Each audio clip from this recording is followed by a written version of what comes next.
The convenience store was empty at this time of day, a perfect opportunity to relax. But not fate. A pack of cigarettes was carelessly tossed onto the cash register counter. "Give me my money back," grumbled the woman in the shabby sweater. The young student looked like an easy target, but instead started demanding a check. Crossing her arms over her chest, she began to demand money even more insistently. Just cigarettes. Why the unnecessary checks? She got angry. When the young student asked her about the reasons for the return, the citizen lost her temper, slammed her hand on the table and spat saliva, demanding her own. But the guy did not waver, stood on his own.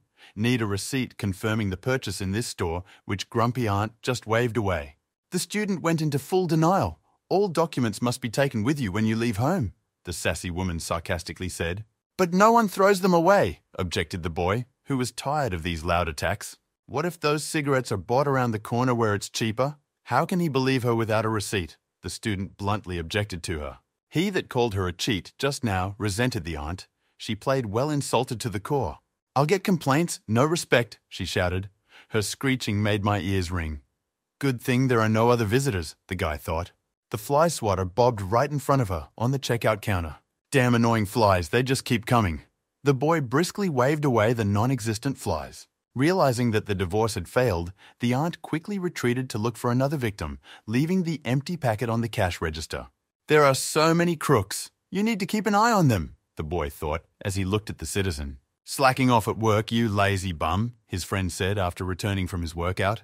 "Working the punching bag again?" the guy asked, looking at his friend's face. He should have seen the other guy's face, just sparring, the friend bragged. "You're busy, going to extra classes and practicing," the kid muttered enviously.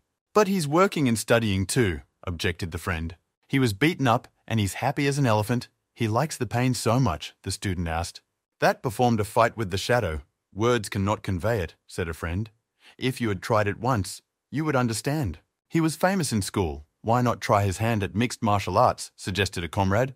"But that's a fight," brushed off the student. "Used to do a lot of studying, didn't you?" insisted the friend. Because he knows very well what he's talking about, the kid looked away. "So he hasn't let go of his past," the friend thought, glancing at the cashier. "No, that's not the case," the sidekick relented, changing the subject so as not to embarrass the kid. "Come cheer," the student heard, and wondered if there would be a fight, he asked. "A professional match," a friend proudly declared, in a fight club, sprawled out on him. "If he wins, he'll go pro, really?" the friend interjected. "Seems pretty easy," he stated, and the friend couldn't stand it. "So much work, it's not easy," the friend objected. "Sounds cool. That's what he wanted after all," the kid replied with a hint of sadness. It had once been his dream too, and really still worried about it, the friend remarked, but remained silent. "Come watch, it's better than on the screen," they suggested to the guy, and he agreed. Great, his friend was not discouraged and patted him on the back with a not weak hand. "Since that's the case, go work." The student waved goodbye and went home. The chill of the night refreshed his thoughts. How long had it been since he had thought about this? Hui Sung asked himself.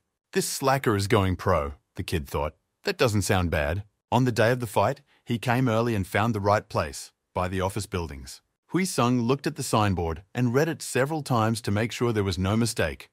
What a hole, the guy thought. A banner was draped over the entrance to the basement, and even a guard was posted, Hui Sung noted. It was his first time here and he was shy to come in right away, so a friend called right away. "I'm not lost," answered cheerfully in the phone. "Come in if you came," said the fighter. "Just enter," Hui Sung realized. The comrade was busy preparing. The inside was no better. A dusty, stuffy basement, Hui So disappointedly assessed. This is an amateur league after all. "Let's look at the fight, bro." And home decided the guy, no need to linger in these dusty walls. Dark as a black man's pockets, Hui So walked barely without stumbling down the narrow staircase. From inside came the noise, the clamor of dozens of people, shouting music, Hui. So pushed open the doors. The crowd yelled, shouting over everything, the echoes amplified by the acoustics of the basement. But the first thing he noticed was the fight that was already going on in the cage. One fighter had just been hit in the jaw with a powerful hook, his head thrown back. Sung Hui couldn't tear his gaze away. Something moved deep within him. The fighter kept his momentum going, swinging in for a hook punch. Himself lunged in with a beautiful uppercut, clean punch that knocked the sweat out of his opponent. He delivered a quick right straight to finish his opponent, but he ducked sharply. Hui So's heart pounded frantically inside, spilling adrenaline through his veins. The other fighter raised his knee for an imaginary kick to the body. He could still fight. Instead of the bottom one, he punched the top kick, powerfully gyrating his hip, clanking hard against his jaw. Amid a rumble of shouts, the referee gestured for the end of the fight and its winner. Thoth threw his arms up triumphantly. After a hard fight, he rejoiced in victory. The sweet moment of victory, shared by all the spectators, Huiso felt it. The long-forgotten flame that burns in the soul of every boy fighter, he clenched his fists and froze with delight. A friend caught Huiso staring at the empty octagon. I recognize that look, he thought. Enjoying it, he asked the guy who had stiffened. Friend the slob looked very different. He came out with his coaches. What a look. We'll have a beer tonight, poked a friend cheerfully with a gloved hand. It's cool here. It's not like peeking at the checkout counter with a scanner, he said. And Huiso agreed embarrassedly. The atmosphere was heavy. Get ready for the fight, interrupted their conversation by the browbeaten coach, Okie Dokie, nodded Zhonghuan. Let's celebrate the victory, he later said smugly to Huiso, and went to the cage. Even your comrade is in better shape than you, encouraged the fighter coach. Zhonghuan turned around one last time and glanced at his friend, who was tensely staring at the cage. He smirked. I've been trying so hard to keep my eyes open. The announcer, echoing the lively hum of the basement, announced the start of the next bout. Blue corner Li Zhonghuan, introduced by his friend, now looked set to fight. Red corner, Choi Hai Seop, the muscular fighter looked like a red-haired demon and smiled predatorily. To the middle of the ring, the referee commanded, and the fighters converged. Will he make it? Huiso wondered, looking at his comrade in the cage. The referee gave the command ready, blue ready, red ready, he saw. The fight. The referee gave the go-ahead, and the fighters rushed towards each other with the sound of the gong. The red-haired demon started first. He pressed massively, threw heavy jabs that Zhonghuan deftly dodged. Red throws a wide hook over the top, but Blue manages to duck under it in time. And then he got a powerful straight left straight into a crossed arm block. It hits like a cannon, Zhonghuan felt, and got worried. He counter-attacked sharply with a straight left to throw off his opponent's momentum. Thoth ignored the defense and missed with a punch to the jaw. Zhonghuan was nervous. He stayed in the center of the cage and engaged in an exchange of punches with Red. Too tense, Huiso noticed, not at all like himself. He watched the exchange. Zhonghuan was in pain. His opponent outnumbered him in strength, but he didn't give up. The red-headed man dumbly darted forward, unafraid of the blows. "Move, damn you!" exclaimed Hui. So in his heart, his gut was beating with alarm. And for good reason, the friend missed a clean straight left to the skull. Lousy, Huiso thought. A chill ran through his body. His friend was missing too many punches. Zhonghuan's head snapped back from the powerful blow. He opened up hard. The guy staggered. He couldn't keep steady anymore. His head was foggy. The red-haired demon rushed forward for the kill at the same instant. Zhonghuan saw the punch, but didn't have time to dodge. Too bad, he had time to think. "Dodge!" Huiso yelled, unable to hold back from worrying. A hard right straight right to the jaw, sending his friend into a knockdown. The referee stepped between them and gave the stop command. Barely Zhonghuan fell to his knees. The guy faded out, his head ringing like a bell after a blow. He couldn't come to his senses. The referee stopped the fight by crossing his arms over himself, letting the judges outside the ring know it. "What a jerk," Huiso lamented, closing his eyes in worry. "What's that?" He heard the announcer's voice from the speakers and snapped back to reality. As the referee turned away, the red-headed man pounced on the defenseless Zhonghuan. He sat on top of him and mutilated him like a piece of meat, turning him into a chop. The referee grabbed the cretin from behind by the shoulders and pulled him away from the defeated fighter. But the dumb bull brushed the judge aside and went back to beating him. Huiso, watching everything as if in slow motion, the abnormal man's fist hovered over his friend's head. The one moved his fingers weakly, being deeply knocked out. The coaches were confused. The browbeat called out to the staff, but everyone hesitated. Huiso didn't wait or think, he acted, and quickly rushed towards the cage. He didn't yet know what he would do once he was in the cage, but he threw off his jacket to make it easier to move. The announcer noticed with the corner of his eye a black shadow that darted towards the ring. "What's that crazy guy doing? Stop!" the host shouted after him. Huiso flew up the cage in one fell swoop and leaped inside like a panther. He landed deftly, distributing his weight on his arms and legs. In the far corner, his friend was being made into a cutlet with impunity. The red-haired man enjoyed the beating. "Die! Die!" he shouted. A strong hand grabbed his neck so hard it nearly ripped his head off. "Back off, crazy!" A powerful shot from the redhead was stamped into the net. Hui So bent over his comrade, trying to bring him to his senses. "Who dare?" raged the roving redhead, rising. The anxious spectators shouted from behind, "Hui So, who wasn't looking that way." It all happened too quickly. The red-headed man appeared as if out of nowhere and swung for a strike. Friend looked bad, didn't react to the movement before gassing up.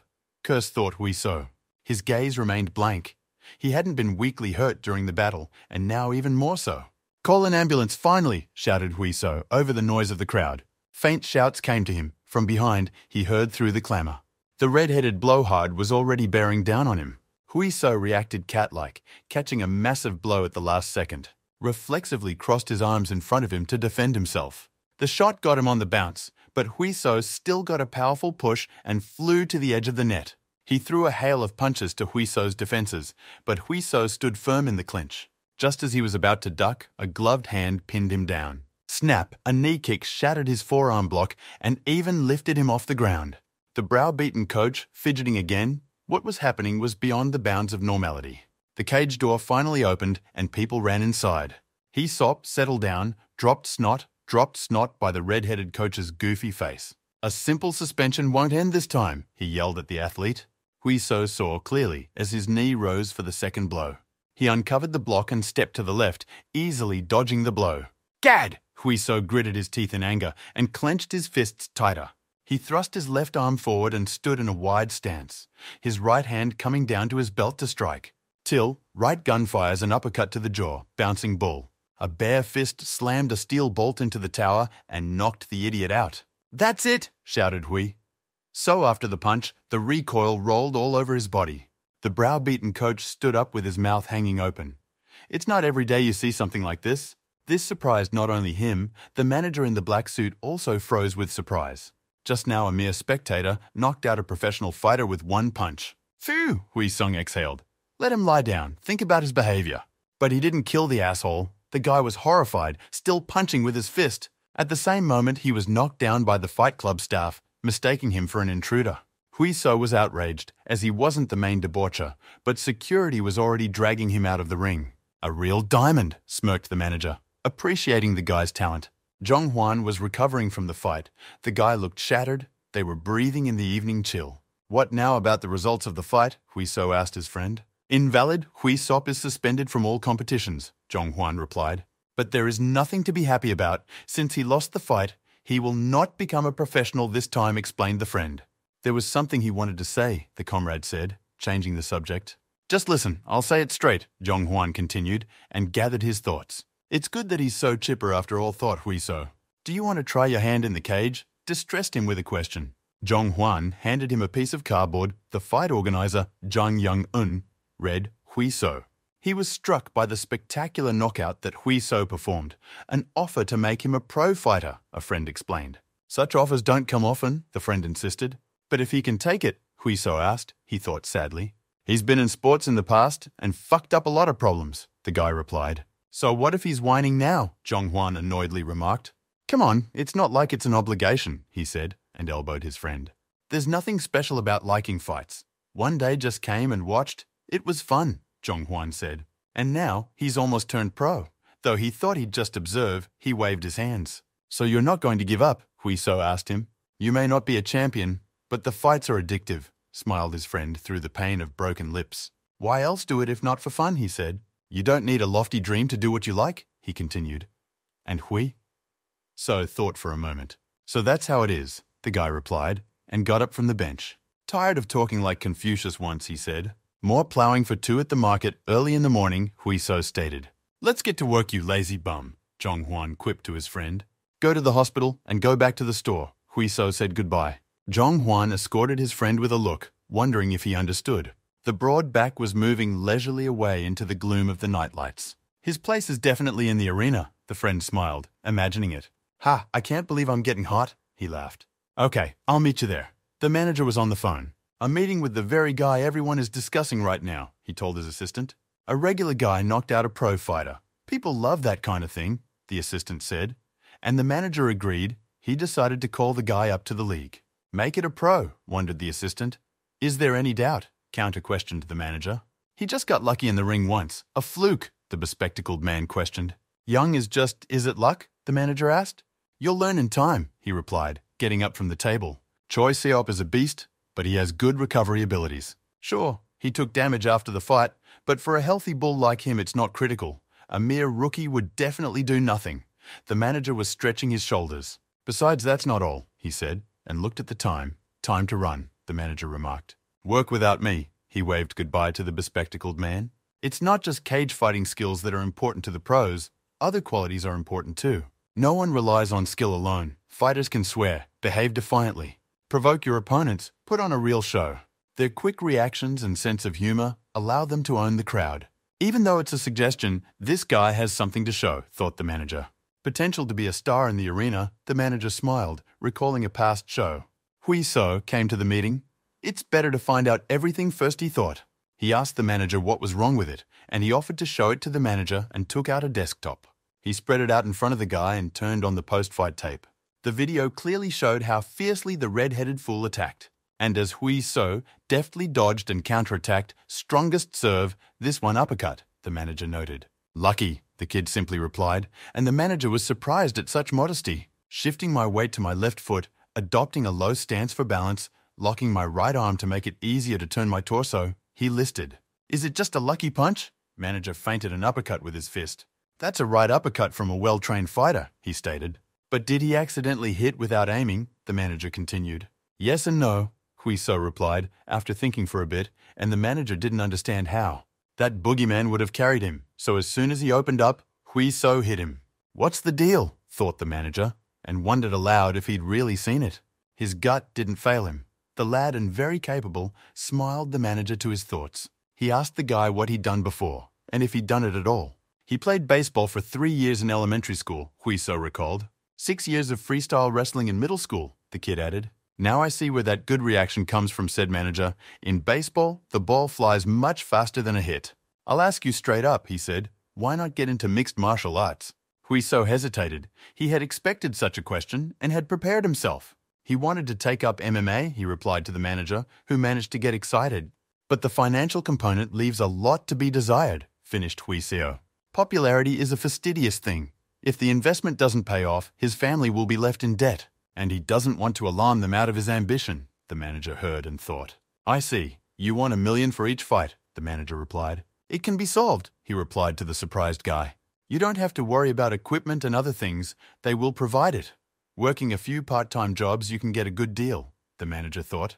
There's no such thing as free cheese, is there? Hui So replied suspiciously. A little sparring test. If the director likes you, they'll take you into the team, the manager suggested. If not, everything stays the same. No risks, he said. They want to check everything out, the guy realized. The decision was left up to him. Sparring in a month. Is it possible to change the test date? Hui So suggested upon reflection. A month may not be enough. Just get in touch when you're ready, agreed the manager. How about today? He heard, and almost choked on his cup of hot coffee. Today, he asked again to make sure he hadn't misheard, and the guy nodded. Are you kidding me? He asked, thinking there was something wrong with this guy. What's the joke here? Let's have your fighter, said Hui So decisively. He wants to fight tonight. The manager didn't expect this reversal. Any reason why you should do it immediately? He asked the crazy kid. Does he realize that MMA is not a sport where you can be carefree? The manager added, and the guy nodded. What to expect if he's good now. Talent doesn't unfold in 1 month. The guy waved his hands. I hear bullshit, but it sounds so convincing, the manager thought in passing. Settle the horses. First, we need to find a partner, so today for sure. No, resolutely replied the agency man. We'll put it off for a week. Still need some basics to get it turned in, the manager stated. We'll call it a day. A week from today at 3 o'clock, he told the guy as he packed up his things. It's not too late to change your mind, the agent warned sternly. No problem, stood firmly by the defiant lad. Phew, the kid's got some fire, the manager noted to himself. The outcome of the fight is already clear anyway, he said relaxedly. Okay. Hui So got up from his seat. It was time to leave. Prepare yourself properly, the agent admonished in parting. Hui So smiled. It had been a long time since he had felt the anticipation of a competition. So that's where Zhonghwan's team room is. A guy came to the fancy building. He quickly went up the steps, burning with impatience, and froze hesitantly in front of the door. He was always overcome by shyness in new places. Mustering up his courage, Hui So opened the glass door and said hello. As he held his breath in all seriousness, the athletes in the hall were preparing intensely. Hands closer to the body, the coaches instructed the tough fighters. The clatter of gloves on paws set a tense yet pleasant atmosphere. Good sound, Huiso thought as he watched the practice. Chago froze like a statue, staring at the real men. His best friend came up with a browy coach. "It's definitely not about him," replied Huiso to his friend the slob. Browbeard introduced himself. Park Sung-hoon is the coach of the team. The guy followed his lead, Lee Huiso. They shook hands. Since the slacker his friend can be addressed on a first-name basis, suggested the browbeaten coach. A week later, the test heard the coach from Jonghwan earlier. To be honest, he thought Huiso would refuse to fight, the trainer said sternly. "Change your clothes," said the boys, and the friend called Huiso to follow him. Browasny looked doubtfully after the boy. He looked too smug. "It's finally starting," Huiso thought as he walked back to the coach. This whole farce is a waste of time and effort. Quickly knocked the whole mood of the browstick. Just like that, thought the lad, when he was sealed with such directness. "What can be learned in a week, even if memorized, will take weeks to practice," the coach asserted. "We'll learn the very basics," he told the kid. And the kid nodded vigorously. "What's the most important thing in a fight?" the browbeater continued, asking a leading question. "Punch," Huiso suggested. "That's right, the techniques are different, but the main thing is to cause damage to the opponent," replied Park Seo-hoon sternly. "The very first of these is the jab, a simple jab to identify the distance of the opponent. Bravastik throws a few quick whipping punches to the bag. Huiso watched carefully, but he wasn't impressed by the sound at all. Somehow it's quite simple, like stroking it with the palm of your hand. The guy looked at everything skeptically. "What do you think?" the stern coach asked him. "Good job." The kid nodded uncertainly. "Really think so?" frowned his eyebrows at Coach Pak. "It looks weak and clumsy," Huiso admitted honestly. "All right, how about this one?" The coach went to the sack again. Brovastik hit the pear tree properly, and it shook under the sonorous claps. "That's much better," cheered the feisty kid, and the coach agreed. "All right. But they will practice the first variation of the jab," Brovastik said. "In MMA, they use not only punches, but also throws and kicks and grabs, in which case distance plays a big role. The second type of jab requires a clear target and is mostly used in boxing. But in MMA, fighters stand in low stances and closer to each other. Such a punch makes less sense," Bravastny explained. "After the jab, you have to be straight. This punch is like a boxing punch," he instructed. "Alternate them together," Park Sung said, and turned back to the pair again. "Take a jab and get his arm back in place." He threw a few horizontal punches. "Then twist the body and extend the arm to full." The bag exploded with a powerful right. "After the combination, you bring your hand back to your jaw and put your front hand forward. The main thing is defense." "That's all the basics, I see," the browbeaten man asked, and waited for the cocky kid to nod. "Okay, done," he said, and looked condescendingly at the newcomer. "Really? So easy," wondered Huiso. "Master these two strikes, half the victory in the pocket," answered the browbeaten. "Take care of your wrist. When the pair flies back, practice until you get tired," concluded the whole instruction coach and left the novice. "Isn't that too little?" worriedly asked Jonghwan. "That's all it takes," replied the browbeaten man sharply. "Is this training just to expound a theory?" insisted a concerned friend. "What would change if he were to be taught more carefully?" the browstick replied sternly. "Just a week. Even if the guy is talented as hell, it's not enough." The coach shook his head indifferently. "But he's a friend." Jonghwan was upset. "If he wasn't a friend, they wouldn't even talk to him. Miracles don't happen. Train and go home," he told the athlete. A quick series of ringing blows echoed through the hall. The sack bounced on its chains like a fluff ball as it was hit like a cannon. Huiso worked the pair rhythmically without pausing, without slowing down. He then started moving around with his footwork, managing to throw punches. The guy showed great form. He then added evasion and swung like a pendulum, delivering the same straight punches from different positions. Who said he was a beginner? The browbeaten man was greatly surprised, but Jonghwan himself didn't know about his friend's abilities. Huiso charged with a right and struck without swinging, rotating his body. The pair was impaled with the main caliber, echoing through the hall. Drops of sweat flew off the guy's face from the sharp blow. He concentrated fully on the tasks at hand. "How interesting. The browstickers cheered up. You don't expect such work from a newcomer." They moved on to practicing with their paws. Huiso kicked a low kick with his foot to the shin area. A punch lands nicely with a loud clap on the paw. What a ballet like chasing flies. The browbeaten coach stopped work. "It's too broad. You have to pick one point and aim for it," the browstick corrected. Learning to kick quickly, anew, he commanded. "What's that noise?" They heard a low voice behind them and turned around. "Work, don't get distracted." A stout man with stubble like he was working on a construction site walked into the hall. Like a seminar, the browbeaten man came closer to say hello. The shaggy-haired man answered him normally. He glanced at the new guy, and Park Sung reminded him that this was the kid that Manager Jong had his eye on. They summoned the newcomer. This is the head coach Hwang Sang-guk. Introduced him to the eyebrowed coach Hui So, bowed. I like Emma. Sang-guk looked at him inquisitively and scratched his beard. It's a paddle. I'd like to watch the tournaments more often, the kid replied. They looked at him so intently that he directly froze to the floor. Try hard, then there will be a result, easily answered the head coach. Keep sweating. He waved them off and left the room so as not to distract anyone. Let's go, encouraged the browbeater. Hui So, they didn't have much time. The boy looked after the strange man, who looked as if he had returned from hard labor. What a fool he was. Hui So hugged his sack. The showdown was only a day away. With only a day left, he still hasn't issued a proper leg kick. What a frivolous fool, he chastised himself, hugging the sack. If he had thought carefully, then he wouldn't have asked for just a week to prepare. I'll practice a little more, the guy decided, taking a little breather. Do you like to sit until the last one? The head coach who came out of his office asked him. Like a punch, he asked, practicing all day, and Hui So complained that it still wasn't coming out. Hit once, the coach scratched his beard. When he tries so hard it's a sin not to look, he thought. What? Wondered Hui So. Uncle is not too old, the boy asked cheekily. Do as they say, Sang-guk muttered back, and then we'll see. Hui So obediently adopted a comfortable stance for the rear leg kick. Swinging properly, he punched the bag powerfully, but the sound was still muffled. Sang-guk sighed. He immediately realized what the matter was when the guy turned around. You're hitting with crutches or what? Grumbled the old coach. You only use your legs. You don't use your abdominal muscles at all. You don't use them to turn your body. Of course you're going to hit badly, he explained. It's like cutting off half of yourself. The oblique abdominal muscles work together with the thighs and amplify the impact. Now Grandpa will show you how to do it properly, grumbled Sang-guk. Don't blink there.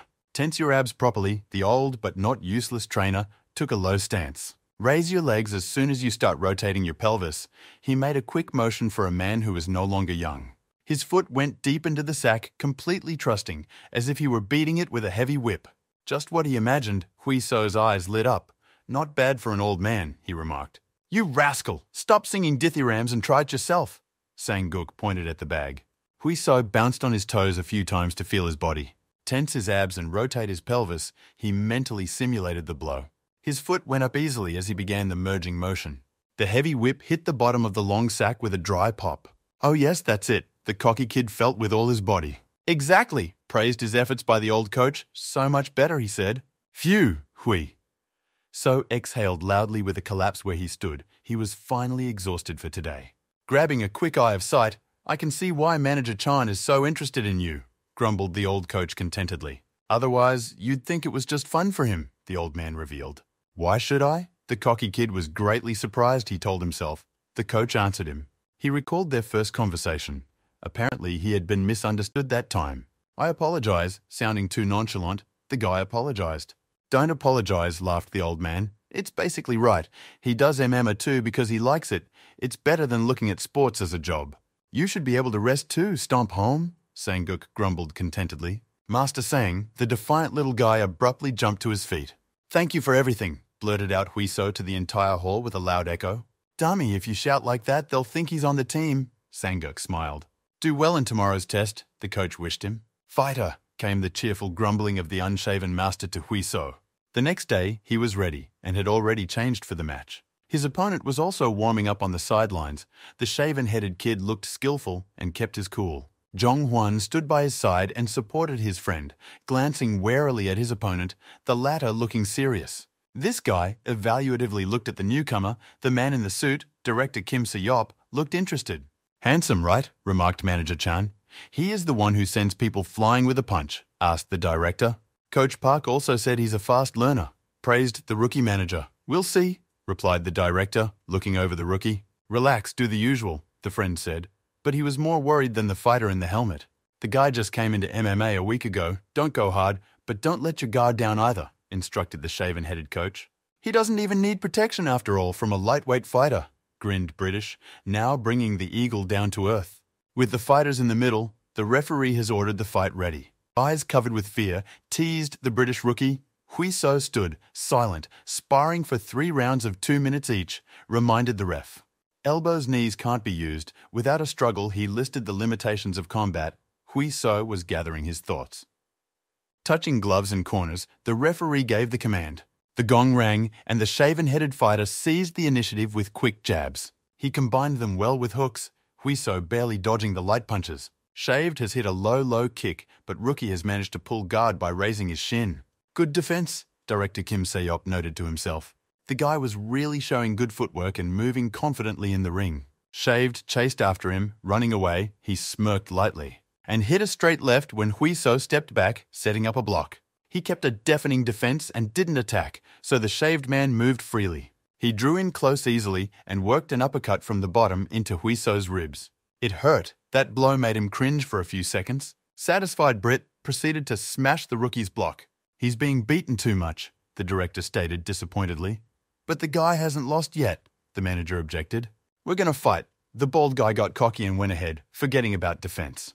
Huiso was used to his speed and dodged with barely a move of his helmet. In an instant, he was close to the shaven man and past his defenses. His hand described a steep hook and his fist slammed into his jaw with a sharp uppercut. Oh, not bad, remarked the director, the manager cheering as well. Good shot. A rookie can do something, the skinhead realized. He tried to restrain Huiso with a left-handed counter jab, but he deftly dodged. Catching the moment, I hit him with a straight right to the jaw, and the shaved head got a good kick in the jaw, but not enough to knock him out, and he was able to exchange. The helmet damped the blow, but Huiso still felt it. Shaved got punched in the nose as well. The fighters traded punches in the center of the ring. Huiso was regularly getting slammed back by the shaved-headed man. Master Sang-guk, look, Huiso doesn't even pass even in front of the pros, supported Jong-hwan to his friend. But the coach looked displeased. What is this weirdo doing, asking to himself? But he hasn't interfered yet. Round, the referee sent both fighters to their corners.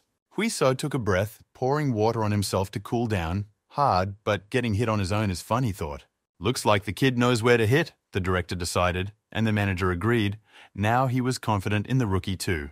However, the director said, the second round went on like the end of the first round. The guys muted each other with quick punches, a lot of damage they didn't do. Huiso was breathing heavily, his stamina leaving much to be desired. Not enough experience and not enough strength, the club director said disappointedly. The British man still had his strength, pressing down hard on Huiso. His opponent was hitting him from different angles, and the rookie went deep into defense. And so well started, cheered the skinhead. Wait another minute, he asked his opponent. Huiso endured, raising his defenses and holding his stance. His strength was already running low. He was saved from defeat by the gong, and the second round went to the bald man. Just breathe, Jong-hwan acted as a second in this fight. The guy showed what he could, said the director, and the manager had to agree. He's not in the best shape now, train him well, the director said, and got ready to leave. Lee Huiso, the grumpy old man called out loudly, so everyone turned around. Master, Huiso walked to the edge of the octagon to speak to him. Who fights like a woman in the ring? The old man asked menacingly. What a fool to give in to a rival, he reprimanded the newcomer. The skinhead snorted angrily. What indulgences meant, his victory had just been devalued.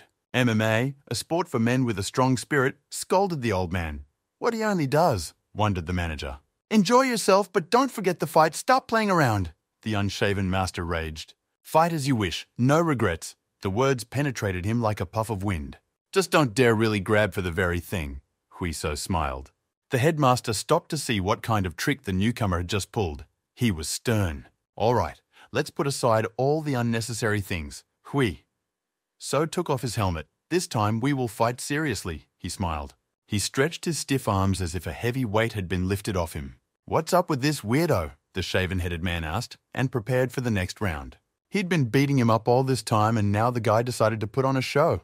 Funny, thought the bald man, looking so carefree, like another person thought the skinhead, assessing Huiso's actions. The gong sounded, and he rushed forward, unwilling to give up the initiative until the very end. The pressing continued. With feline agility, Huiso dodged the sharp blows. How hot, jumped, he on the pavement from the sudden movement, the feet burned with fire. What a circus in front of the director. The manager's jaw dropped.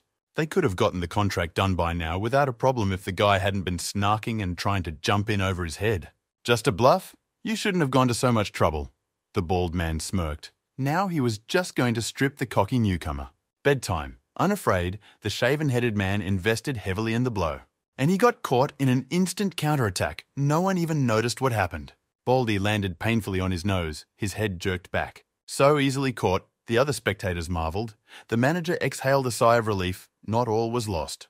The skinhead retaliated and threw out a straight to regain lost initiative. Hui So went into a low stance to clonk. I'll finish him off while he's downstairs, the skinhead thought, and swung for a powerful punch.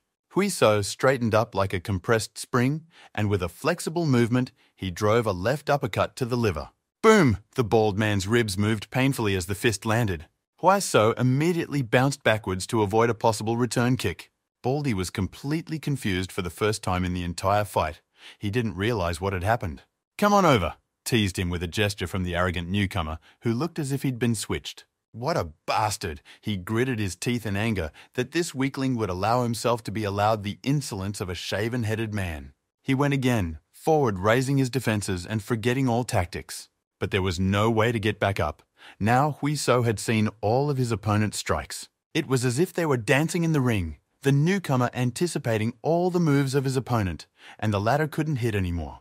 With feline flexibility, Hui So dodged the swaggering punches of the skinhead. Impossible, the bald man couldn't believe that none of his punches could even hurt his opponent.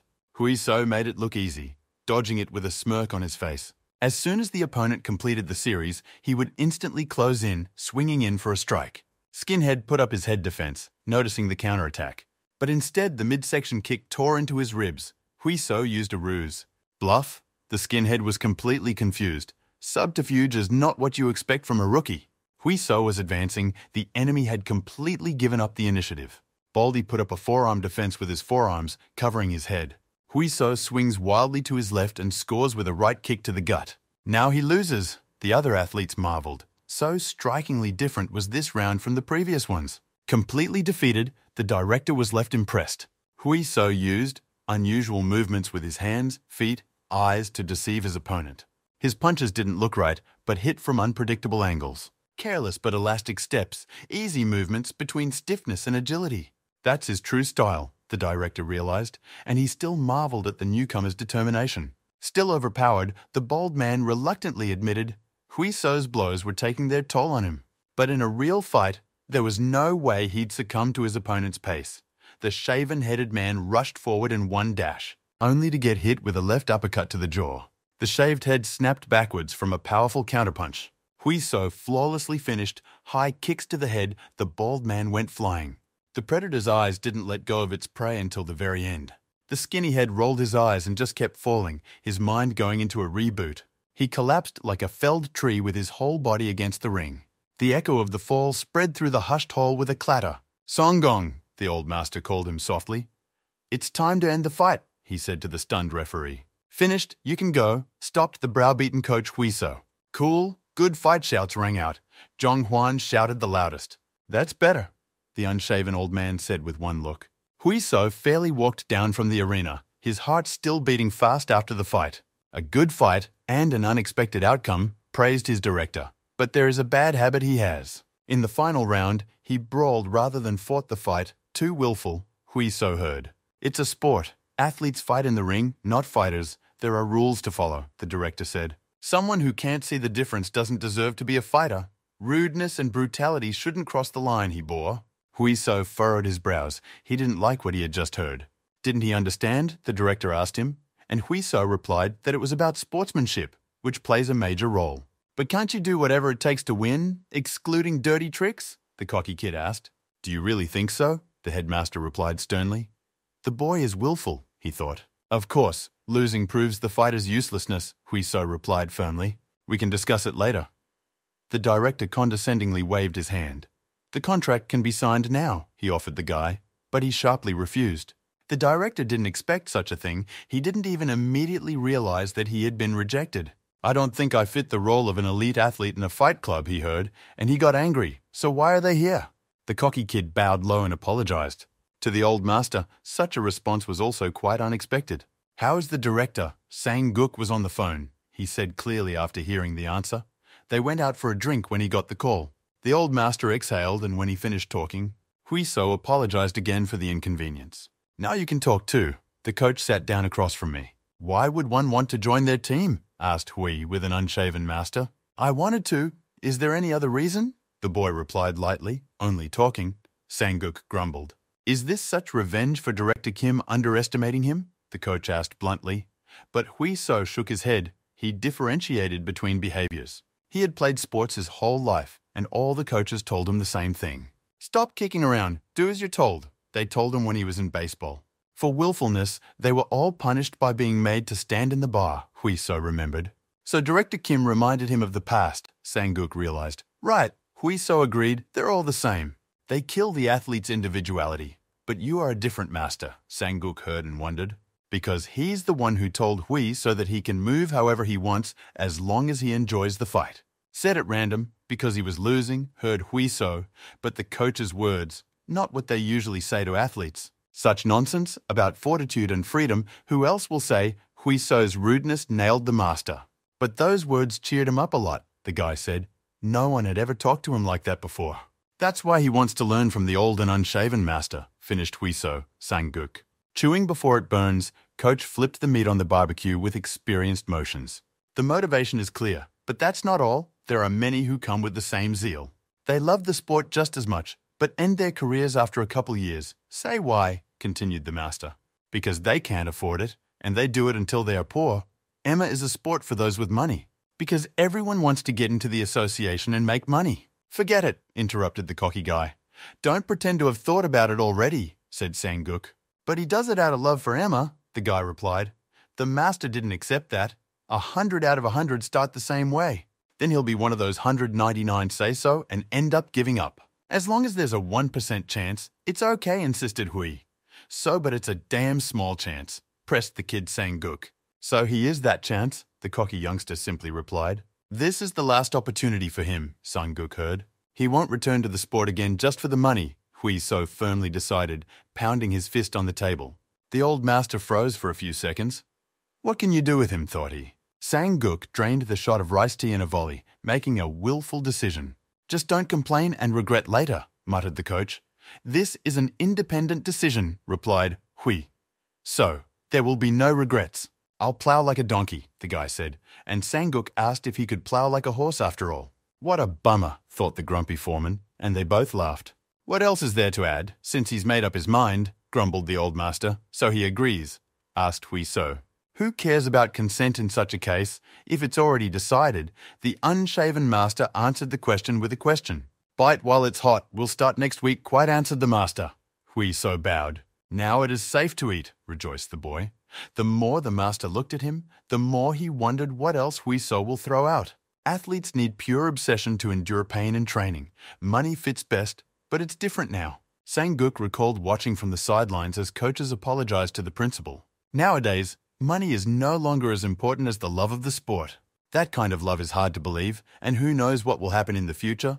But he sure didn't want to give the guy to someone else. The master promised to resolve matters with the eyebrowed coach.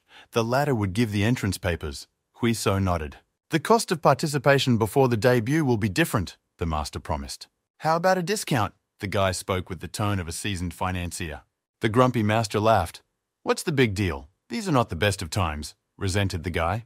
You talk to Sung-hoon. He knows what to do, the master muttered. Oh, and can we defer payment? He wants to file a tax deduction on his dad's card, the guy asked, and the coach nodded. How about debts? You can pay them off in 6 months instead of 3. Bit the cheeky kid's hand off. No restrictions, you can put fitness in the employment line and get 5% off, the guy gibbered. You can also pick up a uniform. The cocky kid didn't know the word modesty. Enough was enough. The cup of patience burst, and the grumpy master rasped Hui So's t-shirt.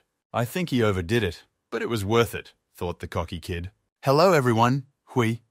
So said a loud hello the following week when he arrived at the gym. Li Hui. So arrived for training, he introduced himself again. What are you standing up for? Move it. We have a lot of work to do, shouted the browbeaten coach at him. Yes, please take care of me, the boy shouted again. First, he went into the coach's office to sign the papers. What are you going to drink, Americano or coffee and sticks? The browbeater asked. And Hui So chose Americano. Too bad we only have coffee and sticks, said the browbeaten man. So why did he ask? Thought Hui So. While he drank the instant concoction, Sung-hoon studied his notes. "What's the matter?" he wondered, as the brow-beaten man began to paw and grope him. "Isn't coaching," horrified Huiso, delirium abruptly interrupted by his brow-beaten part of the job. "But he's right now," whispered the insolent boy. "Hold my chest," Huiso said in a serious voice. "How long has it been since you've practiced, dumbass?" the brow-beaten man asked. "Huiso hasn't practiced in 2 years. The guy gained 7 kilograms in a year and no more weight gain, so he's watching his diet," decided Brawasny. "He wants to determine which weight class to put him in," Huiso realized. "This weight is stable, the ratio of muscle, adipose tissue, fluid, good," concluded the Browman. "And what category is he in?" asked his guy. "It will be clear later, but most likely in the lightweight division," replied Bravastic, without taking his eyes off the papers. "But he weighs 80 pounds, so he'll have to lose 10, the guy wondered. "Isn't that a lot? He'll lose a lot of strength and stamina on such a reset," Huiso worried. "It's only for the duration of the fight. The rest of the time, he'll be at his own weight," reassured the browbeater. "The weigh-in is in a day or on the day of the fight?" the guy asked. Sung-hoon nodded. "In MMA in a day," he replied. "Need to lose 10 pounds in 1 day. Nothing the fighter understood. Just keep in mind, the trainers will tell you everything later and keep an eye on your condition," replied Sung-hoon. "Further training," he continued. "The guy is special, passed without selection and a test in the main office. Passed with no knowledge of the basics, no training, it's not even simple chutzpah to call it, nailed it browbeaten. Learning, you'll be on the go, kickboxing, jiu-jitsu, wrestling and intense training. There's a lot of work spread out the browbeaten guy. Here's the schedule he put the sheet on. Monday and Thursday general strength, Friday and Saturday jiu-jitsu, Sunday rest. There will be questions. There are no questions. At once, everything was solved by the browbeaten." "Shy, maybe," suggested Sung-hoon. But Huiso brushed it off. He'd been training for years, and had long since gotten used to this sort of thing. "Training will begin after the test, no matter as a team or individually," summarized Bravastic. "You will cough blood," the coach warned him sternly. But the boy was not discouraged. "I like it tough," he said. "Great, fresh meat," smiled the browbeater. "Now we'll squeeze it dry," he thought. "You just have to do as you're told," the fighter stated lightly. "Then let's start at once," the browbeaten man said, and Huiso shouted loudly, "Let's go!" "Damn," said his shadow on the hall floor 1 hour later quickly. "You'll catch your breath if you lie there like a dog," frowned the browbeaten. "I want to die," replied Huiso. "What's with all the sighing?" Sung-hoon asked as the guy stood up. "They just started. Where's the fighting fervor?" "Giving up on the beginner's course. What will you do when competition training starts?" grumbled the browbeaten grudgingly. "Bench press 90, lifting 2 weights for 28, for 12 times, biceps deadlift squat 140 pounds. The guy's not bad. With each set, the weight only increases. Assessed the abilities of the browstick, such strength training cannot withstand even middleweight fighters. Usually the weight load is determined on a downgrade, but the guy took it all," marveled the browbeater. "Crazy guy," he looked at Huiso, who was barely catching his breath, but looked pleased. "What are you smiling? The roof has already leaked from the strain," asked Brawasny. "Just like it," replied the athlete. "Like the sore muscles, the feeling of fatigue, the ease of exhaustion," explained the crazy guy. "I should have been honest about my lack of strength," smiled the browbeaten man. "But he's not just some weakling of some sort," the kid braved. He heard everything, he remembered. Sung-hoon, his conversation with Jong-hwan when the cocky dandy had first come to them. "Every last word," laughed Huiso. "It didn't hurt him one bit." Then he was a cocky upstart, and not one of the team, Sung-hoon, discreetly apologized. Then he overreacted, he said. "Great, rested. Let's keep stretching," he said. He guy was surprised. They were already stretching after all. "It's part of the training." "No, not kidding. Who said we were going to train everyone today?" Browbeaten shaved off the kid's endless stream of questions. "I remember someone who didn't pass the power test," called his voice from beyond the grave. From the surprise, Huiso bounced back. Another coach approached them. Taeyeon recognized the cocky fellow as the strength muscle coach. "But what's he doing here?" Huiso asked. "Wasn't he told?" Taeyong showed his muscles, who's doing the second half of the training. "Let's go." Steel Hands took him in their pincers and dragged him along. "It's not good to change coaches in the middle of practice like this. We need to work things out with Sung-hoon first," he said hopefully. "How shall we proceed?" Taeyong turned to the browbeaten master. That one looked at Hui. "So, clutched in a vice, he's going to help me," thought the kid. "It will help. There's still hope to escape from this hell.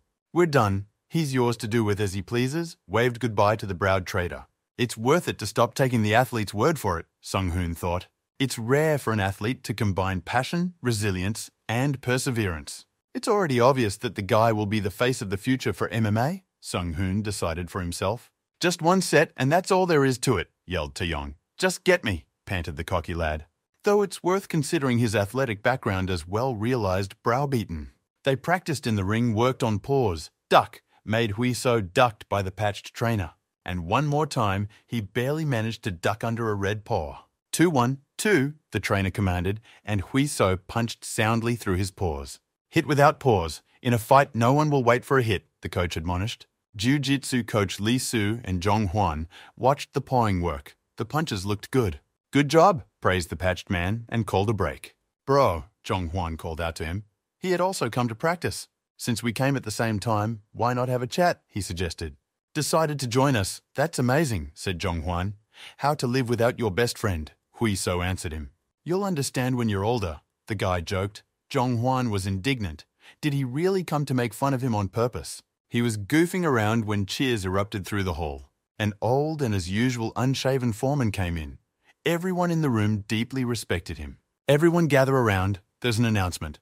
Coach raised his hand to get everyone's attention. He waited until everyone was seated and silent to hear him out. Who knows what this is? He held out a few sheets of paperwork in his hand. Invitations hollowed out from the hall, correctly confirmed by the master. He snatched them thanks to his speed and gathered the team. Our master is the best gangster in the Wild West, squealed the sportsman joyfully, and the old man grumbled. The championship invitation explained Jong Hwan to a friend. They are given per team. Does that mean anyone can participate? The cocky guy asked. The friend shook his head. Joking or what? It all depends on the strength of the team. The organizers look at what kind of show the team can put on. Other halls don't get such invitations. It all depends on the effort. Settle down, grumbled the unshaven coach. He will now announce the contestants. Kang Young-kun here answered immediately. A big guy with brown hair, he was a wrestling coach. Tai Chun, the second name on the team, is the kicking coach. Both have been awarded the Golden Glove in the past. A delighted Hui so recognized. Third Yu Jin, the coach called out the name of the trim beauty. Hui Seo had his eye on the athlete girl. He was told they were the same age. He has earned 5 wins at X1, a lightweight bantamweight under 52 pounds, and for her appeal, fans have dubbed her an MMA goddess. The boy looked dreamily at those whom the coach had named. It was too early to think about a place in the league. The kid began to study his toenails. Li Hui. So, the last him, that's him, the guy was stunned. Such as he received the invitation, Hui So caught a lot of envious and dissatisfied looks. The pretty girl looked scornfully at the insolent upstart. These are the terms of the organization, so no hard feelings, soothed the quickly indignant, unshaven coach. Or have any objections, he looked sternly at the fighters and they fell silent. That's all. Everyone who received an invitation to gather at Sung-hoon's. A heavy hand squeezed the back of his neck as the guy continued to stand as stiff as a halt. Come, let's have a private talk, the old master called out to him. Everyone is so unhappy, worried Hui. So what? It's the organization's decision. He shouldn't have to worry about such a thing, said Sang-gun. They all understand that. Stop thinking about others, the master reassured the boy. Who was the invitation from, he asked, and the master read the name of the fighting organization, X1. But as Korea's top association found out about it, the kid wondered. Then the video went viral, the coach explained. The monster that took out a professional fighter, that's what they call a cocky guy. So it's his debut? How soon? Surprised the kid a lot? But there was also a problem, the coach said. Jong Soo-cho, 5'3" tall, 87 kilograms of weight, read Huiso. Welterweight, but that's not all. The match schedule, the coach said. September 9th, the kid read on the back. It's not a mistake. Today is August 18th, he asked. Right, the switch match explained the coach. The fighter is out due to injury. In 3 weeks, we'll need to get his weight back to normal, analyze his opponent, and prepare. The enemy is larger, better trained, and more experienced, the unshaven master reassured. How are you going to get out of it? The coach asked the cocky kid. It usually takes at least 3 months to prepare. Without a good balance against an experienced opponent, it's suicidal. Let's give it a try, ventured the lad. Won't you regret it? Asked his old grouch. Let's do it, Huiso replied decisively, without a shadow of doubt in his voice.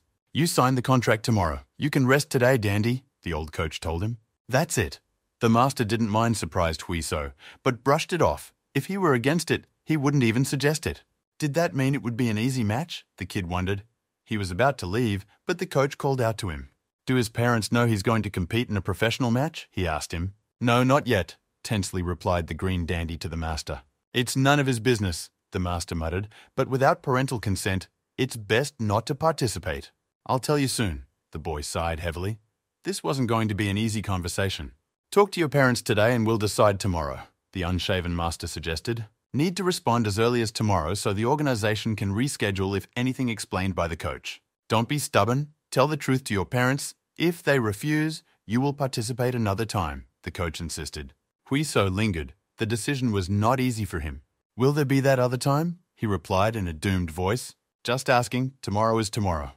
The kid quickly faked a smile. So that's it, he said goodbye to the unshaven coach. Tot gave the guy a look. What a troublesome dandy. It's going to be hard on him, sighed the tiredly unshaven coach. He knew from Zhonghwan that the guy had a strained relationship with his parents. It's so hard, it's infuriating. The unshaven coach was angry. Late at night, Huiso returned home to his parents' house.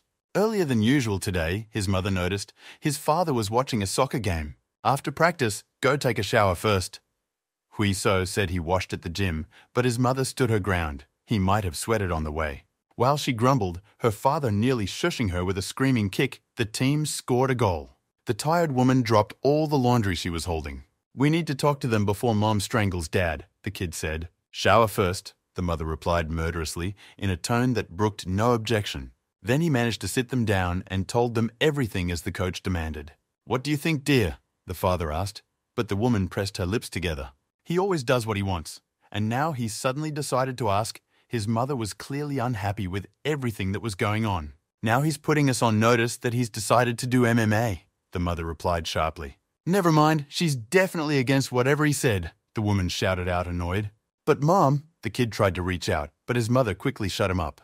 10 years without sleep or food so he could play sports, she said painfully. She stopped seeing her friends and worked her ass off for him. And now he's back to claiming he wants to do MMA. He wrung his hands. How long before she compromises, always the only one to give in, she almost cried. Think of your mother for once, she shouted out, breathing heavily. Forget it. Do whatever you want. She's just cleaning anyway. She threw her head down and stood up abruptly. Wait, Mum. The kid gently took her hand, but she didn't stop. She sacrificed a lot for him, and he was always ashamed of it, Huiso said. That's why he wants their permission, one last time. She looked at him with pain as only loving mothers can. Do what you want, the tired housewife retired to her room. The boy had only to escort his angry mother with a glance. She just worries about him a lot, reassured the father. I know, replied the son. She only gets angry when she feels strongly about him, the guy said. How you've grown. Look at you. His father patted him on the shoulder. But my son was wrong about something, said his father, moving closer. That woman is always angry. Look at her neck, complained his father. And Huiso realized why his mother was angry all the time. Oh, you rascal, mocking your father, they laughed. So he agrees, Huiso asked, and his father nodded. If he said no, wouldn't he be blamed later? But he won't, the now grown-up son said confidently. Take care of your mother, said father. You know yourself how much effort he put into this. Huiso nodded. There's something else he wanted to say, Huiso remembered. He needed the money for the participation fee, but he would pay it back in the tone of an experienced financier, my father asked. Clasping the money to his son, Huiso replied in the same tone of voice. It's an investment. Who knows, maybe he'll make 2-3 times as much. My father heard, but hesitated. The bluff is obvious. If it was possible it would have happened by now, said the parent. You won't regret it later, asked the son. And if I make friends with the women's groups, the bright kid suggested, and the old man perked up his ears. They shook hands as a sign that they had just come to a mutual agreement.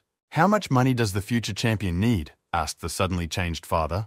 It's a sound investment, replied the son. He won't regret it. The bedroom door opened quietly as the men fooled around in the living room. Mom looked at them anxiously and closed the doors again. The heavy hammer clanged powerfully against the tire as if it were hammering rails. Take a break, the coach told the sturdy athlete, and he threw back the sledgehammer. No call yet, the fighter asked. He had been sweating since the morning's practice and kept waiting for an answer. The fight is only 3 weeks away, he worried. Soon to be contacted, confidently stated the trainer. They rejected 60 men of his weight, and for 2 weeks they have not been able to find anyone to replace him, the association worried. Don't exert yourself so hard, the coach told him. You'll still put your muscles out. You've just started training, you fool. But all your efforts are for naught if you don't fight, grumbled the patluck. Just practice, the coach insisted. If they weren't contacted, he would call them himself. What a stubborn character. Like all fighters, thought the mustachioed trainer. A little while later, he did take a call from the association. A flaky Jong-sun listened to who the coach was talking to. "Director Sun Do-shik," asked the bang-headed athlete. A replacement was found. The hairy athlete rejoiced at once. "But what a guy, never heard of him." Lee Hui-so read the name to the coach. "Looks like a rookie barely passed the league," the patlock assumed. "It doesn't matter," he said, and went to practice. "Now there's the real spirit of training," he said. Somewhere in another gym, another athlete thought the same. They met with the Browns coach before signing the contract. After joining their club, the Hall takes 10% for themselves, Sung-hoon said. "Not bad," Hui-so remarked. "Usually the Hall takes 3/10 for itself. Our master believes in this. Athletes are a priority for him. Maybe make an exception and charge him more if he's not happy," the browbeard asked, and the kid hurriedly changed the subject. "It's a one-time contract," Bravastik explained. "The fund is 2 million, $1 million for winning."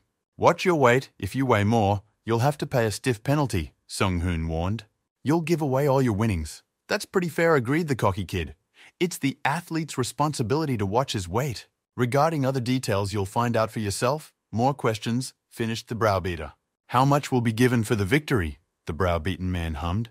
That was the question he had been waiting for. After all the deductions, taxes, fees, that leaves 3 3/10 million. Such a sweet sum made the cheeky kid drool. "Are you going to quit after this fight?" the browbeater asked, and the guy flatly refused. He's going to cling to every opportunity. "Such opportunities are rare and long to wait for. Try hard," warned the browbeaten coach. Hui-so tensed up and listened intently. He was really involved in a serious matter. "It's not enough to just win. You have to put on a show. Organizations don't do charity work," Bravasny explained. "If your skills aren't enough, show some fighting spirit. If that's not enough, at least don't shit your pants," frowned the coach's eyebrows. "If you don't prepare properly, your fans will quickly forget about you," warned Browstick. "You need to invest more than full time. Put an X on your contract and go back to training," Sung-hoon said.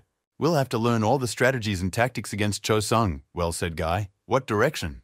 "He'll be learning wrestling," smiled the browbeaten coach. He stood in front of the massive young Kun, the latter outnumbered by several weight. The fighter made a sharp movement with his whole body. They were practicing wrestling. One could not fear the blows. Under such pressure, Hui-so instinctively retreated to the net. Young Kun easily passed the defense and held the kid up by wrapping his arms around him and taking him in a grip with his other hand. His head propped up Hui-so's chin. He couldn't move. He was pinned down tightly. "Did you grease your feet with Vaseline or what?" resented the browbeater. "Why did the opponent make such an easy pass?" he yelled at Hui-so.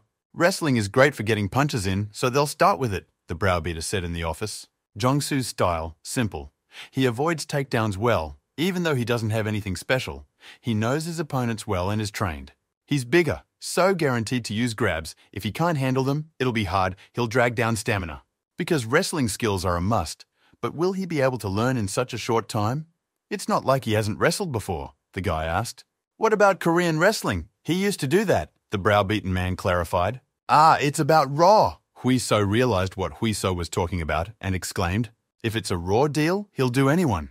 Braggadociously poked himself in the chest of the cocky lad. He was confident in his skills, but after all, he was fighting young Kun right now. Strength drained away like air from a balloon, as if he were fighting a gorilla instead of a human.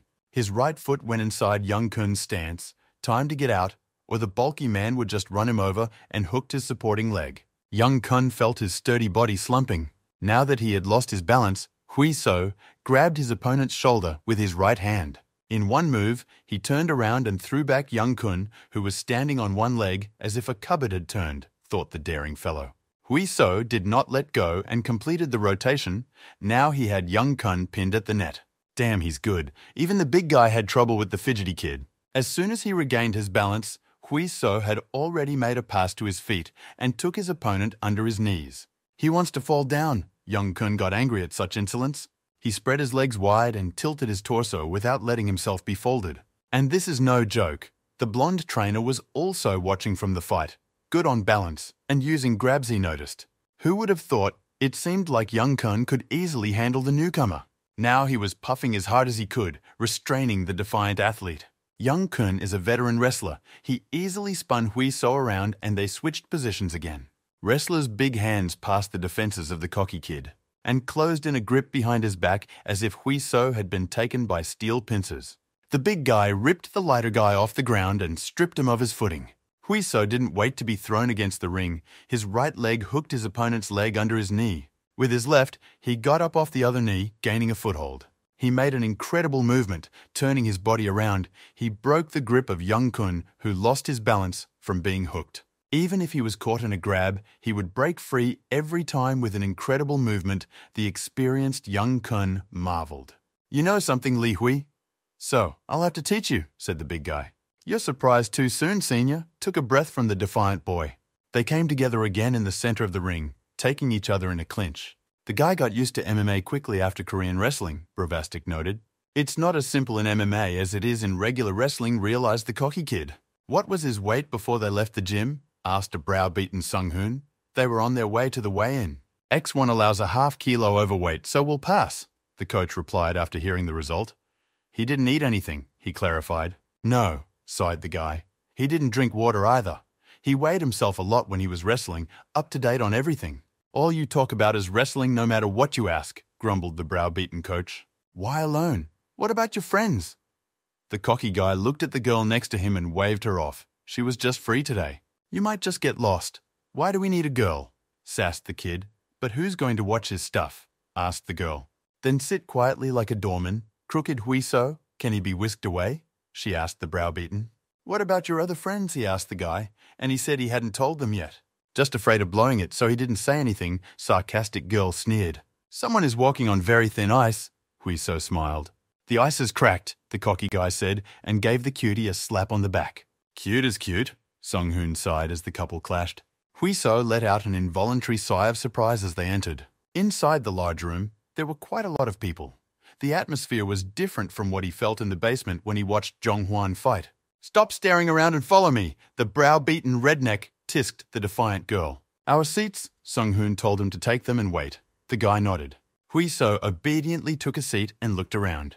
He noticed him immediately. His future rival was drastically different from the rest of the people. "Cho Soon-cho," he asked the bearded coach, who confirmed and told him not to stare so hard. "Don't look. Don't say hello until you get to the stare-down." The battle of looks explained the browbeater. "Why say hello? They'll have to fight later." He decided to play politeness, grumbled the bearded one. "It's simple. He's doing it right now," said Sung-hoon. He realized now when the browbeaten coach told him that. Chalky purposely doesn't look at him, even knowing that Huiso might be looking at him. They were separated by a few meters, but both pretended their opponent didn't exist. The weigh-in ceremony began, and fighters one by one went up to the podium. Their weigh-in was announced, and Browistic stood up to call out to Huiso, but hesitated. "Let's go!"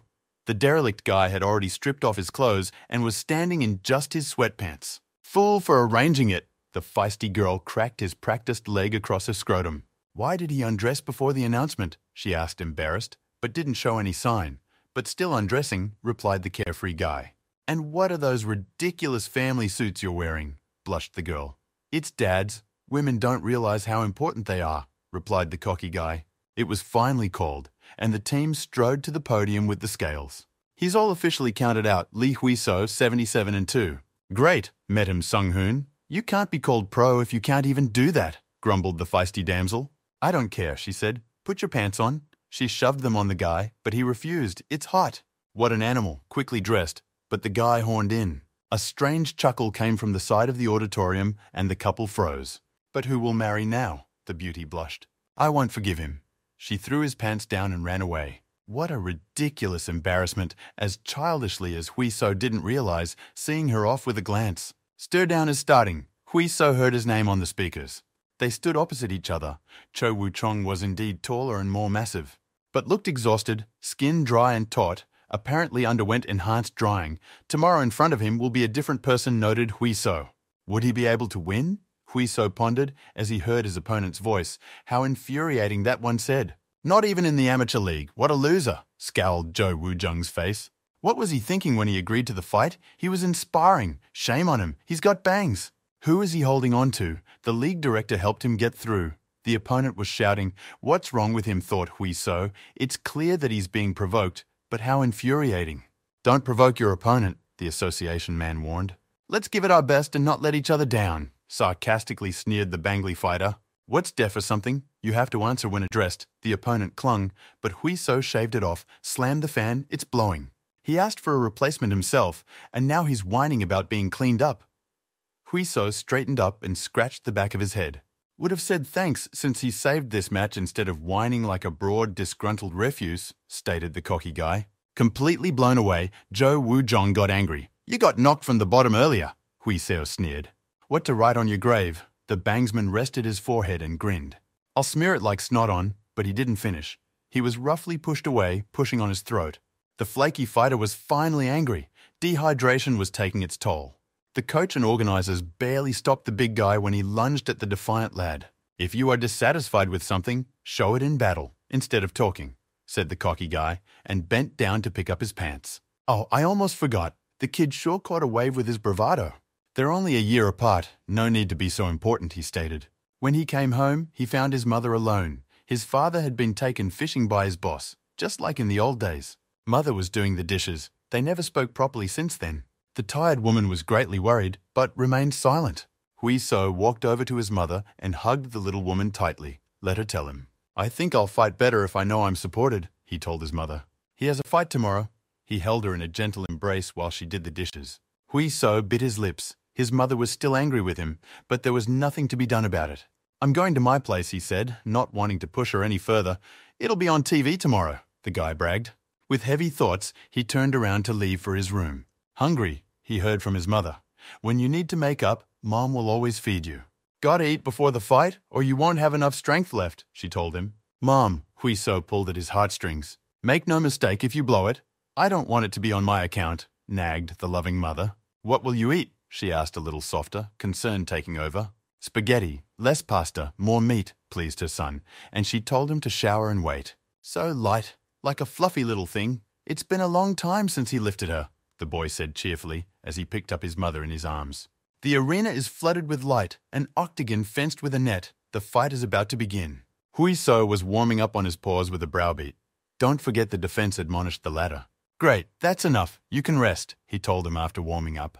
He's in good shape, said the blonde man, and it makes him uncomfortable, Sung-hoon remarked. Look how relaxed you are, the old coach asked the guy so easily, and he joked that he had relaxed in advance because he was waiting for him. 2 pieces of advice for this fight, said the unshaven trainer. First, give Cho Woo-chong 10 times in the face. As if it was easy to mutter to the guy, do not rush, hit the tactics, provoke a blow, the master in this, continued the coach, massaging the athlete. What about the second piece of advice? The cocky kid asked. Listen, don't panic. If things get out of control, Sung-hoon will tell you what to do, the kid pondered. Why don't you say anything? His coach asked him what to do if his gut tells him to do the opposite of what Sung-hoon said. Huiso replied, Usually it's already clear what to do, but Sung-hoon doesn't let it be. The browbeaten frowned upon hearing his name. Do as you see fit, soothed his old coach, much to the browbeaten man's indignation. What is this? Sung-hoon asked himself. The coach told the kid to do what he wanted, but not to lose his temper. Master Sang wanted to challenge such a statement by the browbeaten, but the locker room gave the command to start. Let's go, nudged the cocky kid toward the exit by the unshaven coach. They walked down a dark corridor, the blinding light of the arena beaming from the passageway. There it was, an exciting feeling, just like the first time swept over Huiso when he heard the noise of the crowd. The unshaven coach watched the guy's reaction carefully. Many fighters are embarrassed by large crowds of spectators. Good for getting in the mood for a fight, said the guy. Great, replied the unshaven master. Let's warm up. While Huiso was performing the shadow fight, Sung-hoon quietly approached Sang-guk. He's in charge of this fight after all. Why did he tell the guy to stop listening to him? The browbeaten master asked. Leave him alone. Let him do what he wants, said the unshaven coach. But he's making his debut. How can you let him do what he wants? Grumbled the browed one. He's not like the master after all. If he takes the advice and loses, he won't be back in the ring again. But Sang-guk stood his ground. In the other halls, Huiso was told what to do by everyone. And just because of this he refused the elite club, the master replied, let him do what he wants. The match was commentated by the announcers Li Hui. So comes out in the blue corner. They announced the start of the main event. The debut match, he had only been doing MMA for a month, defeated Pro with 1 punch and excelled in sparring, accompanied Huiso's exit commentators. Newcomers rarely appear in such an arena. Whether he can handle it will indeed be difficult, they continued. In the red corner, the rising star of the arena with 3 victories behind him is Cho Woo-jong. The audience is actively supporting him, but will he justify the trust? Don't worry, move fast but stay calm, the unshaven coach admonished. Blue corner, star rookie, 5'7" tall, 77 kilograms, Lee Hui-so. The guy confidently entered the cage. Red corner, a fighter who is 5'3" tall, weighs 77 kilograms, Korea's future welterweight, Wild Stallion Cho Woo-chong. Participants to the center gave the referee's command, and they almost collided foreheads. Cho Woo-jong was noticeably taller. Firm muscles, not at all like he was at the weigh-in. Hui-so noticed. Gotta watch out for his grabs. He was tuning up for the fight when his opponent spoke to him. Make sure you learn everything well, he muttered through his mouthpiece. This is his last pro fight, his opponent promised menacingly. But Hui-so wasn't bothered by it in any way. Loser, you're still mad or something, said the cocky kid to the bangs. Not only is he rude, he's also stupid. Focus on the match, Cho Woo skewered with anger. Blue ready, red ready, fight. The referee gave them the command and the gong sounded. The gate is light, so he's calm, observed Hui-so browbeaten coach. Prepare a bucket of ice and Vaseline, the browbeaten man asked, anticipating a lot of heavy blows and dissections. The crowd enthusiastically exclaimed, Yai! Sung-hoon felt cold. What's wrong? He asked, and turned around abruptly and looked into the cage. What on earth happened? Cho Woo-chong was lying with a broken nose. Hui-so was standing over him. As soon as the fight started, Cho Woo-chong attacked first to deal with the brash newcomer more quickly. He moved confidently, not expecting any surprises at all. A short left jab shot into his face like a magnum. Right straight into the jaw of the bangsman without delay. Clean 2. Lee Hui-so had put his opponent down within 10 seconds of fighting and loomed menacingly over him. Jowly sat up in the ring as if he'd been knocked off his dignity all at once. Pull yourself together, Cho Woo-chong, yelled the bang sheep to his mustachioed trainer. The fight wasn't over yet. He barely dodged Hui-so's overhead kick. The fighter rose sharply. The attack had knocked him off balance, but he recovered quickly. He raised his arms and took a stand. The commentators were going crazy with this start. Nothing, thought Cho Woo. Now he'll get his rhythm back. But Hui-so didn't wait for his opponent to rest. He gathered himself and lowered his body forward slightly. With one jerk, the daring guy shortened the distance. Cho Woo didn't have time to react. He got a right on the retreat, again on the broken nose. The fighter lost his balance and fell backward, the quick Hui-so crushing the massive opponent. The impact shook and stunned the Bangladeshi, the situation abruptly becoming catastrophic. He was still on his feet, but Hui-so was getting closer, but he kept his head down. Chelkasny gathered himself into a box, braced his forearms against his body, covered his face with his hands. He stopped, so he wants to be hit harder, Hui-so. Put more force into his punch. He showered his opponent with powerful combinations to pierce the defense. Focusing his attacks from above, he ducked and drove a hook through the ribs, hitting for an elbow. From the pain in his spleen, Cho Woo clenched his teeth. He felt nauseous. The proud fighter, unable to withstand such a one-sided exchange, opened up and went for the breakout. He fires off a powerful jab to throw his opponent off, but Hui-so easily ducked under the delayed strike. The right one smacked Cho Woo so that his head turned in the opposite direction. His sturdy build, flexible and strong muscles absorbed some of the energy of the blow, and that's the only reason he hasn't fallen yet. He took a wide step forward and attacked over the top, still hoping to win the exchange. Hui-so watched the strike as if in slow motion. He clearly read his opponent's every move. The left countercross came in cleanly, doubling the damage on the Bengal staff. Impossible when he had time to counterpunch. That kind of technique is not what you expect from a rookie. Both fighters lost their balance, but Cho Woo staggered harder. Hui-so had regained his balance earlier and got close to his opponent again. In a desperate attempt to escape, the bangsman made a pass to his feet to fell the fast guy. The cocky kid put his foot back and lowered his body in a low stance and didn't let himself get knocked over. Go ahead and pant, he smiled. His opponent was wasting his last strength on futile attempts. Hui-so got up and pushed the battered Bangkasti away from him. They went back to the counter. The spectators were going crazy. The experienced fighter couldn't do anything to the newcomer. Cho Woo was against the net. He was breathing heavily. Hui-so raised his hands. He showed no signs of fatigue and bided his time. The browbeaten coach couldn't look away. He thought that Hui-so would be at a disadvantage. The opponent surpassed him in skills and experience. The daring fellow, uncovering his defense, rushed forward, cutting the distance. Wants to fight, the bangsman thought, and prepared to block Hui-so. But instead of struggling, the defiant lad froze at the last second. Yi landed a straight left punch to Cho Woo's exposed bangs. Unconventional kicks, feints, broken rhythm is his real style, realized Sung Hoon. It was the same with Skinhead. He destroyed his opponent's rhythm and his sense of distance. You can't take advantage of that without training. Hui So's hands gathered in a lock on the back of Cho Woo's head. He gripped him tightly. Like a panther, the agile fellow leaped upward, bringing his knee in for a kick. His entire body mass concentrated in one point and pierced through Cho Wu's defense. Everything shook and swam in his eyes. How so? Cho Woo stopped hearing everything that was going on around him. He tried to make a pass to his feet again and move the fight to the floor, but Hui So's legs were spread too wide. Told him so, Hui So thought to himself, easily controlling his opponent with his hand from the top. Don't talk, but show me. He loaded his magnum. An explosive uppercut knocked his jaw so hard that Cho Woo lost his mouthpiece. The back of his head toppled onto his back from Hui So's monstrous blow. Bravastik couldn't believe his eyes, and the unshaven old man was enjoying the fight. Hui So was already flying towards his cut-down opponent to finish him already on the ground, but the ref jumped on top and stopped the match. Hui So stood over his defeated opponent and took a breath. 1 minute and 49 seconds in, the commentators were shouting over and over whether there had ever been such an explosive debut before. All those who followed Hui So will never forget this fight. The guy clenched his fists, adrenaline waves went through his body. He did not immediately realize that the fight was over. A flawless victory. The entire hall cheered. The triumphant man raised his fists in a victorious pose. He passed out instantly as soon as he sat down in the comfortable chair in the back seat. Snoring like a pig, grumbled the old master. Leave him alone. He did a good job, objected the brow stick. It's not about Hui So. It's about this one.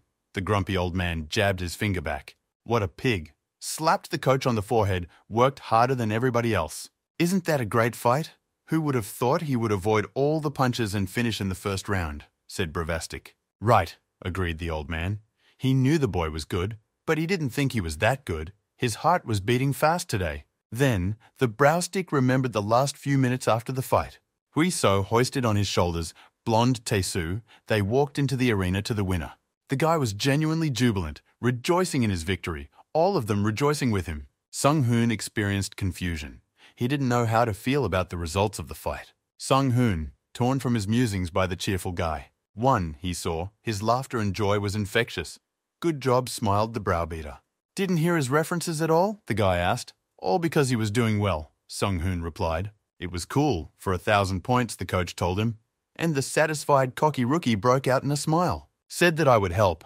But he himself was silent as if he had left the fighter, stealing heavy thoughts of the browstick. Master Sang-guk, on the contrary, knew what the guy needed and gave him confidence, which turned the fight in the right direction. Terrific, thought Sung Hoon. The leader knows how respected he is, he asked. What is needed already? The unshaven master grumbled. Why is self-interest suspected in him? Wondered the browbeaten man. Quit building a saint who's always picking on little things, grumbled the old man. Whining about the stubble. Even the gym is embarrassing to come to, grumbled the old coach. It's just an excuse. He's lazy, so he doesn't go, resented Sang-guk, and argues with me all the time, grumbled Sang-guk. And why is it that he's always driving them?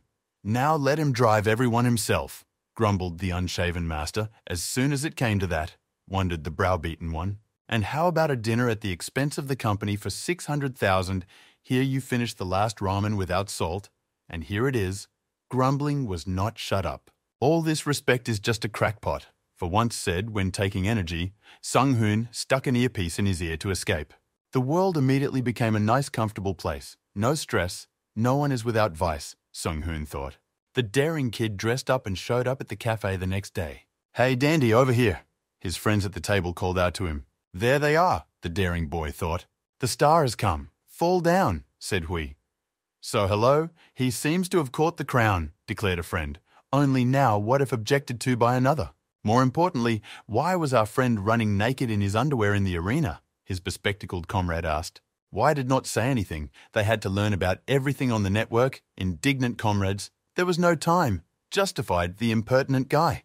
3 weeks to prepare just, said Huiso. Pathetic excuses. He's not friends with us just anymore, quipped his friends. One couldn't help but notice that Hui So is now really getting the attention of young people watching MMA.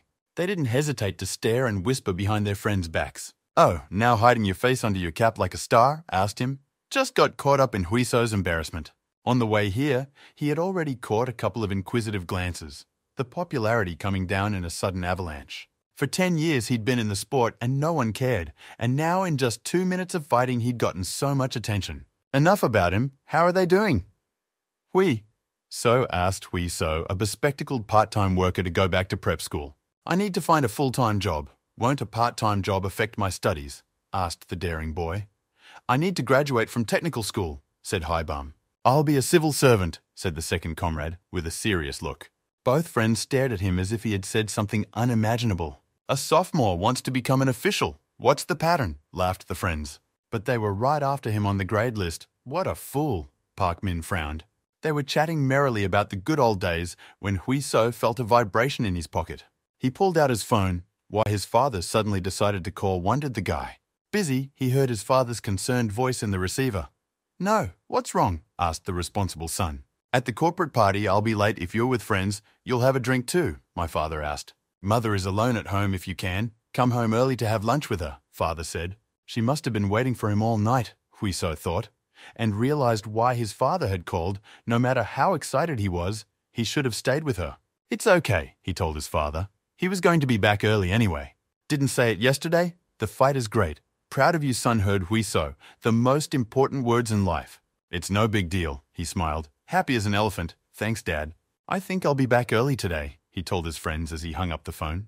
"You said you'd be hanging out with us all night," the friends marveled. "Just have to. Next time it's a treat," he promised Huiso to his comrades. He waved goodbye to them and hurried home, for his mother was waiting. "You should have told me right away, we all know," Chaebom remarked, and Park Min agreed with him, Mama's boy. Huiso walked, bouncing along quickly, feeling unusually light at heart. He pulled out his phone as he walked home, the brow-beaten coach calling. "Send the prize money check," Sung-hoon asked him, and the guy logged into the account. 1,165,000 per match. He got a tidy sum. He got the main fight bonus of the evening, and another 10 million was transferred for that. So many years he had been poor while he was in the sport. One fight changed everything, the feisty lad thought regretfully. He met her on his way home. She was standing with her back to him behind the counter. A nice woman of short stature was whipping out a discount on vegetables. Even from afar she is so beautiful, Huiso thought as he looked at his mother.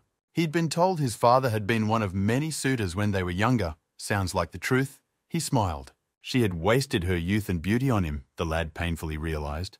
His mother finished shopping while he pondered and headed for the house. "Mom," he crept up behind her and suddenly hugged her tightly. "Scared the hell out of me. Couldn't you call first?" grumbled the beautiful woman. "Why do you have to go so far away?" he asked. It was the same at home when he picked up the bag. "It's cheaper here. A little walk is good exercise," replied the mother sternly. For the sake of 1,001, went so far, dragged a heavy bag by a loving son. They had to splurge on his sports, and now they were saving every penny. "Didn't he leave to go out with his friends?" his mother asked. The caring son brushed it off. "They had some business to attend to," he said. "Maybe we should have dinner at a restaurant," Huiso suggested. "Why?" Huiso's mother grumbled. She had already bought everything. "He earned some today," the son proudly announced, so they could just leave the groceries at home. "How much did he earn?" she asked. "It's a secret," the son replied, "but we'll show her when he earns well in the future." The tired woman laughed lightly. "I'll repay her 100 times over," Huiso thought as he watched her laugh. "What do you want to eat, sashimi or seafood?" Not necessarily answered at all by the satisfied mother, they walked home peacefully. The manager waited patiently for the X1 boss to look at everything. The director watched the bout intently, with the crowd's screams and the commentators on the speakers. They watched the fight tape of a brash newcomer who had only recently started MMA. The guy made his debut a month later and performed well. He completely dominated his opponent the entire fight, used high techniques and deceptions, defended well. By all accounts, he was a top-notch fighter. Impressive and spectacular jump kicks, the crowd roared with delight. And a brilliant knockout at the end of the second round. An incredible fight, thought the director. The record ended quickly, but the feeling of a good fight didn't let up. "What do you say, director?" the assistant asked, and turned on the lights as the video came to an end. "Hell of a great fight." The director didn't hold back his emotions. "He's really new," he wondered. "Since you haven't seen him?" "He's definitely new," the manager replied. "It was worth taking a business trip and there's a whole treasure." "What team is he on?" the director asked. "Team Attack," the assistant replied. That's the guy who turned down director Kim, the manager reminded him. So that's why he has a disgruntled face, the director realized. He was in trouble for that, the assistant added, not surprisingly. He was set up by the person who asked for help, laughed the director. But we won't have a problem with that, he asked the aide. The guy refused the money because he wanted to train with Sang-guk, the assistant reported, so he's loyal. 22 years old, went through the army, read out the resume of the aide, got $2 million for the fight, still got a raise. So he got $3 million in total, the director calculated. Get it no matter what. Let him pick his own matches if he wants, the director blared. I'll get to it after the holidays, the assistant accepted. The match had just ended. There's another person who caught the manager's eye. That's it, the manager said. He had another meeting, so he wasn't going back to the office. And I'll take the card, said the manager. Sure, don't deny yourself anything, allowed the director. He loves MMA, but hasn't been this excited in a while, the manager noted. I wonder how far this guy will go, wondered the manager. The director turned the tape back on. He was getting really raspy, like he was getting younger. How well he fights again, ranted the director of X1, the largest MMA fight organization. Hui. So leisurely strolled along, enjoying the fresh air. It was warm fall, not hot or cold, just right for a walk. Oh, familiar back. His gaze involuntarily slid over the girl's slender figure. Min Yu, he cheerfully called out to the stroppy girl since they had met. Pretty lady recognized his voice and turned around. There's that goon again, she thought. Without saying anything, he walked forward as before, the little bugger, Hui So thought. What a joy to meet her, stepped the guy closer. Quit pretending they're friends, bristled the girl. Quit playing smart, he snatched the small book from her hands. What a children's book, he appreciated the butterfly cover. Kindergarten, said the guy, this is philosophical literature. She slapped the insolent guy. Wow, so you can read? And how interesting, asked the cheeky kid, still wouldn't understand even if explained, answered the prickle. Come on, who can't read maps, he asked. It says wise relationships, the art of life and human history, she shyly asked. Is she a nerd? Whispered the guy's lips. I'll strangle him now if he doesn't stop. Kept the beauty unfazed. Not recognizable at all, the guy remarked. Didn't Mom teach you not to talk to strangers? She asked. When they got to the hall, she was still just as nonchalantly ignoring him and reading. What a difficult character, the boy looked at the lovely prickle. There he is, bum. Sung-hoon entered the office. Why are you sitting around? He asked. Oh, Mr. Eyebrows, the tomboy said hello. Come, let's go out, Sung-hoon called out to him. What else is there? Hurry to the principal's office for a minute, he said. Take this, held out a stack of documents to Sung-hoon for the guy. This, he read more closely into the dull lines, with not at all dull results. A contract from X1, excitedly exclaimed the cheeky guy. They thought to sign an official contract, confirmed Sung-hoon. Surprised, he asked the kid. He thought it would happen later, he cheered. A debut without a single missed shot? They couldn't miss it, the browbeat coach replied confidently. He's very lucky, he told the cocky guy, who didn't realize whether it was a compliment or not. It's exciting. Let Cho-woo then. Could not show everything. Fought not in his style. The next will not be so easy, warned the browbeaten. It was true, understood by the bold fellow. If not for his opponent's underestimation and provocation, he himself might have been beaten. It happens in different ways, Sung-hoon continued. Sign the contract. He promised to give details later.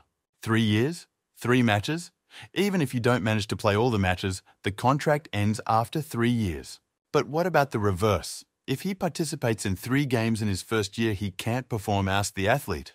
Good question. Look at the 4th point, group versus group. The contract for the exchange of fighters read Hui So. This allows him to fight for other associations. As long as they are owned by X1, the organizations have a direct dialogue without middlemen or taxes. Additional expenses are paid by the organization, and the training camp is paid for by the fighters. Looks like there's going to be a lot to pay, tensed the internal financial advisor. The prize money may be modest, but with this contract, even if things go bad, they can't fire him because the benefits are more important, the prize money. You'd think the association would be greedy, but they do a great job and insure the risks so that the athlete ends up winning. An important point, Sung-hoon pointed out, if he joins the SFC association, the contract is considered automatically cancelled. They are a major competitor for X1, because to keep things running smoothly, there is a ban on exchanging fighters between them. What's wrong? Sung-hoon asked the agitated guy, who remained impressed at the mere mention of SFC. They arbitrarily declared themselves the best platform. Let the standards of the sport rise. The small organizations kept the title unblemished. No wonder even those who know little about the sport have heard of it. That's right. And now he won't be able to have anything to do with them for 3 years, smirked the brow stick.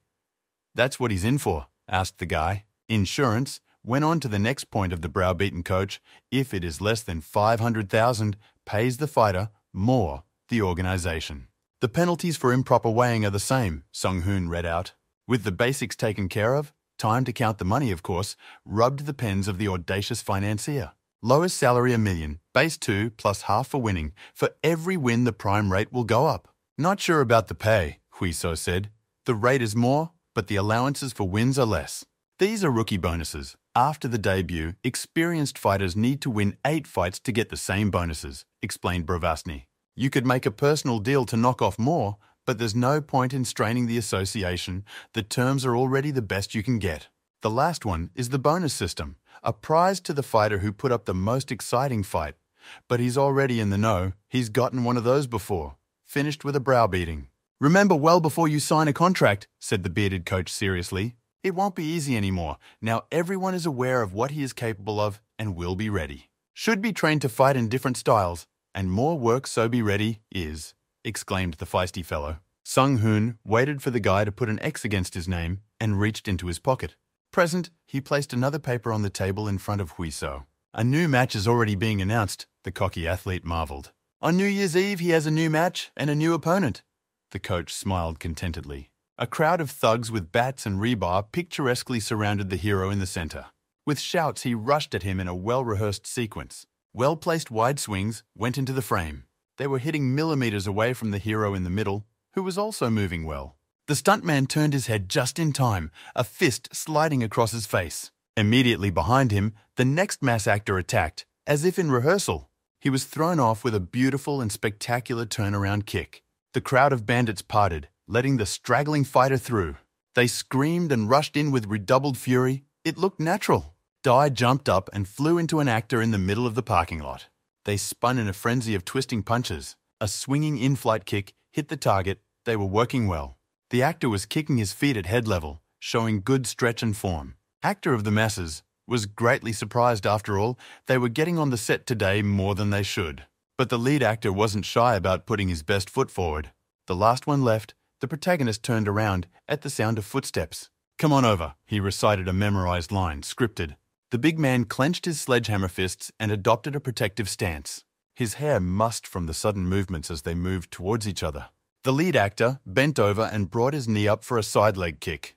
The foot firmly flew into the exposed defense. The moment it hit, the hairy-haired guy managed to synchronously bounce to the side. He pretended to gasp after the hit and collapsed to his knees. The actor stood over his defeated foe, clenching his fists hard. That was it.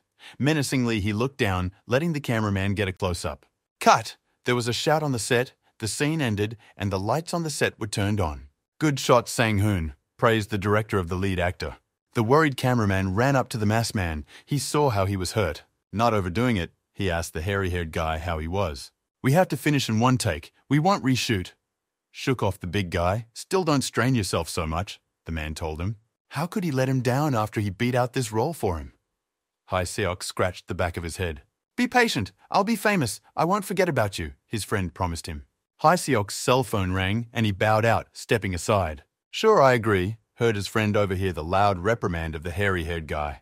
The gym called. He's going to have a fight in the main card. Things are getting better, exulted the big guy. And when is the battle? His comrade asked. On New Year's Eve, the latter replied cheerfully. They watched the tape of the fight, the hairy-haired boogeyman holding his defenses tight as if he were a rock. His opponent was hitting with all his might, desperately and sprawling. It was obvious how tired he was. Despite his large body, the stout man deftly dodged numerous punches. Seizing the moment, he hit his opponent with a right kick to the ribs and finished it off with a quick left hook with minimal delay. The match ended in a quick win, with the big guy showing good fundamentals. What do you think? Asked his browbeaten coach. A normal fight without grappling or wrestling in a stand-up, Huiso remarked. 4 fights in the amateur league, 2 professional bouts, the basis of karate, 3rd Dan, winning the nationals, Red Sung-hoon. He's got good fundamentals, a real splinter, the kind that attacks a lot, has good stamina, explained the Browns coach. Endurance is like a battery level. No matter how a person copes mentally, if they are exhausted, they won't be able to move. Many pros that have been practicing for years can freeze up and get all hit, not because they are reluctant to move or don't know how. There are 3 kinds of strategies for this match, continued Bravastic. The first option is takedowns and push-ups. He's bad at those, but Huiso is also bad, so that option is out. Nailed the guy. The second, overpower him in stamina. But the feisty boy is smaller, and the stamina is worse, so this one's a goner too. What was the third option? Sung-hoon asked. To go out and win? The cocky athlete waved his hands. Bingo! Suddenly exclaimed the normally calm Browstick. Ruthlessly attack and crush his defenses until you penetrate him completely. If he was so strong, he wouldn't think about strategy. Just attack with all his might, sighed Hui. So, such attacks don't exist, said the browbeaten. But there is. Technique, he noticed. What technique? The cocky kid had his ears on. Muay Thai, aka Thai boxing, Sun Hong simply answered him. This type of martial arts, strongest in offense, especially the elbow and knee strikes, master it, and you can break his high Seok defense. Let's start right now, suggested the browbeaten. But who to learn from, wondered the cocky fellow. Don't worry, everything is already ready, Sung-hoon praised himself. He will be introduced now, the only Thai boxing specialist on the team, Sung-hoon said. There he is, the great bang-headed slob Jong-hwan. There was a silent pause, and Huiso didn't know what to say and wondered if it was a joke. Doesn't inspire confidence. He smiled strainedly at his best friend. Sung-hoon asked him to train the cocky brat with knee and elbow strikes, but Jong-hwan disagrees, surprising Huiso. You can't hit your opponent with an elbow in a parterre, and you can't hit him with a knee when he's leaning on 3 points. At this point, Huiso's maximum is simple pushes and kicks, a friend remarked. Because we need to study plum, said the friend. What other plum? Huiso didn't understand. One of the important grabs in Thai boxing for elbow and knee strikes, a friend replied. There are plenty of matches in which fighters lost because they didn't know plama. These techniques need a good base. First learn how to grab, said Jong-hwan. First, with the left hand firmly grasp the opponent by the neck, he is likely to do the same, rightly asked a friend. Then you pull your opponent's left hand with your right in order to create the right angle. This is the plam grab. You need the right angle to hit your opponent with an elbow at close range. See, the fingers in this position are free. Whoever takes it first will win this fight. Revealed the essence of Jong-hwan's technique. Just like now, he abruptly grabbed the neck, the defiant friend, and pulled it toward him and down. This is training, Huiso resented. Stop grumbling. How will you get out? Asked him as he closed the lock on the back of his head. I'll just grab my hands and throw him off me, the cocky fighter said. But what if he hits a knee from below? Jong-hwan started practicing. There is no going back. He is held firmly and only pressed harder. If he tries to pass to his feet, his head is too close to his knee. Try and get out. Jong-hwan easily dragged from side to side. The guy, he had complete control over him. In the first half of the grapple, you can still shake off your opponent quickly if you have the strength and reaction is quick. He pushed his defiant friend away. There's nothing worse than getting into a plume when you're already exhausted. Now he'll show you how to get out, his trusty companion taught him. He told Huiso to grab him, and the latter closed the lock around his friend's neck. Thoth pressed his shoulder hard against the brush, as if hiding his head in a shell. With a loud cry, the friend broke free from the grip, easily dropping Huiso's hands. Cool, said the comrade smugly. Quit fooling around, there's plenty to do, replied the cocky guy. This is part of the great guru's training. Praise quickly, all joked the one, but looking at his serious friend, continued. You need to get into the right stance if you're taken in a plam, and tense your neck and back. If the opponent is of the same height, when the back is pulled back, his arms will straighten and the power will be gone. He will no longer be able to control the grip. Then turn your body, use your shoulders as leverage and break free of the grip, the friend explained. But if the tackle is already complete, the neck strength is not enough to break free. You can try to trip him while he's kneeing him. He asked Huiso to apply a full plam grip on him, and he clenched his hands around his neck. If you're stuck in a plume, you can slip your hand between your opponent's arms, he demonstrated. When the capture is complete, the space is very, very small, and the enemy, knowing what can be done, will actively interfere with it. But if you turn your shoulders and make your opponent look inward, Jong-hwan made a move. No matter how little distance is left between your hands, you can slip out here. As he does so, his hand slips inside the clinch and he's hooked onto Huiso's arm with his right, and turning the hull again, easily severed the strong lock that held it in place. It's hard to see an open space to get out, but the situation can quickly change to a variety of outcomes. Now that was good, praised Huiso to his friend, more praise to the god of praise, cheered the latter. Who would have thought that such an unreliable slob would be useful? Continued the impertinent fellow. Go here, replied the friend. Since he used to wrestle before, he should have good balance. He should learn this hold, and there will be no problem, Zhonghuan summarized. That's it for today. It's time to molt, Zhonghuan whispered quietly. Huiso finished practicing. You can grab him, waved a friend's hand. Strength coach Taeyong joyfully walked onto the stage. Fresh blood at last, the training maniac blossomed. Why, a chill went through Huiso's chest, but it was too late to run. Why is he here, trader? He asked Zhonghuan, and the latter made the excuse that neck and back muscles were important for Plam, and Taeyeon was the best fit. That's how, doesn't he know what kind of person this is? Shook Huisung desperately to his friend. And what a man he is! A huge boogeyman crept up behind him. Eek! Shrieked the defiant lad. So what kind of person is he, dear Kim Huiso? The gorilla interrogated the guy. The best in the world. Favorite coach. Huiso smiled strainedly, letting go of his friend. Since the guy appreciated it, let him carry it back now. Are the words about love a lie? The 120-pound fighter asked, and put his hands on his shoulders. He sat down to ride on Huiso's bald horse. Gallop, faithful steed, he said to the lad. No pain, no gain, Zhonghuan sneered at his comrade. Who said he's staying? Taeyong asked. He'll ride him afterward. They're so busy and he doesn't want to get in the way, so he'll go train with Hai Bom. But he's busy with Eugene hottie, the gorilla objected. Maybe there's someone else, Zhonghuan timidly mumbled as the athletes glanced around. Well, no, the slacker athlete got their look. Save me, the hooligans are taking away my eyesight, he wailed and rushed away. But they were in a cage. There was nowhere to run, and he was pinned against the net. The perverts pounced on the poor fellow, the daring horse carrying Taeyong to victim number 2. A few weeks later, they had a light sparring session with grappling. Zhonghuan quickly threw his hand up to grab his friend. Huiso saw all the moves and defended easily, blocking the attacks, and even managed to counter-strike. But Zhonghuan ducked under the arm swing. They moved swiftly in a stance, attacking and counter-attacking at close range. Huiso knocked Zhonghuan's arm far away and got even closer. The one felt the grip on his neck. The friend became noticeably faster. Pinning his neck lower, Huiso shot a knee to his stomach.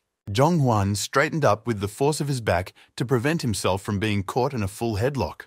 Huiso slipped his hand inside Zhonghuan's grip and held his neck firmly. A knee stabbed painfully into his ribs from the side, and Zhonghuan cried out. Zhonghuan slipped his hand between them and rested it on Huiso's chest. Turning his body around, he broke their coupling and the fighters scattered to different sides of the ring. Both landed on their feet and quickly regained their balance. Enough, Zhonghuan said suddenly. They had finished sparring. Good job, he got the gist of it, and praised rather quickly his friend. Rest until next practice, he waved him off, and a tired Huiso collapsed to the floor. Lucky that Zhonghuan studied professionally, Thai boxing. Without it, he wouldn't have learned it. His strength and stamina had increased. The feisty lad assessed himself, though you could usually get one thing or the other. One tired-looking cutie suddenly crouched down next to him. These days, Huiso asked the girl, referring to the days before the fight when you have to watch your weight. Die, silently, she replied. No snacks, no fatty foods, no fast food or salt. Without the juicy chicken was already hard to come by. She could afford nuts and bitter chocolate. In addition, the girl had to drink a lot of water, 6 or even 8 liters a day. It affected her morale. Less calories, more exercise, more running to the bathroom without end.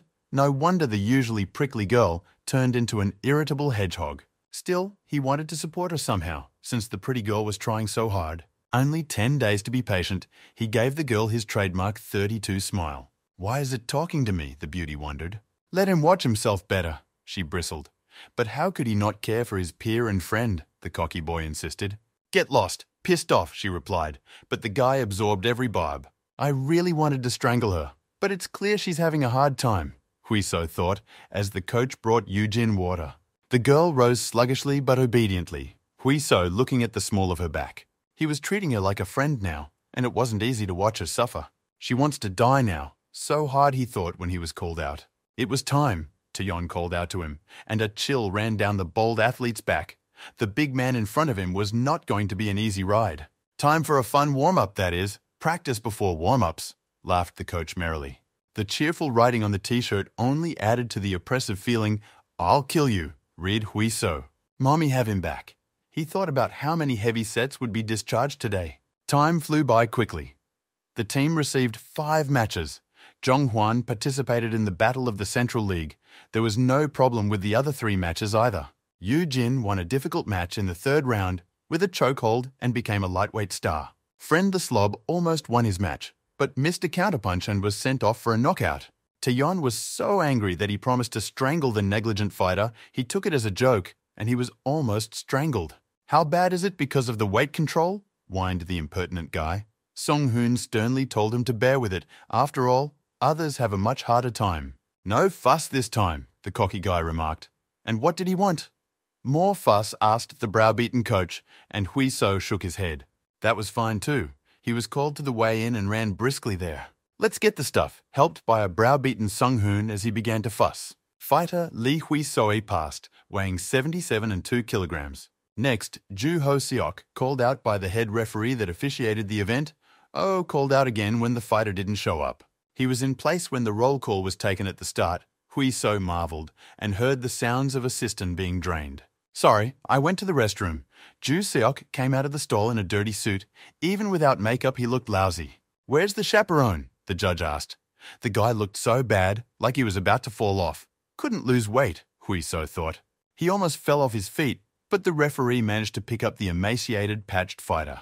Ju Ho-seok, the weigh-ins passed. The results were announced, 77 5. Without his shirt, he looked a formidable opponent.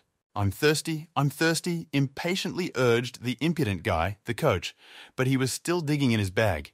He seems to have forgotten the bottle in the car. How many people has he been training, and he still forgets the water? Grumbled Sung-hoon at him. Thirsty, Hui? So heard a muffled voice from the back. Take it, please. The guy with bags under his eyes spoke politely and offered his water, even though he was suffering from dehydration himself. Awkward for what he arranged, it was hard to lose weight from work, Ji-seok apologized. What's the job? Asked the cocky guy. A small role as a bully in a movie, shyly asked the patched big guy. It's not easy if you have to work part-time, Sung-hoon said sympathetically. It's a small role, but you have to work hard, Ji-seok said. I think I'll go, he said. It's not good to be overly friendly before a fight, said the patched fighter. Thanks for the water, said Hui. So goodbye. Good guy, he said. Cho Woo-chong was a real brute, right? Agreed the browbeaten coach. But don't feel sorry for him for being polite. We'll fight like a dog. Of course he'll give his best at the match, the cocky kid replied decisively. On match day, he chewed the odd dry vegetable. How I want chicken, whined the cheeky lad. What a sumptuous feast. Her brown hair tickled her face. The sweet smell of chocolate teased her nostrils. Today is her day off. Surprised at the appearance of the girl Hui-so, helps Zhonghua with the fight. Explained the beauty. Since even she was called, it means Zhonghua is serious, said Hui-so, or else Taeyong will fold him in half, replied the cutie, and reached for a slice. It doesn't taste that bad. Why whine? The feisty girl interjected, then pounce. Hui-so suggested. I'll eat until my stomach bursts, he grumbled, mashing the vegetables. Here, pulled the prickly cutie guest candy out of her pocket and placed it in front of him. Snacks of chocolate and red ginseng, eaten an hour before the fight. They improve blood circulation, she explained. But why the sudden concern, wondered Hui-so, just left, embarrassedly turned away the girl. Oh, really? Let her say they were lying on the floor. The daring sportsman didn't believe her. I told you, just left, hissed the angry cat. She brought them on purpose. The cheeky guy teased and grabbed a salad in the face. Fuck you, dog, the girl shouted. He thought about strangling the insolent guy, but suddenly his cell phone rang. It's time to come down, Zhonghua. Need help with your things, the girl said quietly. Before she leaves, he told her, just think of joking around. I'll finish you off, the prickly cat warned at once. Thanks for your concern, smiled sweetly and sincerely at the cheeky guy. That's how you always have to answer, she muttered quietly in a thin voice. Come on, don't embarrass yourself out there in the ring.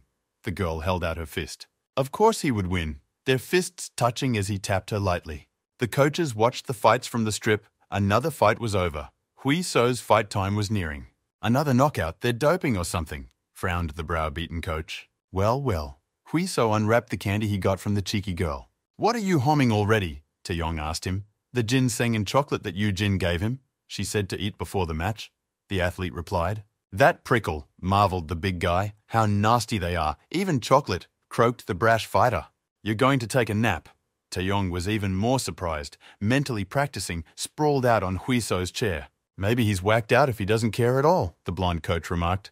It was the same in the first match, no worries at all, making it even more worrisome, frowned Sung-hoon's eyebrows. It was good that he was not their concern right now. One must think of his fighters, sighed the browbeaten trainer. The rascal was sleepwalking, shouted Taeyong. He was meditating, justified the insolent fighter. What kind of snoring meditation? The big man did not believe him. Blue corner fighter, Lee Hui-sung, the stands were rattling, cheering. The long-awaited moment had arrived. No wonder he is so welcomed. Everyone remembers the match that was in September, said the commentator. Didn't he have too busy a schedule? Replied another. Last fight was without injuries, and Lee Hui-so could not miss the final event of the year. Means X1 expects a lot from him, they discussed. Will he live up to expectations? The hosts wondered, as Hui-so prepared to enter the ring. Keep the zone on the edge. Don't get greedy. Don't lose control, instructed the browbeaten coach before the fight. Okay, I'll remember, promised the feisty athlete, anticipating the fight. Go ahead and rip it up. Hui-so was finally climbing into the ring. He habitually warmed up his body as if before sparring, doing light jumps. Ju Seok appeared, looking stern and massive now. There was no sign of exhaustion. The pudgy big man stepped into the cage, their difference in size making itself felt. The referee read them the rules and gave the ready for the fight as the fighters looked at each other in the center of the ring.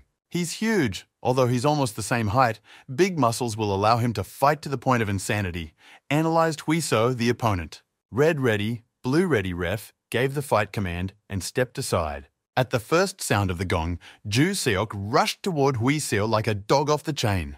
But the bold guy this time kept his distance and was not in a hurry. It was not profitable for him to enter into an exchange with a large opponent. He would meet his opponent with a series of long punches and jabs to test his defense and throw off the momentum. Hui-so shoots in with a leg kick to the thigh, but Ju Seok manages to get his knee up and block the submission. He immediately counterattacked, pushing with all his weight. A powerful body shot to the liver, finding a gap in Cheeky Boy's defenses. Painfully, Hui-so continued to dodge and study his opponent. He was practically pinned at the net, but Hui-so managed to get out with a nifty jump and land a short jab to the head. A putz of a big guy, he kept a solid defense and wasn't afraid to get close to his opponent. Hui-so realized after the punch that he couldn't bring down the big guy with that punch. Keep the pace and control the attacks, shouted the browbeaten coach from below. Ju Seok roared like a bull. Putting his fists out wide, he drew dangerously close. A powerful right hook to the right side of Hui-so's defenses, knocking him to the side. He had to stop to regain his balance, and he immediately took another series of heavy shots on defense. How tough, Sung-hoon assessed their opponent, but they had something to answer for. Hui-so defended well against attacks he couldn't dodge. He deftly dodged punches to the head on the cusp of a hard knockdown. A cannon shot from Ju Seok knocked his cross block off. An explosive uppercut nearly took his chin off, but Hui-so was able to stop his opponent's momentum in time with a kick to the chest. The direct oncoming push knocked even a big guy like Ju Seok backwards. The sturdy Patlak quickly regained his balance and prepared to fend off the next attacks.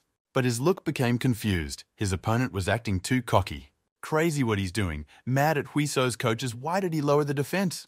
Hui-so had completely opened up. He stretched out like a wild mongoose, making it clear who was now controlling this field. He's making a mess of it. The big, hairy man assessed the situation. Nothing has changed. We need to press until the enemy is exhausted. The main thing is to keep the rhythm. Ju Seok went on the attack and instantly lands a straight left to the head. Bypassing any defense, Hui-so easily stopped his opponent. Attacking quickly, he saw clearly his opponent's next move. The next movement was quick too, the big man noticed with a glance. A right-handed body shot lands from the side. Ju Seok didn't manage to get his guard up in time. Not done yet, he saw Hui-so regain his balance and prepare to attack again. Lua kicks off, getting ready to defend from the bottom as Ju Seok tries to pull his leg up. No mid-kick left, he reacted as Hui-so changed stance and raised his right leg. Deception again, came the confused fighter, not knowing what to expect from his opponent. Hui-so had finally confused him. He had surpassed the big guy in speed, and now he was also using deceptions. Everything has changed. He has to keep watching Hui-so's feet all the time to know when to expect a punch. It didn't take long for the big guy to have his back against the net, himself cornered. He completely changed roles. Now Ju Seok was the victim of the hunt and looked to get out. Scornful exclamations were heard from the audience as to why he was standing and taking offense. Although he had never been hit yet, the audience did not understand his position. Ju Seok gritted his teeth. No matter how hard it was to break through, he decided. A side middle ground kick slammed right under his elbow into Ju Seok's torso. While he was thinking, Hui So attacked. But the big guy stayed on his feet even after being kicked. Hui So took a step and again brought his knee in as if for a kick. But instead of a lower one, he punched the upper ones right into the big guy's face, nearly taking his head off. The strong muscles of his neck held his head in place, but the blow stunned Ju Seok. He was pinned to the net and shot a hail of blows from all positions. The big fat man went for a breakthrough again, but to the side. The mad and daring fellow stalked him crabbedly, as if inviting him in like that.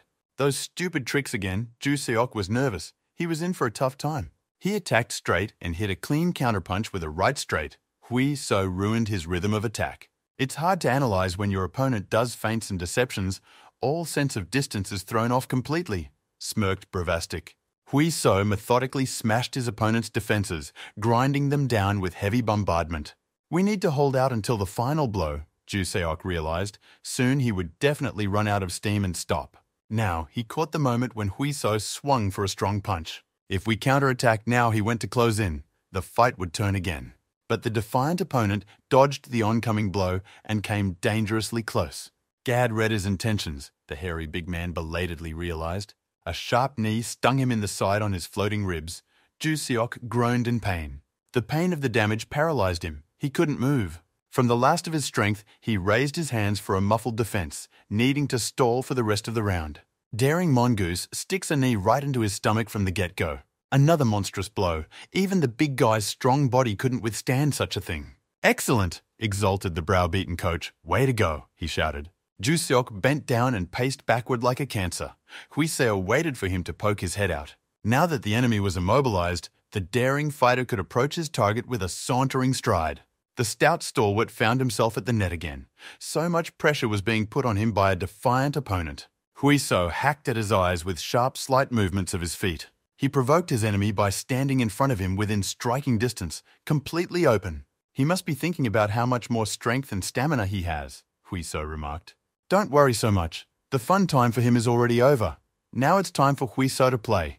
He grinned predatorily. "It's coming." The hairy big guy was completely confused. He was already completely shattered and didn't know what to do. Punch rash after punch, he missed several jabs to the head. Unable to counterattack, he absorbed all of Hui So's strikes. Only by some miracle did he hold on through the barrage of precision attacks, each one stronger than the last.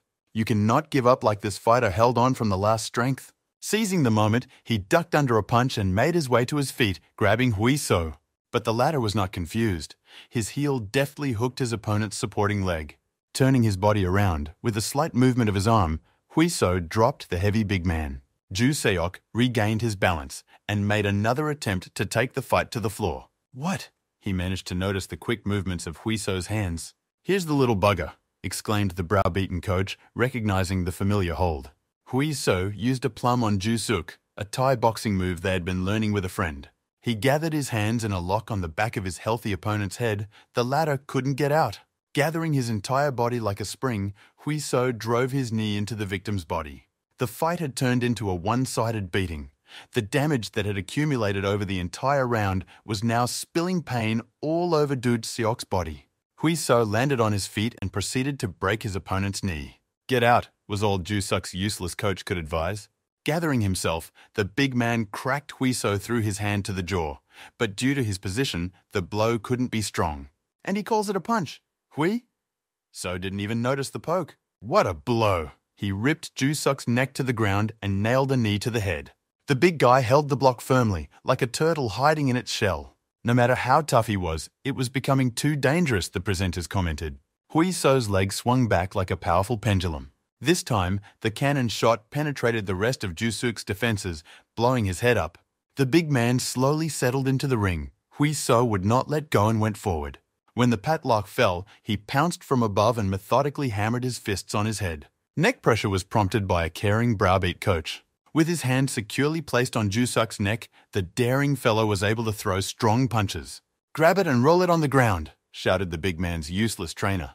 Ju Seok was shaking from the pain and the blows, but even more from his helplessness. Gritting his teeth, overpowering himself, he managed to get up and grab the defiant fellow. But the mongoose Hui Seok was ready for it. Pulling his legs back, he easily broke the hold. There was payback for the desperate moves. Ju Seok's neck was caught in Huiso's elbow grip.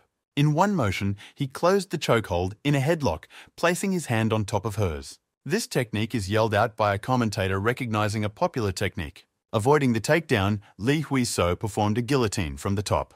The situation became hopeless for the big man, neither breaking the hold nor throwing off his opponent. He was quickly running out of oxygen in his blood and time to think. Huiso pressed harder, squeezing the thick neck of the healthy opponent. The referee elbowed him under the breath and pulled him away from Ju Seok. "Stop," he commanded. The fight is over, winning via chokehold. Huiso takes a breather after a hard-fought bout. The commentators came to cheer, along with the spectators. The fight that started so tentatively ended in a rout and a chokehold. In 4 minutes, 18 seconds, Huiso picks up his second victory in the first round. The cocky fellow threw his hands up victoriously. "Well done, little goofball." Hug time ran to the victorious bulky Taeyong. "What a guy, only recently learned grips," said the blonde guy. "And really amazing," agreed Sung-hoon. "He's acting nonchalant, but he's so fired up he can barely contain himself," the blonde remarked. "Good. At least someone else gets as anxious during battle," he thought. Today, he experienced again the forgotten feelings from his first fights in MMA. Great job. Today, the winner can do anything. "So good. I'll sing now," declared a joyful Hui. So sitting on top of Taeyong. Son, enjoying the evening, his mother called him and he went out to answer while others celebrated his victory. "What's with the voice, Mum? Did you really drink?" asked the concerned son. "Think one drink," said a grown woman. "Just don't get drunk. You're bad with alcohol," Hui so worried. But his mother said she drank at home. "I'm so sorry," repented the loving mother. "Don't worry," soothed her caring son. After all, she didn't support him when he first started. The woman was upset, but he was the stubborn one, objected the loving son. She felt like she was making him fight over money. He had been through so much and couldn't even eat properly, her mother almost cried. "I guess she's a bad mother, a drunken woman gone to pieces." Luckily, he heard his father's voice. "Completely drunk," grumbled the old man. "She's in quite a tizzy, don't worry. He'll take care of her. The son can rest," the father said. "Calm her down," the caring son asked, and the father promised he would manage. Well done. His dad told him the most important words in any kid's life. Still working and working so his mother wouldn't worry anymore, the boy exhaled in relief. "He'll definitely do well with this team," he smiled. A recording of Huiso singing as a herd of buffalo roared throughout the restaurant. "Here comes the culprit of the celebration," shouted to him by the coaches. The drinking was in full swing. He should take a couple vocal lessons. What a terrible singing. He was definitely a bear stepped on his ear. How embarrassed he was in front of the audience. The co-commanders poked fun at the winner. They met eyes for a second. He remembered the bitter chocolate and the silky hair on his cheek. Spike made a face and covered her face with her hand. A cheeky girl, Huiso thought. One more and she would laugh at him. The last thread of patience burst in him. Now he would give them a merry drunkenness. The hall erupted into loud shrieks. A few weeks later, Taeyong was frantically yelling at his ward. "Hopeless! He's hopeless!" He pounced on Jong-hwan. Told to take his time, resented the mentor, the other coaches could barely contain the bulky man. "Good job, Jong-hwan. Don't be discouraged," the other coach told him and led the raging bull away. "What a mess!" The surplus fighter exhaled heavily. Refreshed, a cold can of soda rested pleasantly on her bruised cheek. "Oh, thank you," said Jong-hwan. "Don't worry about it," reassured Huiso. Sorry didn't live up to expectations after all. He had helped him so much. The fighter barked to himself. At least he didn't lose, consoled Huiso. In the first round, he was doing great. He started with a straightforward start, which won him the sympathy of the audience. Taeyeon shouted at him to press slower and watch his opponent better. But the slacker was too overheated and pounded into a dumb defense like a madman, ignoring all advice. Once he was tired, he opened his chin, following his bad habit. And eventually, what was supposed to happen happened. Both fighters simultaneously traded blows in the center of the ring, and both fell into a deep knockout, which amused not weak spectator stands. But since Jong-hwan again won, he will not become pro soon. "You're not going to scold," the annoyed friend wondered. "I was going to," Huiso admitted honestly. But the comrade had already heard enough. He's definitely a good fighter, but he's too clamped up in the ring, under the gaze of the cameras and the audience. It's very hard for him right now. "You'll win next time, confidently," said the cocky friend. Would he? A shadow of doubt lay over the face of the usually carefree lad. "Huiso," he addressed his friend, after a heavy silence. He'd thought about it before, began the difficult conversation with a friend. "Let's go, boys," called out to them, interrupting a serious conversation. "Let's go now," Zhonghwan cheered up. He decided that now was not the best time to talk like this. "Forget it," he smiled with a broken mouth at his best friend. "Let's go before Taeyong loses his temper again, okay?" snickered Huiso. He said nothing, only escorted his depressed friend with a look. That moment his back seemed small. "Great news for our gym, Yong-kun, signed with SFC, told great news, beaming coach." The hall thunderously congratulated the athlete. Everyone cheered and offered to celebrate. "The world is such a fickle place," muttered Huiso, "and what's wrong?" grumbled a thorn nearby. Yesterday, Zhonghwan lost the opportunity to debut, and today, Young Kun got a contract with SFC. Rejoice or cry, the guy was lost in speculation. "It's okay that Zhonghwan is already hanging on Young Kun's arms," noticed the girl. "Another announcement, there will be a match in mid-June, and a person is needed for the coaching team," Sung-hoon announced. The eyes of former coaches lit up. An away match is a great opportunity to travel. Everyone rushed to him like cats to sour cream. The blonde boy was so eager that he even shoved the massive Taeyeon off to the side. Me, he asked. But a huge man, not so easily pushed around, he himself could have pushed around anyone and offered his own candidacy. "Why aren't they saying anything?" asked the statistician Bravastic. "Do they have a chance?" whined the other team members. "Part of the crew, part of the ship," Sung-hoon stated. "Everyone has a chance." Beautiful blossoming rays of hope for the athletes. "Those who debuted as pro who have a match coming up are excluded," Sung-hoon sternly stated, and the fraternity immediately faded away. "This is the order of the superiors." Huiso was enthusiastic. Even the thorn on the right wagged its tail. "But then who should go?" asked everyone a logical question, and Sung-hoon wondered. Casting lots, he pulled out a board to draw stripes for the game. "Great, go out one at a time and pick a number, all mixed up so no one will guess." When he was done, he immediately warned everyone that no matter who won, there should be no hard feelings, and the team agreed. "The first one would be Huiso," the browbeaten coach said, and everyone visibly tensed up. "Lucky so lucky," the lucky bastard rejoiced, noticing the upset looks around him. "Luck isn't a crime," the insolent boy weakly justified. "Well, accept congratulations," said the browbeaten coach, and the lad smiled modestly. "Just in case. Does he have a certificate?" asked Sung-hoon. "What kind of certificate?" wondered the guy. "A white one with a seal," replied the browstick. "To be a second coach at SFC, you need a license in the sport, with a state seal." "Isn't there one?" the browbeaten coach asked, and Huiso tensed up. "Not one," he replied. "It's a shame that he can't pass," Song-hun replied with a sneer. "No such thing," came the defiant lad's dismay. "Maybe next time," consoled the defeated insolent coach to the general cheering of the crowd. "Just play one more time." He reached for the marker. Not done yet. Too early to give up, the defiant fighter rose to his feet. "He can get a license before the match. There is still time," said the bold lad firmly. "Do you want to qualify now?" Sung-hoon asked doubtfully. "The match is already in June. When will he have time?" "But the cocky guy is already poking the phone screen," here he said. "Test for level 2 athletic trainer showed he had. Test in May. Results in a week. That's more than enough before the match, never losing enthusiasm for the feisty lad." Sung-hoon wanted to explain the details, but Taeyong interrupted him. How can they sit around and wait to see if he passes the test or not? Reasonable things, Huiso had nothing to object to. The lonely prickle had stocked up on popcorn and was watching the battle from the sidelines. If he gets a license, he'll go to the match. If not, he'll treat the whole team to a banquet for 300,000, he said. "It's a lot of money," Huiseo thought. He had earned for winning the last match, the jock fan insisted.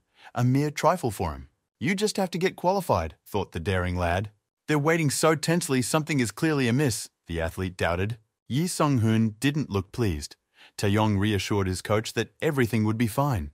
The cocky fighter pondered the decision. It didn't matter if it didn't work out, he'd just pay.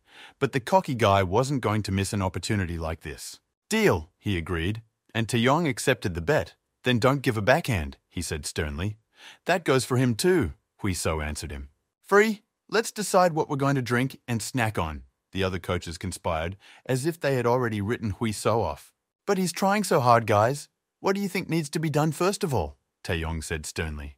"We need to decide who will go in his place," he finished with another fuss.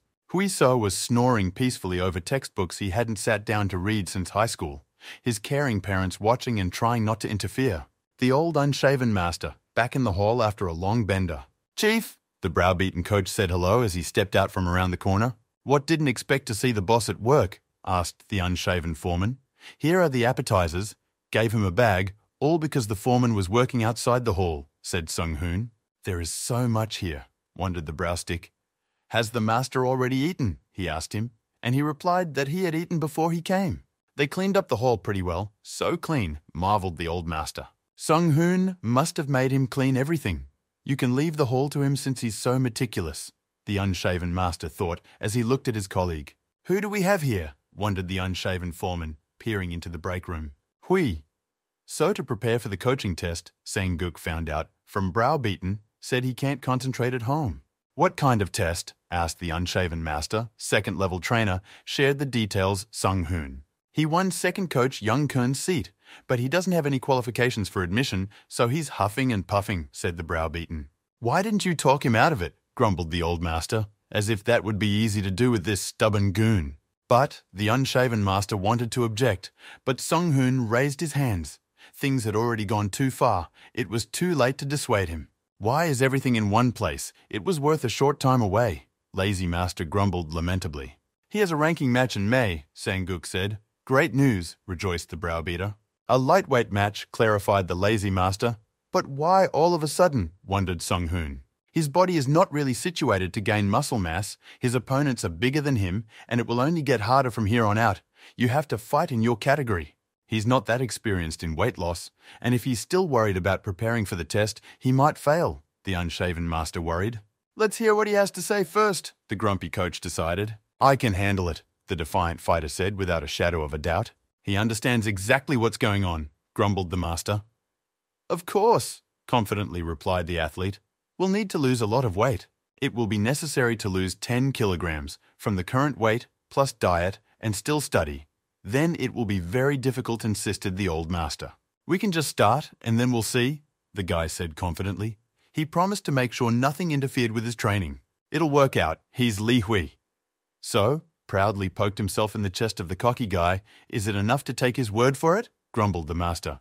What else is there to do? You just have to try. Stubbed his horns young and bold. Okay, said the grumpy master after a moment of thought.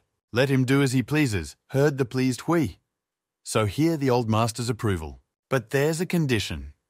The grumpy coach shook his finger sternly that the guy shouldn't even think of refusing. There should be no overlap. Practicing, sleeping, eating, studying. You can't get up early and go to bed late for the sake of studying, the master said sternly. They will prepare for the match together, said the unshaven master suddenly. He is always on a bender, surprised the daring fighter. This time the opponent is serious. You need to know how to fight him, so he will help, said old man Hui.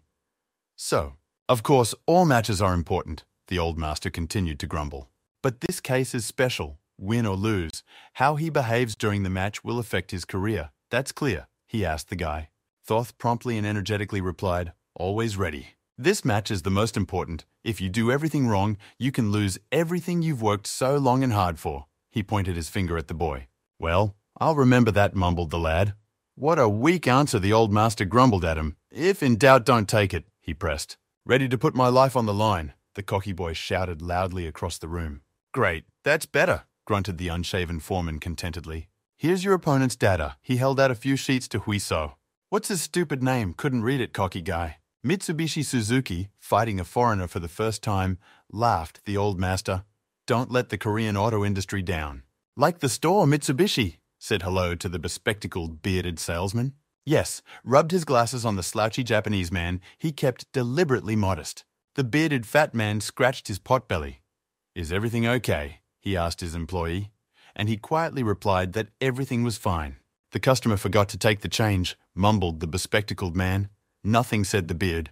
Consider he earned some pennies. The bespectacled man wailed that if a man couldn't ride the subway if he didn't have enough of those pennies. How can a man be so timid? That's why he doesn't get along with anyone, patted Fatty on his shoulder. In any case, well done for two. The shift is over. You can go home. Let the bearded, fidgety employee go. After changing his clothes, Suzuki went outside, gaped like an underdog, and bumped into a passerby. Pardon the overly modest apology from the bespectacled Japanese man. Mitsubishi leisurely made his way to his hall. The closer he got, the more the fire flared up in him. As soon as he crossed the threshold, another man appeared, replacing the timid and cowardly one. He took a closer look at everyone in the room, which made them catch their breath. Athletes vividly parted, giving way to the unsociable fighter. Mitsubishi removed his glasses like a restraining seal. He placed them carefully on the shelf. The long-eared maniacal killer dressed up in a sports uniform. Suzuki walked over to the bag, warming up. He liked beating the punching bag the most. Again, this abnormal tensed up the other athletes, thinking of changing gyms. The sounds of heavy blows echoed through the hall, the bag swaying as if it were a toy. The blows rattled with a dry clap, as if he were hitting a heavyweight, a weakling the bespectacled man could not be called. The doleful maniac blurted out a ghastly grin as he imagined beating living flesh. Meat, more meat boiled the blood in his veins when someone called out to him, "Mitsubishi." "Told him to come to the office when you got there," yelled at him by the mustachioed coach that came to the sound of the blows. Raped the pair again, waved the papers at his foreman. Crazy, he thought. "Stop apologizing, it's no use anyway," he yelled at the negligent fighter. Match in March gave him the offer papers from the association. "Li Hui-so, read the maniac's name on the papers." "Here comes the fresh meat," whispered the inner voice. "Meat, let's have a feast, a bloody feast, a real bath, flog everyone," whispered the voices of the madman. Li Hui. So rubbed the back of his head, someone remembers, he thought as he puzzled over the exam questions. "What kind of stupid questions? Gave up," he said his mother said to teach in school, son, so no, did not listen. "Now here is suffering," lamented the fighter. "Quit pretending to possess a brain," jabbed his thin voice. "Why is he sitting here and not in the recreation room?" asked his gorgeous and cute athlete. "It's a better place to think," he replied. "Close the door before you go," she said in an indifferent tone and was about to leave, but the guy suddenly held her back. "You know what it says here?" he asked her. Not sure why, but he didn't want her to leave so quickly. "And what's there?" She leaned closer, the spicy smell of cherries and chocolate teasing her nostrils. "That's the stupid question," he revealed in the book. "And this one, here only to cram, the girl made her verdict. Anyway, he is too dumb to understand. This one too," she read his list. At some point, he stopped listening to her and just stared at her lips. No wonder she's been dubbed the goddess of MMA. Long brown hair that smells like lavender shampoo. Beautiful jasper eyes, shining brightly and appealingly in the sunlight. Velvety skin, firm and taut, lush with health due to the fact that she does sports, the perfume scent was quickly intoxicating. "What are you staring at?" She caught his stare. "It's nothing. She just smells good," the guy blurted out without thinking. Oops, he realized he was caught in a trap, and now he didn't know which paw to chew off to get out of it. "It smells nice. I like your perfume," he tried to explain himself, but it only got worse. "Just got out of the shower," he said in a soft and embarrassed voice, thoughtfully twirling his silky hair around his finger. "Exactly, that's the point." He smiled like the last fool. "If there are no more questions, then I'll go." The girl stood up quietly. Good thing she didn't get mad. He took a breath. And what was that voice of hers? He looked after the beauty with the narrow waist. "She was leaving again, Eugene." He dared to call out to the girl. He was about to go too, whether she wanted to go along with him. Then, awkwardly, he scratched the back of his head and tried to speak calmly. It completely broke their usual pattern of communication, so that the girl even hovered, he too was silent. Silence was a sign of agreement, but he didn't know that, so he thought he'd just been blown off. Right. Sung-hoon had given him a bunch of assignments, so it wouldn't come out whether he was saving his reputation or burying it deeper. How to look at it. "How long?" she asked softly, as if nothing unusual was going on. "Long will he help Sung-hoon?" she almost added, dumbfounded at the end, the embarrassed girl, and twisted her silky hair around her finger again. "Yeah, maybe," eerily slowed down by a guy who'd just lost the last bits of his mind. "Why?" he asked. "Just asking," the beauty replied, slightly disappointed. "Gone," the girl said, and he absurdly wished her luck and take care. What was it now? Had completely lost the former boldness of the underdog. Yes or no? That is the question. If yes, then yes, and if no, then no. The thoughts swarmed like bees in the young mind. The bell quickly brought him back to his senses as it crackled at full volume. "It's an old master," he read the message from his opponent's video. But what was he hoping for? The heated guy asked himself. What's wrong with this patient? Experienced the defiant fellow a fit of vomiting. Huiso was deep in thought, but it wasn't his opponent who worried him. Had that feisty prickle noticed what he was trying to do? They'd grown distant again lately. He thought of the girl. What was he thinking about? The unshaven foreman appeared. "The chief," the guy said hello at once. "It's not like he's overexerting himself," the old coach muttered. "All on schedule," confirmed Huiso. "Well done," praised the master for his efforts and asked if he had seen the Mitsubishi fight. On the whole, head patted, gave such an assessment of the opponent bold guy. Apparently, he is a talented boxer. Furious attacks stun his opponents and bring victory closer. But there is one problem. He has absolutely no breaks. Even when the fight is over and he is stopped by the ref, he tries to finish his opponent. At the weigh-ins, he looks shy, doesn't even look his opponents in the eye, and when he beats them, he looks like a real maniac. That redhead is a naughty kid compared to this fucker. 10-win streak, only 1 loss. History in X1 starts with 6 wins. He's a pretty successful fighter, fast, good on defense. That being said, the guy needs to box, but he's unequivocally worse at it. A nasty opponent, as their styles are very similar. And he's gotten better at noticing details. His studies have helped. He already knows how to fight, the old master remarked. But Huiso waved his hands. He hasn't learned that yet. Did you see that match? His coach asked him. I did, the cocky kid replied incomprehensibly. The match ended in a technical knockout. Victory over Mitsubishi will be based on this match, the unshaven master strictly told him. Objectively speaking, Choi Do-hee is weaker and slower than John Seeley, the unshaven master explained. Despite that, Choi's punches were preemptive, and even if they hit at the same time, Seeley got hit harder. Why? The master asked. Never mind, only asked for nothing, grumbled the coach as the lad stretched out a long A. Proper timings and high precision strikes, the unshaven master continued to grumble. Choi Do was punching a little faster, though his punching speed is slower, and it threw off John's pace, though his speed is faster. Even though they hit at the same time, Choi was well aware of his opponent's movement and turned his body faster and thus beat him. The same goes for the accuracy of his punches. He didn't hit anywhere, he hit painful and vulnerable spots. If you do the same, the opponent's strength doesn't matter anymore. Now in training, they will practice these 2 things. But can you make it in 2 months? Wondered the cocky guy. Impossible most of the time, but a guy could make it, the unshaven master muttered contentedly. Is not too much faith in him. Suddenly hesitated the fighter. It's okay, he won matches with his talent, and now you need to learn how to use it. That's it for now, old master. Up for further idling somewhere? Get to work, he said sternly to the cocky kid who also wanted to relax. Huiso quickly felt like a youngster on deck, working on the ropes, instantly clogging up his hands. First, the old master told him to pump himself up before practicing skills. Satisfied, Taeyong happily accepted the fresh meat. So he also trained on Barbara's program, 15 pull-ups with a 10-pound weight, 30 push-ups with a pancake 10 on my back, 40 times on the press, also with a pancake. The stomach from this almost bursts in 2. 50 weight rack, all with the same damn pancake. 70 movements with ropes and resistance bands. All of these counted as one approach, to be completed as quickly as possible with 2 minutes rest between approaches for a total of 5 laps. With each circle of hell, the body slowed down, and the resting time increased until Taeyong's soul killer shouted stop. But open the air intake. Breathe through your nose, the exercise maniac grudgingly demanded. But what not to do for a victory? After it he will definitely strangle him, promised himself the daring fighter. Look, my arms are falling off, Huiso complained. And it's really shaky, Taeyong said in a sympathetic voice. How much longer to do this? Moaned the guy.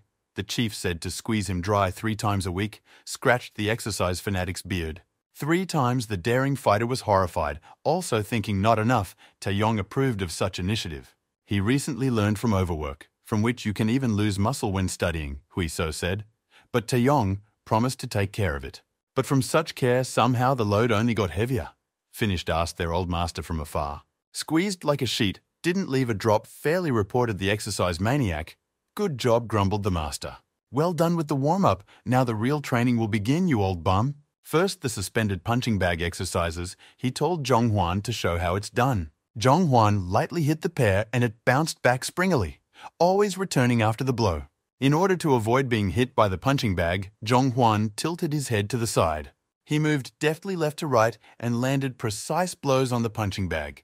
This training came from boxing, practicing accuracy and timing of punches. If he can work as well as Zhonghwan, will become stronger. A daring fellow immediately took to trying it and tapped the pair lightly. But on the return, hit not in the center, but in the edge of the pair, and it bounced to the side, diagonally. Hard, isn't it? Grumbled the master. All because he sees her as a stationary target and the guy doesn't have the right balance? He has to learn control. The next stage of tap ball, an ideal exercise to improve accuracy and the dynamics of visual acuity and reciprocal strikes, Zhonghwan demonstrated. The ball strapped to his head after hitting it, it kept flying into his face. If Zhonghua shifted, the ball also flew at strange angles. He quickly kicked the ball so that it flew toward the defiant fellow, enough to startle him. "It's scary," said Huiso, "because small and fast it's just a sponge," muttered the unshaven master. "Oh, pretty good." The feisty athlete took to trying it too, but praised himself prematurely. He immediately started fooling around as if he had gotten a new toy. What a troublemaker, thought the old master. Amazing such a size is used by the pros. Zhonghua marveled as he looked at his bold friend. He really is a genius. Right now, Forehead suddenly shouted out the old coach, then confused the guy. But Huiso still didn't lose his coordination and clearly spelled the ball. On one of the rebounds, the ball was flying too fast when Huiseo played out. So he dodged at the last second and the sponge stamped into Taeyong's face. Oops, thought the cocky guy. It seems that someone still has some strength left, the coach grinned menacingly. Hold it right there. The training immediately turned into a baloney like children, grumbled the unshaven master to himself. Not only is the ball moving fast, but it's flying on a curve. But the eye guy recognized it and managed to dodge it, he noticed. Now he had confirmed his hunch the lad had special eyes, left to open them, grumbled the old master contentedly. But when this training turned into this horse circus, the unshaven master frowned his eyebrows unhappily. Due to fatigue, he arrived home by bus, no strength left to walk. "What a scrap!" the lad spat languidly, stretching out the stiff and woody muscles of his neck. He's still not used to the pair, maybe only singles because of its strange trajectory. But if he made it through in one day, it wouldn't be fun. There's still 2 months to go, the guy thought, as he saw a familiar silhouette. "Mom," he called out to the cheerfully tired but beautiful woman. "What is she doing here so late?" Worried, concerned son. "Just meeting some friends?" she quickly replied. "Okay," thought the guy, but he sniffed suspiciously. "I think someone was having a barbecue," he said cheekily, not realizing what was really going on. Apparently the smell had gotten into his clothes, his mother mused. "Why was he coming back so late?" the loving mother asked. "He has a match coming up. Lots of training," the son replied contentedly. "The match is so soon," she took him under her arm. "Didn't he want to pass the coaching certification exam first? And this and that," replied his son confidently. "It won't work that way. You won't be able to rest properly when the match is on," nagged the loving mother. "It doesn't matter. He will still do his own way." At first, couldn't talk about it at all. She seems to have changed her mind. He looked at the tired woman. "He'll be fine, Mom. Who cares about him? Let him get beaten up out there," grumbled the mother. "Oh, chicken, they passed the street food. Might as well take one," said the defiant son. "He's got a mast," soon reminded his mother. "No need to lose any more weight. You can have one of each." He ran briskly to the counter. Already a healthy forehead, and such a fool she looked after him. "Looks like I should buy some perfume," she thought, sniffing at her clothes. Everyone was handed out sheets. The voice of the examiner could be heard. Then proceed. Huiso began the test. "Back," he told Taeyong when he came in, feeling even more drained than after training with him. "Normal nailed?" asked the one with a sneer. "Will be clear in a week," scratched the back of his head athlete. Okay, let's focus on training," anticipated, a bet won by the strength fanatic. Huiso was showing great skills. Now the pair was yielding much better. "What's up? The lazy master from lunch showed up," remarked Taeyong not badly. "But too sensitive and lethargic," he said. "There's nothing to be done about it since he's at that stage," the old master muttered. "There are 2 of the most difficult stages in weight control. The first is dehydration. With the departure of water, a person gets weaker no matter how much they have strengthened before. Strength will return afterward, but right now you need to strengthen your muscles properly, and he's at that stage. You can't consume creatine. It retains water in the body, you need to maintain your diet, and the loads only get more." "But how he tries," Taeyong enthused. "Right. He is a pleasure to teach," the old master muttered contentedly. "He keeps his word and gets stronger with each training session and listens much better than expected," the master said. "He's still young. You need to keep an eye on him so he doesn't have a nervous breakdown," the old master sternly instructed. Taeyong happily ran to the exhausted fighter. "Everything will be all right," he said, even though he himself was the main cause of the stress, thought the master. "Dead? He's definitely dead now. Huiso collapsed on the floor 5 days before the match." "Give me salt," growled his inner beast. Now he hated anyone who ate good food. Even though they'd cut back on the loads, he was still practicing with rubber bands, and his hands were shaking like an alcoholic with a history of alcoholism. No telling how many trips to the bathroom he's made. His urine is cleaner than an alpine mine. He checked in at the medical center to make sure he was okay. Taeyong knows how to keep his body toned, but the workouts were still exhausting. Soft footsteps were heard nearby. Huiso looked up tiredly. "You're chilling, putting a stiletto with a cheeky barb." "Who's to say?" he replied rudely to the nice girl who was worried about him. Now that's him getting angry, Eugene thought. But she understood his state of mind perfectly. She waited a moment for him to realize the nonsense he'd said. "Huh, and rightly so," muttered the boy with parched lips. Now they had switched places. He himself had felt what it was like to lose weight intensely. Here, she threw like a rabid dog a bone, a small roll on the ground. "We'll help satisfy his hunger for a while," the thorn said as he unwrapped the roll of nuts. Small nuts, and even more carefully peeled, appreciated the gift of a cheeky fellow. Since she still hadn't gone home, sitting in the break room and particularizing, he imagined. "Give it back if you don't want it," said sharply as always Barb. But the guy quickly swallowed the entire contents. Feeling nothing outraged the hungry and exhausted body. "But thanks for caring." He managed to smile with lips chapped from dehydration. Nothing the damsel waved away. Gave the leftovers away as usual, smirked weakly at the cocky guy. Oh, she felt embarrassed. "What a doofus," the girl stammered and covered herself with a slight blush. "Never mind," she replied sharply and turned to run away. "Let's have dinner after the match," he suggested, and the thorns retreated quickly. "It's so cute to be angry," laughed the short guy, not understanding the reasons at all. "It's hard to even laugh. It's time to go home." He slowly rose to his feet.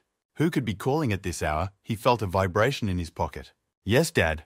He picked up the phone anxiously. His father didn't call without a good reason. "What happened?" he asked, after they exchanged greetings. "Where is he now?" Turned cold and clenched all inside, in the intensive care unit, Huiso heard Huiso. He flew into the hospital, forgetting his fatigue and exhaustion, so anxious and in a hurry. "Patient Lee Kok-wook," he shouted to the entire emergency room. "What are you yelling about?" My father's familiar voice called from behind me, as cheerful as ever. "Some might think he's dead already," grumbled his father. "What a shame," he said to himself, sitting on his bunk bandaged like a Hindu. "What happened to his head showered him with a hail of questions, son. Keep it down. There are other people here too," calmed his father. "It doesn't matter now." The caring son dismissed all objections. "Wait, what's with the clothes?" he noticed. His father's unusual robe. He did leave today in a shirt and pants, though, Huiso noticed, and suspicion crept into his head. "Let's talk somewhere else," Dad said heavily. He clearly didn't want to tell, but there was nothing he could do about it now. They took a seat away from people, in a quiet place where they could talk quietly. "What happened to the last job?" Huiso asked. "The market has settled. He knows how it is," his father smiled. "And so he went to the construction site," the son realized. "There are unpaid debts. You cannot be unemployed," replied the father discreetly. "In a few years everything will settle down, don't worry," he reassured his son. But how could he not worry if they were in the hospital? Another terrible guess crept into his head as he correlated past and present. "The mother also works," Huiso's heart squeezed, faithfully acknowledged the father at the restaurant. Why didn't they say anything? The loving son was upset. "I'm sorry," he told his father. "Why all of a sudden? What's with the regrets?" the parent wondered. "For so many years they paid for his coaches. All parents do that. He has no talent and the sport is not his. Should have left sooner," muttered he. His grandmother told him to quit, but his parents insisted he keep practicing, and now the family is in debt. They believed that once the spending was recouped, life would be easier, Huiso recalled.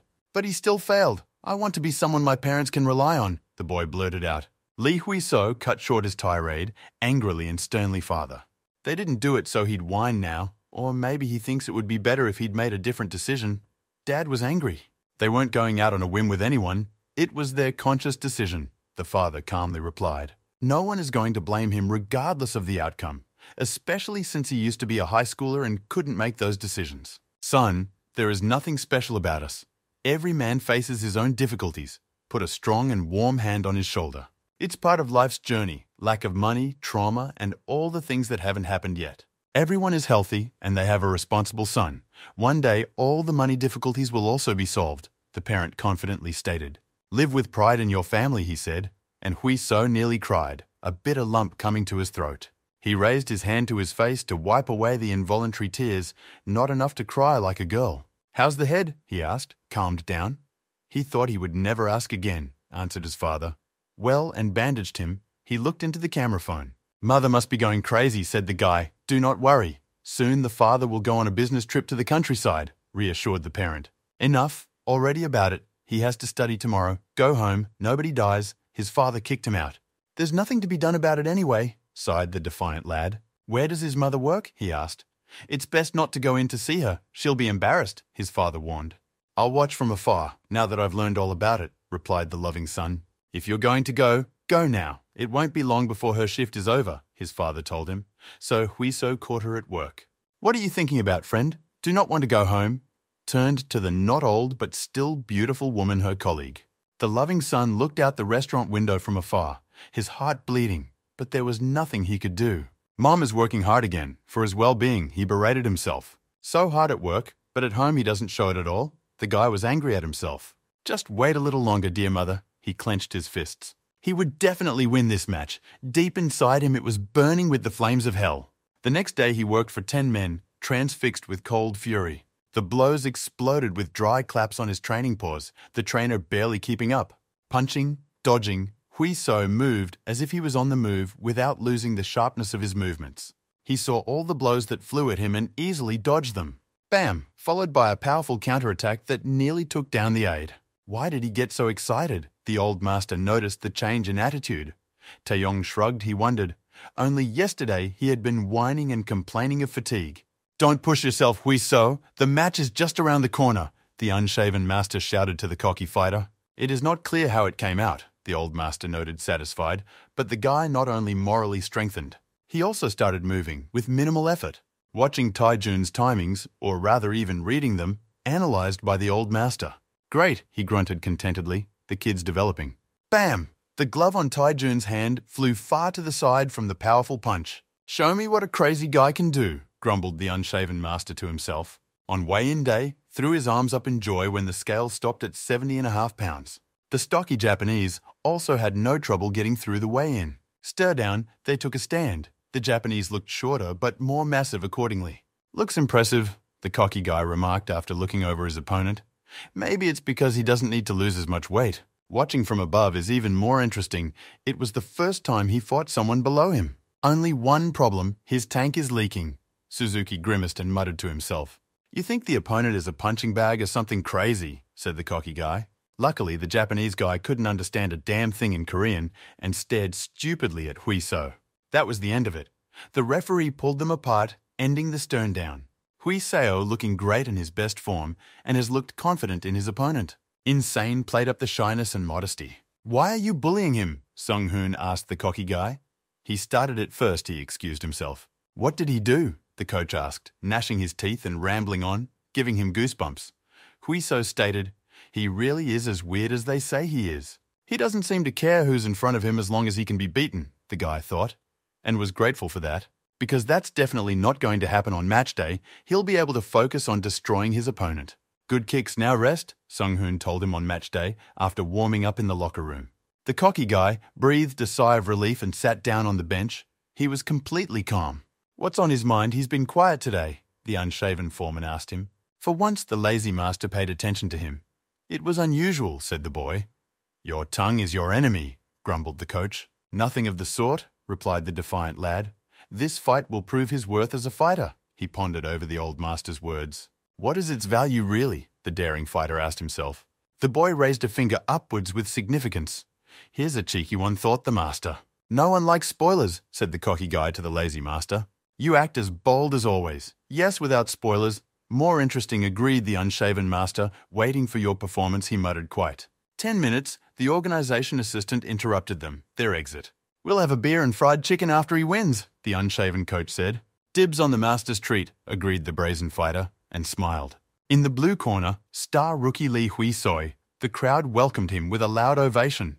The announcers commented on the match. He has a tough opponent this time around. He has 7 wins at lightweight under his belt. In the red corner, a live motor Mitsubishi Suzuki wearing a honey mask comes to the ring. He always puts up a brutal fight. The match lasts 15 minutes. That's enough time. Don't get into trouble. The more clashes, the calmer you need to be, the unshaven master instructed. Go make a chop out of him, he wished the fighter. If you slip up again, you won't get another contract, Suzuki reminded his mustachioed trainer. Fighters to the center, the referee called them over, and they stood opposite each other. They're both so different. It's amazing that they're in the same weight class, communicated by the leads. Suzuki won't be easy in this fight, but who knows, he's been knocking out opponents bigger than Lee Hui-so. Plus, the Japanese guy has a lot more combat experience than the rookie. Matches of physical strength against experience were interjected by the leading commentators. The referee gave the command of the fight, and both fighters started moving in a circle studying each other. Suzuki opened the fight first and landed a direct blow to Huisou's defense. He immediately came to a series of punches, judging the proper distance.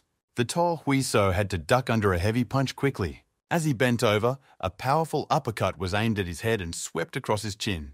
Huisou dodged with his upper torso, saving his strength. The blows whistled, scratching the tip of his nose. Each one could be his last. Timing it right, Huisou fired a straight left to stop his opponent. Immediately, he turned the attack downward, adding a low kick to the shin. Suzuki's calf muscle went numb from the whipping blow, but the stubborn Japanese, on the contrary, took a step forward and attacked over the top. A hand slid down the back of his head as Huisou moved his head just a little to get away from the blow. Utilizing his footwork, the feisty fellow circled his opponent. Both fighters showed excellent skills on defense and offense. Huisou watched the Japanese carefully, remembering the shared historical past. Mitsubishi was like a tank with powerful right hooks. Strike, defense, he left no gaps for Huisou's counterattacks. The Japanese fired a straight punch and immediately cut the distance between them. He never gave up trying to break through the defenses of the cocky guy, but he dodged all the blows. With each swing, the moved fighter got closer and closer to him. Until he finally punched into the block with his sledgehammer, the hall exploded with applause. From a powerful hit, the feisty lad was thrown to the net. Cornering his opponent, Mitsubishi began to work his opponent over with a hail of punches. Huisou leaned his body forward and rested his hands on the Japanese man's chest. In one motion, he pushed the striker away, stepped out of the corner. But the stocky Japanese wouldn't let him go, shifting with the blow as well. What fun it is to hit people, his inner voice trailed off. Huisou is pinned down again, and a hail of gunshots thuds into his body. The mustachioed Japanese trainer was worried again, although he told the fighter to keep calm. The series of strikes didn't end. Mitsubishi, definitely in good shape, noticed the commentators. Too dangerous, said Sung-hoon. Low-flying punches, thought the old master. Probably for rain. No, he just lets himself be beaten. A hunch suddenly dawned on the unshaven master. Take a closer look, he said to Sung-hoon. They both saw how well the guy was holding up. Like the swing of a metronome pendulum, Huisou counted the beat of the cylinders. The shock, the defense, the Japanese pistons worked their way up his blocks. Tact, high consistency, strong and weak blows, he felt them all. Suzuki went wild. Huisou counting, spacing and combinations, he waited patiently. Mitsubishi didn't think to tire, and took wider and wider swings as if anticipating victory. He moved quickly and efficiently like a professional, just what you need to make a read. The metronome froze mid-stroke, now felt hui, so the right moment. A razor blow sliced the chin of a psychotic opponent. He stopped, frozen as if he'd been pinned to the floor, receiving a blow he hadn't expected. Immediately, he got a deuce on 1-2, his head twitching like a toy. The Mitsubishi tilted backwards as if its engine had slammed into a pole at high speed. This is it, grunted the old master contentedly. He had been waiting for this moment for a long time. Everything happened so fast that the audience didn't see all the punches, but saw the stocky opponent fall into the ring. Well held, praised the master of the feisty fellow. Lucky he was throwing mindless punches and was easier to calculate. Li Hui. So requests a standing ovation from the audience, commentators gibbering if there is a more relaxed fighter. The cocky kid shifted his gaze to the lunatic below and poked his finger at him defiantly. No, he waved defiantly. Don't even think about getting up, he taunted his opponent. Get up, let's kill him, get up! The voices in my head were clamoring to get up. Kill now! Mitsubishi is completely out of his mind from the shock. Get up to the rack, commanded the referee to the Japanese, who was flailing. They stood opposite each other again. But now a very different atmosphere surrounded them. This time, Li Huisou attacked first, confident of his advantage. Maintaining his distance, he shelled the enemy from a great distance, utilizing his height and speed. What are you standing up for? Don't you want to get closer? Mentally asked his opponent. Huisou. Or had already given up. A powerful uppercut broke through the defense and removed the block. The one-sided fight pissed off the Japanese even more. Unable to withstand the gunfire, he tore forward, ignoring the possible consequences. Great, here comes the punch. Catching the rhythm perfectly, Huisou counterpunched with an uppercut to the jaw. Let me get to know you better, thought the fighter. The sturdy neck extinguished the jolt, spreading the damage across his body, but the impact was still painful. The Japanese tried to counterattack himself, but got a second punch, a right to the side, and the left reacher Even at close range, Abnormal could not enter an equal exchange. He earned a second down. If he gets another one, he automatically loses. The Japanese quickly tried to get to his feet despite the severe contusion. But before he could do so, a sharp knee strike was already flying at his head. A knee could be driven into his head, and he flew backward again. There was nowhere to retreat further. The backhand hit the net, and the match unfolded in a mirror image. Clenching his teeth, the crazed Japanese could only wait for the next attacks. A second jumping knee strike on a stationary target wrote out the verdict. Hui So didn't even give the psychotic opponent a chance to respond, smashing his turtle defense. Each blow was heavier than the last. The cocky guy was punching with all his body weight. Nailing with his hands from below, Hui So moved his attack to the top, writing out a high kick to the head with his foot. Even with his defense exposed, the opponent was taking damage. The Mitsubishi's body skidded to the left from the inertia of the impact. As if that wasn't enough, his opponent froze in front of him. Hui So raised his hands and stood in range of his opponent's strikes, taunting him. "Kill, kill, kill, kill quickly!" The voices tormented the freak with anger. The daring fellow smiled wryly. He was in complete control of the battlefield. The raised arm shot out sharply, but Mitsubishi managed to dodge. He tried to immediately strike in a leap, stepping towards Hui So. A wide swing slid past the defiant fighter a few centimeters away. Of course he'd duck. The psychotic fighter expected it. Here's the real kick. He fires a long straight right. How timely at the last moment, Hui So just got his head out of the line of scrimmage. Even such an unexpected feint didn't work on the eyed fellow, worried Abnormal. Hui So easily slipped into range from where he could once again throw a lot of punches with impunity. "Hey, what a ridiculous thing to say!" Hui So looked contemptuously at the helpless Japanese. "No, no," he shook his finger again, signaling that there was nothing he could do. The punctured tank whistled thoroughly. The Mitsubishi couldn't take the embarrassment. In that instant, he sprang forward without any plan or calculation, hoping for a blind chance. Hui So could clearly see the swaggering wide movements of the Abnormal man and deftly dodged. The smile never left the face of the defiant lad. He was completely unafraid of his opponent's destructive moves. All attacks fail. The stocky fighter panicked and couldn't understand why. Hui So dodged as easily as if he was dancing. He moved flexibly and resiliently. The middle kick sliced through the torso of the crazed Japanese with the speed of the wind. Hui So has his foot in for another mid-kick, and his opponent has clenched up in advance. But instead, just made a few haphazard foot movements to confuse his opponent. "Now he's just having fun. Won't even let me take a step," grumbled the old coach. No, this was the third time the defiant lad had mercilessly taunted his opponent. "So," screamed the Japanese man, and his valves finally blew off. "Don't fall for the provocation," the mustachioed coach advised, but there was no point. The stocky freak went on a spending spree, forgetting his defenses and everything but his hate. Hui So moved easily along the line of a wide, drawn-out hit. A counterpunch smashed through the skull with a leaking roof. The Mitsubishi took double damage. He piled in for the third time, and Hui So was no longer letting go of such an opportunity. The Japanese man's broken face was blistered like a beet from bruising. Suddenly he felt a fear he had never felt before. Hell had emptied. All the demons gathered here. They were coming for him. Hui So's elbow sliced from above. Angry. Good. Get even angrier, thought Hui So, destroying his opponent. He got to feel with his whole body what it felt like to be beaten to a pulp like he likes, chopped down by Hui So's blows. All the while Freak was doing just that in the ring, the fight turned into a bloodbath. Mitsubishi let go of the defense. He lay completely stunned and his eyes rolled back. The referee shouted a stop. The final hammer blow slammed into the ring next to the Japanese man's head. Hui So Demon has recovered and the fight is over. The referee has closed in on the defeated fighter. Another fight, Li Hui So wins by knockout in the first round. The commentators went crazy. A fighter who hasn't spent a year in the ring has broken into the lightweight rankings. Li Hui So won at the 3rd minute and 38 seconds of the first round by technical knockout. Just look at those headlines. Taeyong was leafing through the newsfeed. You bet the audience didn't appreciate such a colourful fight. Song Hong also changed and allowed himself to relax.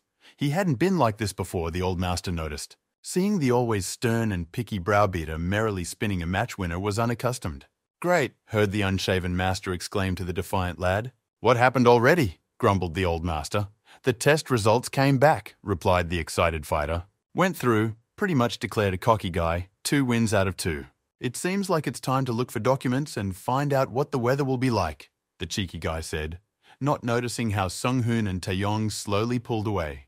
The cheeky lad started calling his mother and chirping excitedly about his victory and future trips. "What are we going to do?" the trainers whispered conspiratorially. "Not his concern," the old master muttered. "I didn't think he would pass," Taeyong lamented.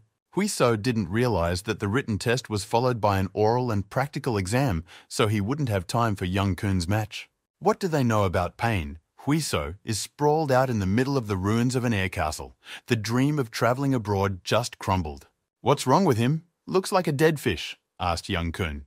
"It will be a long time," reassured his comrade. Sung-hoon dared to approach the athlete who was disillusioned with people and life. "Oh, Mr. What became the second coach in the end," said Hello without hiding envy and resentment of the impertinent guy. "Of course he was a fool for believing he could do it all in 4 months, whined the insolent fighter. Anyway, since Sung-hoon is busy, going to Yujin is now assigned, the main slacker of the hall. The girl is sick, lives alone, no one to take care of her, explained the trainer. But why him? Sourly replied the fighter. There are plenty of other guys. Go to Yujin's place, the other guys came to life and offered themselves as guardians. It is precisely because he doesn't feel like it that he has to do it, Sung-hoon said sternly. The others will just eat her up. Since his match had just ended, he didn't have anything to do anyway, so he could go out to unwind. Sung-hoon held out a corporate card for expenses. I see, the impertinent guy accepted. I can buy something for myself, he asked, and Sung-hoon gave the go-ahead. The main thing is to bring the receipt. Counting on you, Sung-hoon escorted him out and the guy headed in. The apartment is on the top floor, and the girl knows how to live successfully. Envied the cocky guy. Coming to visit a friend? He said hello to the concierge. This door, he quickly oriented himself with the address in his phone and rang the bell. A sickly sparrow crawled out. What a look. At least she should have combed her hair, said the cocky guy. Defended by a worried sparrow, the girl didn't expect to see him outside the door at all. She slammed the door loudly right in his face, the mouse hiding in its burrow. That's how she receives guests, grumbled the tactless guy. While she was going crazy, trapped in her own home, breathed heavily the girl. Did he follow her? Squeaked the grey mouse. No, just Sung-hoon gave the address and told him to check on her, the guy explained. Why didn't you warn her? She squeaked angrily. Didn't Sung-hoon call her? The guy weakly excused himself. So, what if the house was a mess? He'd come for nothing, the guy grumbled, and she told him to shut up, thinking of ways to minimize the disaster. And they said she was sick, but she made a mess of it, grumbled the impertinent fellow at the door. Come in if you're here, the sickly grey mouse frowned. Don't look around, don't look under your feet either. You'd better poke your eyes out, grumbled the confused mouse. Oh, familiar methods. He appreciated the towel-covered mountain of unwashed dishes in the sink. Don't lie down yet, eat normally, but the mouse hurriedly burrowed into the warm nest. Even in times of illness you have to move and eat, insisted the feisty fellow.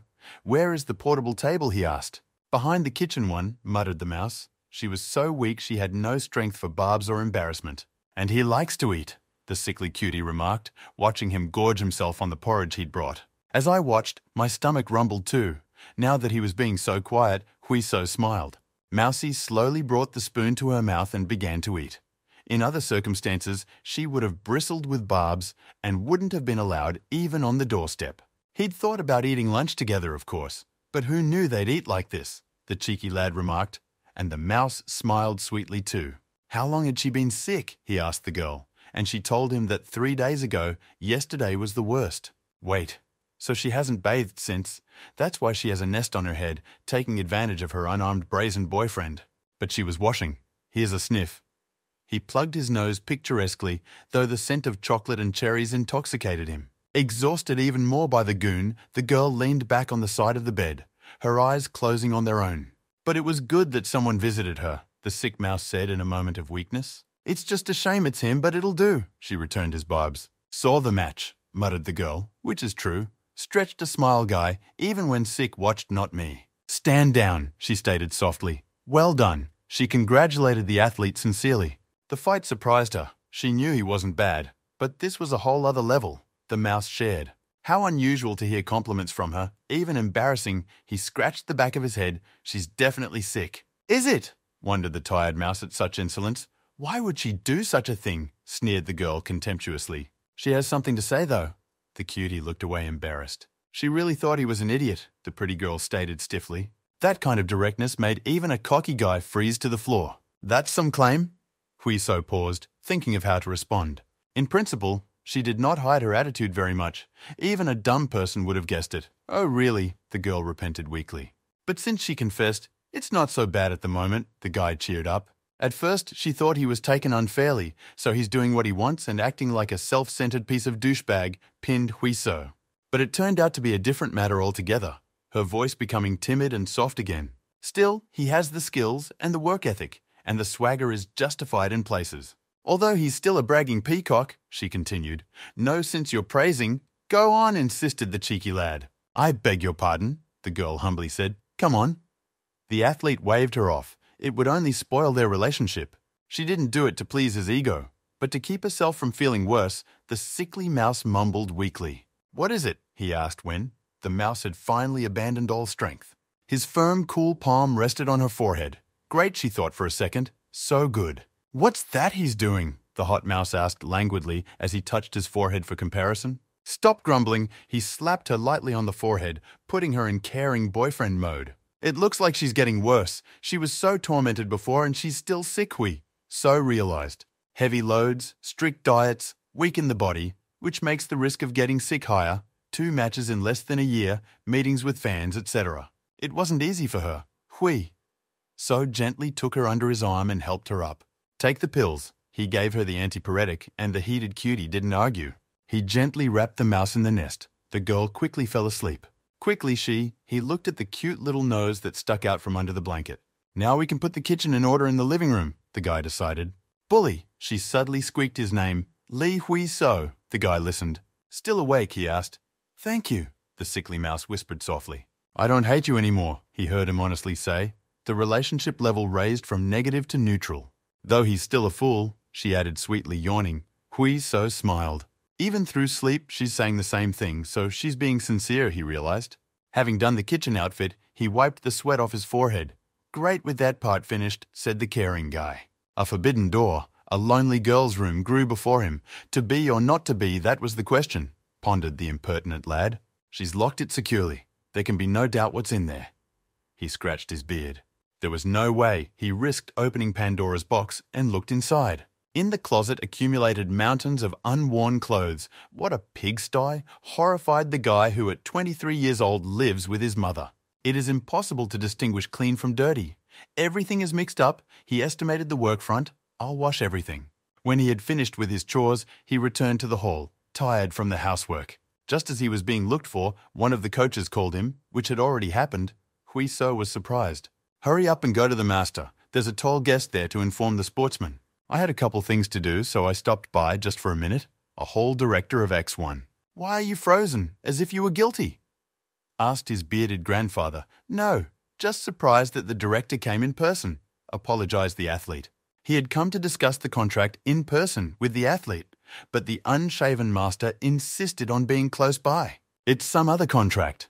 The boy rubbed the back of his head confusedly. He hadn't really been to school. It's about changing his current contract, said the wily director. SFC want to take him away. Stunned the lad with such a powerful statement from the director that he didn't look much surprised, the wily principal stated.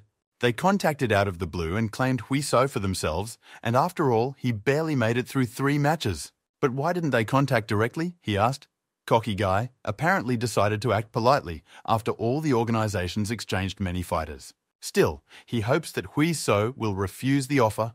It is difficult to survive in SFC, even the domestic champions, and to attract the attention of viewers too. It's more profitable to get a foothold here, the director said.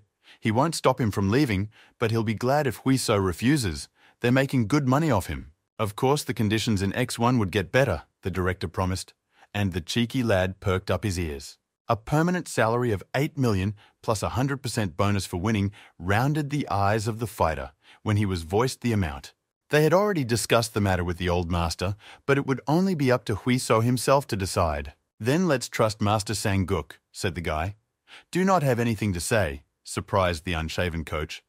If I could, I would have signed everything at once, admitted the fighter. SFC are not only good with monetary offers. What about their reputation and prestige, which are important to them? Sanguk asked. They are a world stage. Any fighter that is as good as Hui So will want to participate in it. The unshaven master bent his line. Nowadays, the competition is very high. There are a lot of fighters, and they are exhausted to the pulse. What is the prestige? Objected the director. These are the words of the spirit of the old men, but what will the other fighters say to this? Replied the unshaven master. Opinions may vary, just state your terms, the director suggested. Starting conditions of 10 million and the same amount for winning heard the director their demands.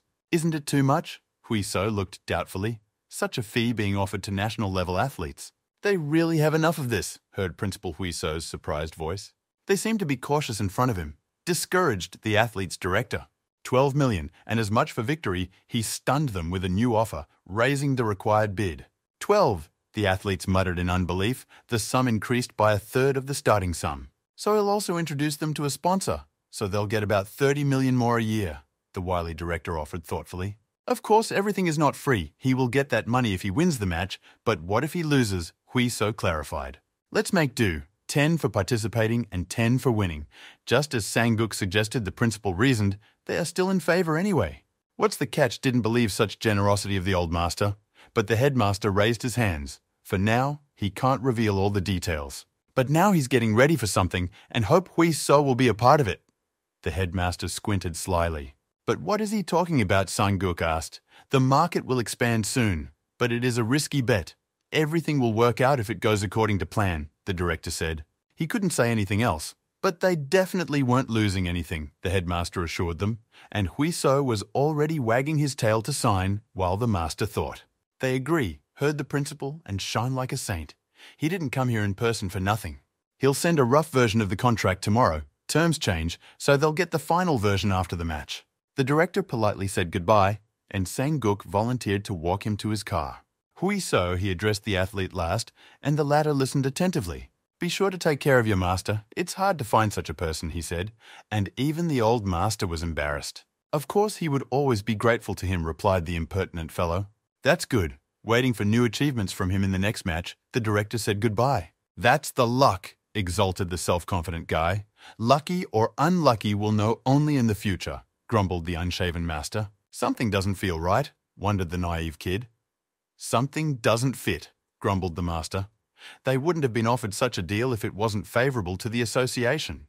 The director is definitely not the kind of person to miss out on profits. Although they don't know what the future holds, it's not clear how he'll use the guy. Is he a bad person? The fighter asked. No, shook his head Sang-guk. He would definitely not bully and pressure his athletes. No problem then, rejoiced the carefree fellow. He trusts so easily, grumbled the old master. Of course he trusts the master wholeheartedly since they've come so far together, smirked the cheeky fellow. He shouldn't be so gullible, so he will definitely be cheated, grumbled the coach. But does he have anything to be cheated about? Asked Huiso. Anything could be, grumbled the old man, so he'll still trust this time, replied the carefree lad. He'd gotten this far thanks to the master. He could take a chance once, the kid flattered.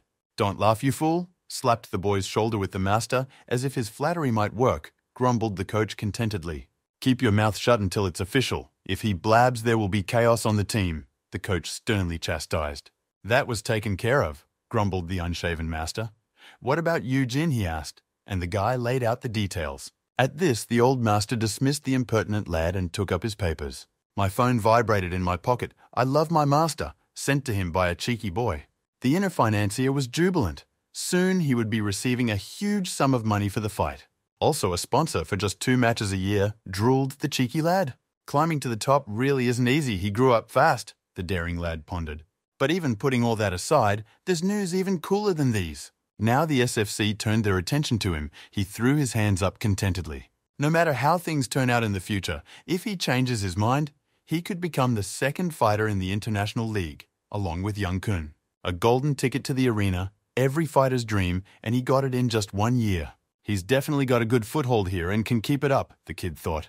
Then he'll pay his parents what he owes them over the years. A sudden call tore him away from his air castles. A prickly Min Jin was calling him, apparently awake recently. He came into the room, the mouse squeaking vigorously, apparently relieved. It's great that she's feeling better, he told her. But the fierce mouse wouldn't stop. He came in, the confused girl shouted. Unpacked the things and boxes, threw out the trash, calmly replied the guy.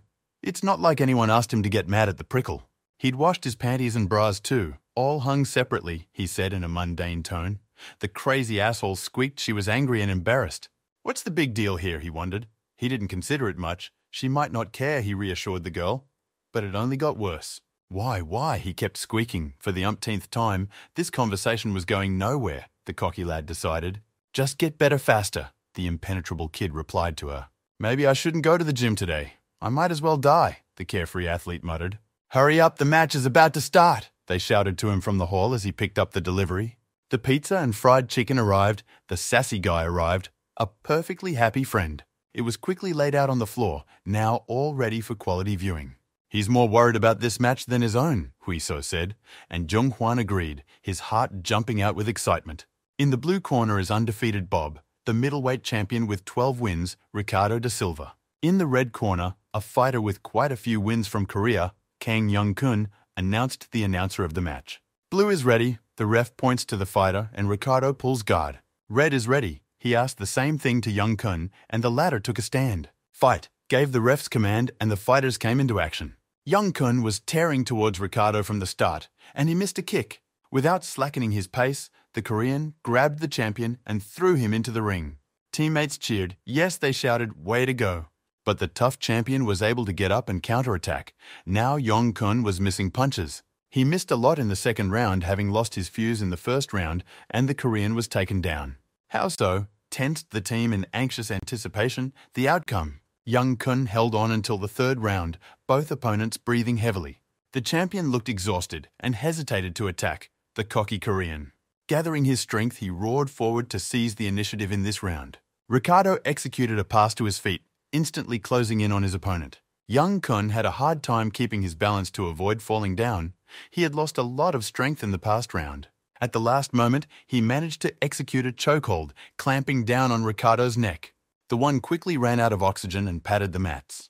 The match is over. Kang Young-kun's first win had the spectator stands roaring. Things are really quite different, assessed the duel by the cocky lad. Both fighters, champions of their organizations at home, but in that arena, they are merely contenders for a world title. That means there's plenty of monsters out there that outnumber them. Extending X1's contract was the right decision, Huiso realized after watching this match. He was still too inexperienced. There was no point in rushing. He should start by conquering the home arena, the lad decided for himself. The phone in the team's office rang loudly, but no one paid any attention to it. Everyone seems to be too busy reliving the matchup of a fighter from their gym, the guy realized, and went to answer. Tim Attack, Hui. So introduced himself, and the voice on the phone asked why the coaches weren't answering. Today is Young-kun's debut match, the guy explained. Everyone is too absorbed in the match. How was the match, asked him. Winning in the third round with a chokehold, Huiso voiced Huiso's impressive results. It wasn't exactly smooth sailing. He was pretty exhausted for 3 rounds and almost lost, the guy boasted. Anyway, there's news for him, said Cheeky Lad. There's a possibility of competing in the main match in September. It was obvious from the look of him that he was attacking, so he took him in a tackle, boasting victory to the sturdy Korean. Huiso sipped his beer thoughtfully and remained silent. Sung-hoon noticed this. Why did you hang your nose when you got an invitation to the match? He asked the despondent boy. He had a good time in the States, the cocky guy interjected. But Sung-hoon dismissed it. He worked there. And how are the American girls? Asked the sly boy, very open, blushed the always reserved coach. So it's not so bad, realized Huiso. Rascal, better let him tell about the invitation. He poked at the fighter's shoulder. No exact date yet, the lad said. Has the opponent been determined? His browbeaten coach asked, and Huiso said not yet, and that worries him. The choice was 2 fighters, but recommended Pereiro. Heard a familiar name by a browbeaten trainer. Tough, yeah, said the cocky guy. He's number 1, and the other Kim Ji-hyun, number 3. They're both tough guys, frowned Sung-hoon's eyebrows, and the kid got worried. Very strong opponents. First, let's start with Pereiro. He has a nasty temper, reported the bearded coach. The oblique kick, the barnstormer, the jumping elbow strike, all of these techniques incapacitate opponents, and quite a few fighters have not returned to the ring after it. He has a bad reputation among fighters for doping, steroid injections, diuretics. He's been caught on just about everything.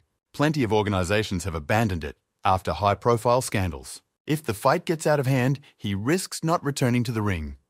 Sung-hoon frowned his eyebrows. Kim Jo-hyun is not easy either. He has been dubbed the keeper of his weight class, the browbeaten trainer continued. He is well-trained and is a ruthless monster to newcomers. Even in the pro environment, he has gotten quite a few nicknames. Based on what we heard, Kim Jakin will be easier, the guy asked. It's not that simple. It's the main event, Sung-hoon clarified. Jahan has had most of his wins by judge's decision. The guy is even more confused now. The judge's decision means that Jahan will hang on until the last round and score points. A rookie who hasn't fought more than 2 will quickly give up. He needs to win the fight in 2 rounds, but no one has succeeded yet. He's like an armored train, thought Huiso. In terms of pain, Pereiro is more suitable. But in any case, you have to analyze both, advised the meticulous coach. Watch the videos of their matches first. Okay, sighed Huiso. Now he was even more worried. Even late at night, he still couldn't sleep. His thoughts revolved around the future match. He watched the video for hours and still hadn't decided anything. Both opponents were formidable to him. He should have chosen without thinking. Now he's only more confused, sighed the guy. Who's writing at a late hour, he wondered, and looked at his phone. The unshaven handyman decided to text him. Finding out the guy was awake, he called him. Sung-hoon told the old coach everything and that the guy can't make a choice. Let him not worry about it and choose the one he would like to fight the most, the master advised. Not too presumptuous, Huiso wondered. Trained athletes like him can rely on flair. Both are not easy opponents. A master will be able to train him for any match. Or he doesn't believe and thinks he'll be allowed to lose, grumbled the disgruntled old master. The guy was able to laugh in relief. In that case, there's no point in getting worked up, the cocky lad decided. So much time wasted on speculation, the fighter smiled. Then the answer lies on the surface. He already knew who he wanted to fight. Of course he chooses him, smirked the bold fighter cheekily. I'll go get my sword, squeaked the boy and ran after him. The boy picked up the ball and saw a grown man in front of him. The one sat sternly with his eyebrows furrowed, as if he were a complete stranger.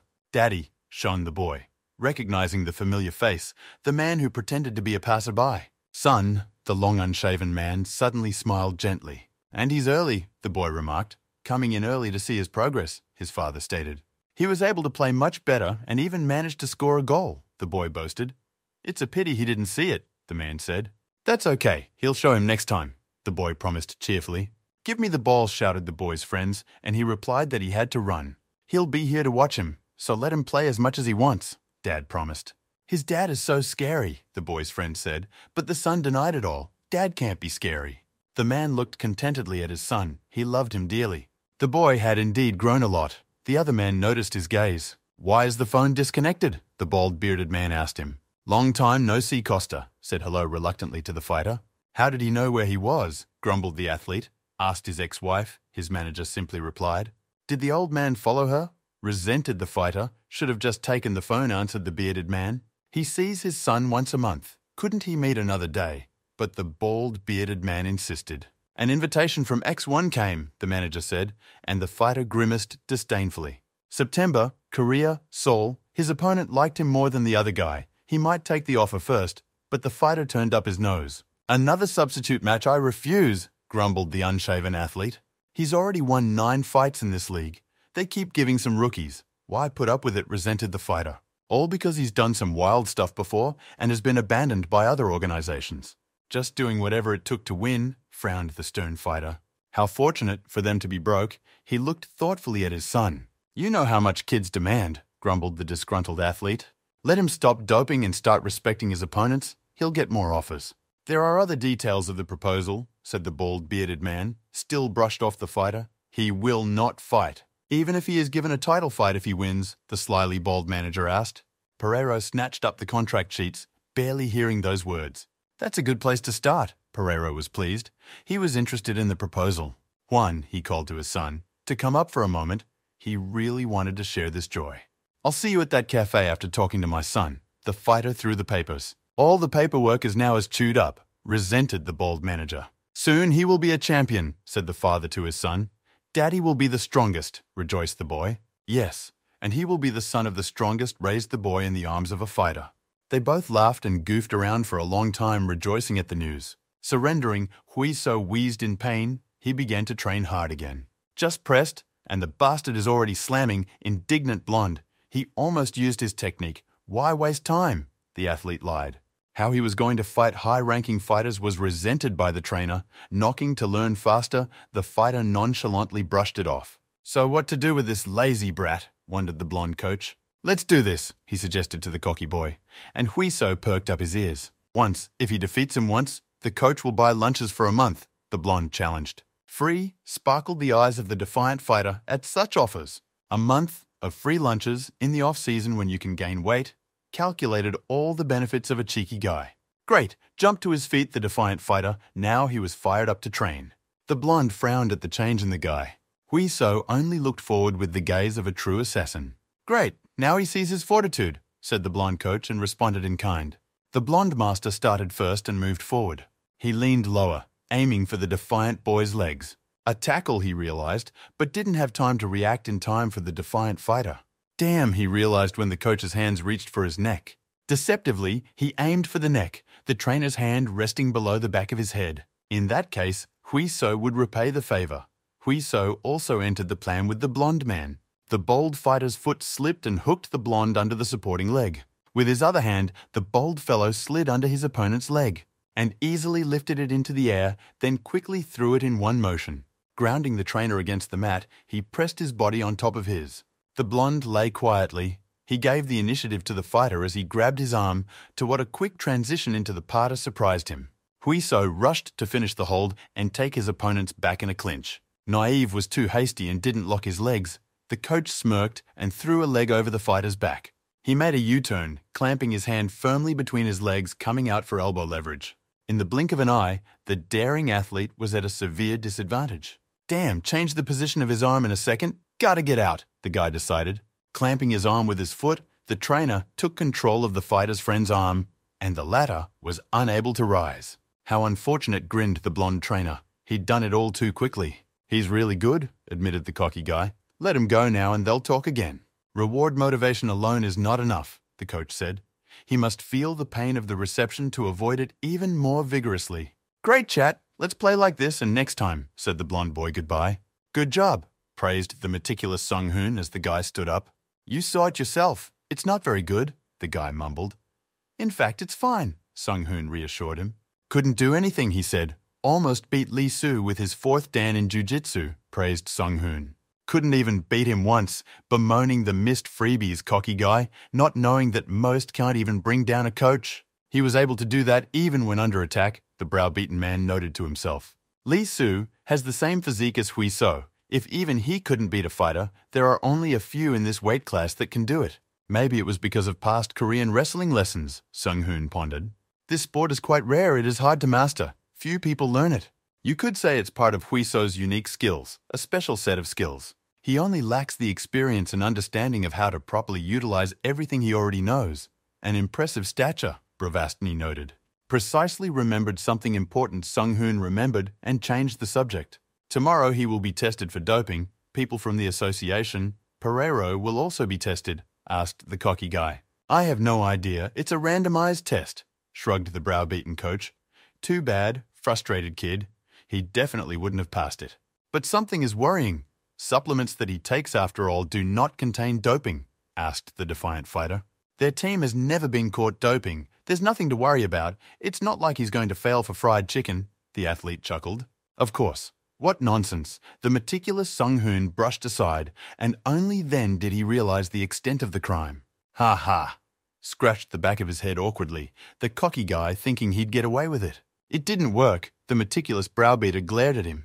He ate the chicken, asserted rather than asked by the meticulous coach. The boy turned away. Repeat the question. The meticulous coach lost his temper, and droplets of sweat appeared on Huiso's forehead. Lee Soo, he saw the blonde boy. How about practicing some more? The torture of lecturing from Sung-hoon looked scarier than choking. Soybean at least tasted good, Song-hong asked calmly, but he ate in the spicy marinade, easily caught by the naive guy. Yes, really, spicy marinade means the suspect is confused about the statement, noted the meticulous Sung-hoon. The match had been announced long ago, and he was still eating that kind of food. Heavy hands rested on the defiant lad's shoulders. To exaggerate, he ate only a small bite. The defiant fighter dismissed. If you've tried it, you've already given in to temptation. The chicken is good, and there's marinade. It's good to eat it in secret. How can I lose this weight? Sung-hoon exploded. 3 pieces in all. Huisio sprinted away. 3. Just now he was alone.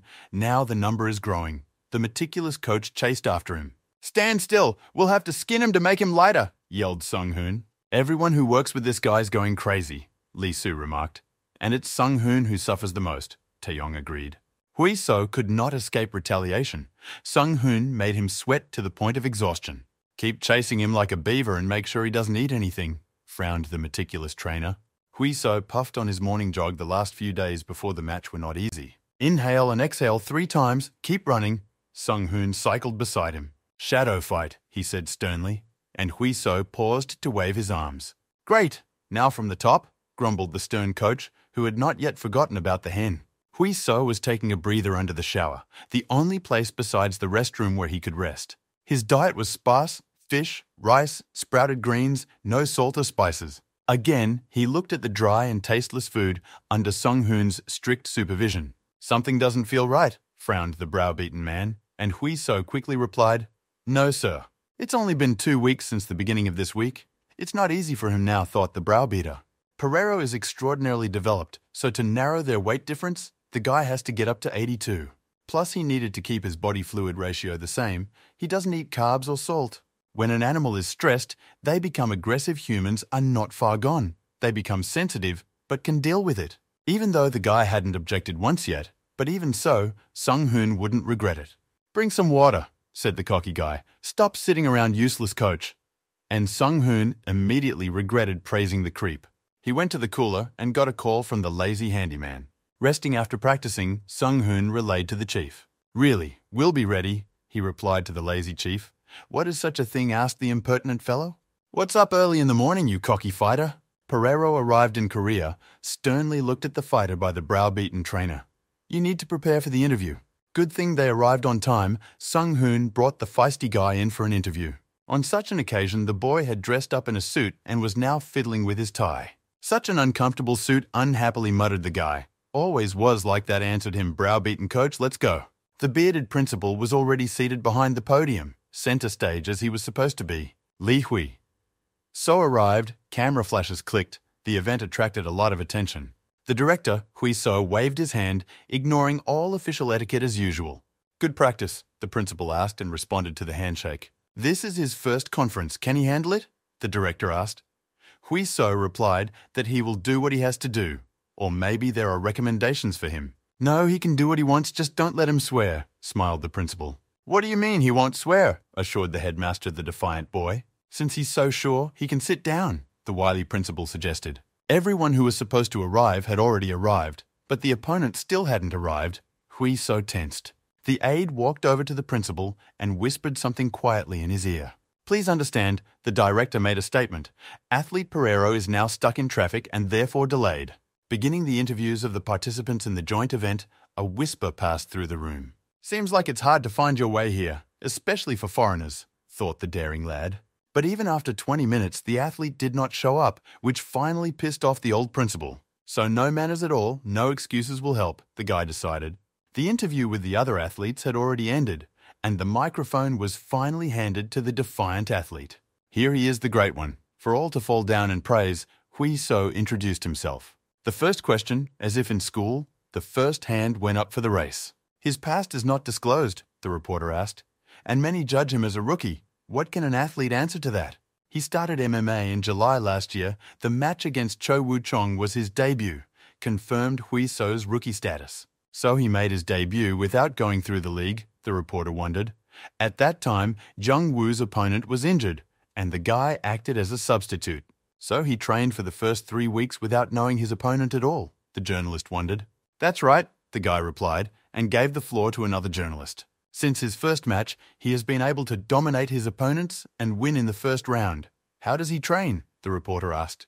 He had some tactics from the beginning and he stuck to them, the cocky fellow replied. So simple, wondered the journalist. Yes, so simple, rubbed the cheek of the defiant fighter, not knowing what else to add. The stream of questions did not subside, and they pounced on him again like piranhas. The kid is holding up well despite this being his first conference, not crossing the line and staying confident, the director noted. He definitely knows how to work an audience and knows how to get attention, the wily director pondered. The interview was stopped briefly because the long-awaited one showed up. The Perero fighter arrived at the conference as if he had just flown in. He was dressed in light clothing as if he had just come from the beach. Sorry for being late, guiltily excused himself for him by the manager. Now that's an outfit, thought the guy, and what was so possible he wondered. Hui So, a swarthy and bearded fighter, approached him. As if nothing had happened, he was the first to extend his hand to his seated opponent. "Nice to meet a good fight," translated Pereiro's words by the manager. The daring fellow squinted at this phenomenon in no hurry to react. Still deciding to extend his hand for a shake, his opponent squeezed his hand hard. "He looks like a pretty girl, nothing special," Pereiro muttered contemptuously. The translator was numb, wondering how to translate that and come across the pitch. "Let's give it our best shot." He smoothed the edges a bit. Pereiro sits down like he's the chief guest here, and only now does the real show begin. A hail of insignificant and boring questions rained down on him too. The fighter even yawned so bored he was bored. Better to sleep in the hotel, he thought. "Does anyone really care about his suspension or any more ridiculous rumors?" he asked reporters. Why he agreed to fight the kid, or what the association offered him, is what they should really care about, he made the statement. But on the other hand, there's no mystery about it. At first he really didn't want to, because of the big difference in age and experience. But Principal Young offered terms that couldn't be refused, and the principal heard and thought, what a dumbass. He will get a title shot for winning this match. The fighter provocatively stated that he was running his own game. "The title fight will be next, that's the news," surprised the guests. "Please be sure to post about it. But first he will of course smear a cute little snot face." The director made a statement to end the conference quickly and save the day before the madman said too much. "Wait a minute." Huiso didn't agree. "Is the fight already over?" he asked. He also had something to say. "Before discussing the tittle shot, first we need to discuss this fight, except he intends to win," stated the guy. "So you're so sure?" asked the reporter. "Why else participate in a fight if you are not sure of its outcome?" the athlete answered defiantly. "The opponent may be thinking about pipe dreams." Here's a suitable headline: Pereiro failed to get the gold belt. The fighter defiant. "You think you got a chance, punk?" Pereiro took the mic. "We'll see when we fight. The old man has plenty of weaknesses, and he knows about them sassy fighter." "Just padding his price," stated the fighter in shorts. "Everyone here knows it's a bluff." "Oh, you need facts, they are," grinned the cocky fellow slyly. "How long can this wedgehead last before he goes back on steroids?" Huiso issued a prepared provocation. The stocky and experienced fighter grimaced. The cocky guy was out of line. "Nobody seems to have taught this brat good manners. I'll have to teach him," the swarthy athlete replied. "The rogue will teach manners," snarled Huiso, who does not know of his predilections. Director Young asked the guy not to be so impertinent and not to criticize the opponent. "Nothing like that let him unravel his hair," asked the cheeky guy. Because seeing the old man's face die laughing, a water bottle flew past. Water splashed everywhere, and Huiso squinted at the frantic old man. "I'm gonna rip your fucking tongue out right here," the old dog growled. Almost bald himself, but he barks like a young cocky fellow plugged his ear. "Repeat, Mecky bastard." While he was walking under the table, he had already handicapped people, shouted Pereiro. Huiso addressed everyone's concerns about his opponent. "He's always fought as a rookie, but no one has lasted longer than the first round. The only thing that sets his opponent apart is his passion for doping. Can an aging fighter protect the rest of the hair on his head from a younger opponent?" The cocky fellow concluded his speech. That was the end of their press conference. The director turned to him, a cocky athlete. He hasn't left yet, surprised the cunning director. He wanted to make sure he hadn't messed anything up first. Scratched the back of his head at the cocky guy. If he's so worried he shouldn't have started, the cunning principal caught him. "The topic of doping can hit the whole organization," warned Director Young. "I will be more careful from now on," said the guy. "But since Pereiro blabbed about the title shot, this match will be a sensation. He did it so no one would renege on their promises," the director said. "Don't worry." The cheeky boy waved his hands. "He wouldn't let the principal do it anyway. That's how surprised he was." "Because he's going to win the match?" The cocky kid poked himself in the chest defiantly. How cocky, the match is only a day away, shoved him in the side by the sly but satisfied director. "Sure," nodded a cheeky fella goodbye. "See you later," waved him off to the principal. Does the kid realize how hard it is to be number one, doesn't think about defeat for a second? Looked at the guy running away, the principal. The events are going their way. The match looks like it will be very interesting, but the guy shows a lot of willpower. Now that the stone has been cast, the only thing left to do is to watch until the end, smirked the wily headmaster. How far this lust for victory would take him, he pondered. The scale showed 73-2. Great, there's still plenty of time to spare, Sung-hoon said contentedly. Let's continue to watch the diet. This time, he had to lose a lot of weight, but the methods were simpler. They used salt baths rather than the usual sauna that takes away stamina. Hold on for another day, supported the browbeaten trainer, Huiso, nodded calmly. He had long since gotten used to the exertion. There was the sound of a fall in the hall, and the bold fellow turned around at the noise. Taeyong was lifting Jonghwan up, just slipped, justified the fighter struggling to get up. The match is close, be careful, his coach worried, and held out a water bottle. Jonghwan has a fight in a week's time in the league, the browbeaten master clarified. Preparation takes a heavy toll on the nerves, Huiso remarked. He's already 26, should make his debut soon. Huiso remembered his friend's hesitation after the last fight. Let's hope that he doesn't miss his chance, Sung-hoon said thoughtfully. This guy is not one to give up easily, the bold friend said confidently. Let's try our best, showed a fist to the defiant friend Jonghwan. The latter replied in the same way, promptly, lest there should be any doubt as to his disposition. After weigh-ins, they did a little warm-up on match day. A feisty fighter, dodging all the punches, crisp and unfazed, and managed to counterattack with accurate strikes. He was at his best. Huiso easily avoided a deceptive leg kick that turned into an uppercut. He responded to a direct arm lunge with a lightning-fast leg kick to the ribs, and immediately added a straight left, each movement cutting like a razor. After the hand, worked the mid-kick again, in a combination of low tops low. Huiso stopped with his defenses up, signaling that the warm-up was over. How exhausting, he exhaled tiredly. Take a break. Good job, the coach told him. As relaxed as ever. Would he ever see him tense? Sung-hoon wondered. He glanced at his phone to see the latest news headlines. Almost all of them were about Huiso, and almost no one was talking about Tittleshot. No matter how well they prepared the guy, Pereiro is still #1 at his weight, and very dangerous, worried the browbeaten trainer. This kind of attention proves how much people rely on Huiso and expect a change in the rankings. Most athletes can't get that much attention for years, Sung-hoon reflected. Every movement gets so many reactions, even though he doesn't even aspire to be a star, but he is destined to shine. He looked at the relaxed fighter. Judging from the way the preparations were going, the KO main match would start soon, Lee Soo said, and Sung-hoon felt that it was time for them to get ready. Get ready, he called out to Huiso, who had been relaxedly listening to the music all this time. What's with the indifferent look? His browbeaten coach asked. When someone is under pressure, shouldn't they say something encouraging? Why, wondered the browbeaten. They say it, and they say it every day. It's sad that everyone takes his calmness for granted, stated the feisty athlete. For him, it spells victory. Well, scratched Sung-hoon's chin, thinking of magic words for the occasion. They have prepared a lot of things, from jiu-jitsu to grappling from wrestling, the bearded coach stated. True, it wasn't easy to endure that pain, agreed the defiant fighter. He can forget about all this now, Sung-hoon said to the surprised guy. With that, he walked to the ring, demonstrating shadow boxing, sharp punches slicing the air to a thunderous applause. Just 1 year after his first match, this fighter got the main event fight of the evening, a record for MMA, commented the hosts. It seems that someone has become an unabashed fan of this athlete, a colleague of the presenter said, without comment, the latter replied. And now Pereiro's exit, he walks menacingly with his hands in the air, the announcer said. He's bigger than Huiso, asked the bespectacled one. Right, agreed the other. According to official figures, his weight is 83 and 8.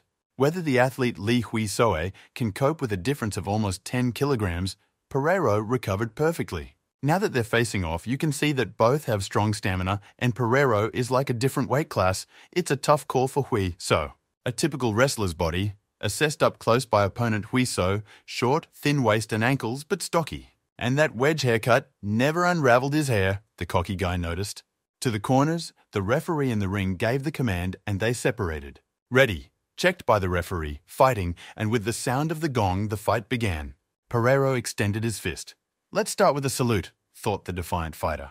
So, basic etiquette he knows after all. The cocky fellow held out his hand in return. But instead of an easy shove against his fist, he noticed a flying full-force punch to the head. Bam! The match started with a sharp kick to the face. Huiso flew backwards. The unexpected blow shook him, his head rattled, and he lost his coordination for a few seconds. What is this? Jumped the bespectacled presenter. The pros should not use such dirty tricks. After the gong, the fight began, said the second. Pereiro rushed as if from the start, leaving his opponent no chance to come to his senses. Pull yourself together, shouted the brash lad to the browbeaten coach. Pereiro fires a right cannon of a shot through the glove's defense. Huiso could only stand in a stance and hold his defense like a turtle.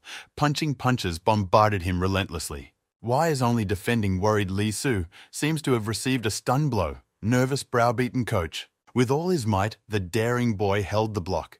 But even through it, he He could feel the full power of his opponent's blows. He was quickly pushed back and backed into a corner under such one-sided pressure. "Get out of the defense, shift to the sideline," the browbeaten coach commanded him. The boy heard and immediately took his advice, taking a step to the left. But Pereiro, an experienced fighter, pursued him, immediately shifting. With a powerful hook on defense, he again jammed the cocky guy to the net. Working with straight punches, he charged under the ribs with an uppercut to an uncovered area of the body. Instead of trying to finish, Pereiro acts for sure and looks to land more strikes first, Sung-hoon noted. Unlike Mitsubishi, he is calm and in control of himself. Hui So held firm, but the situation could not be called stable. He was losing strength.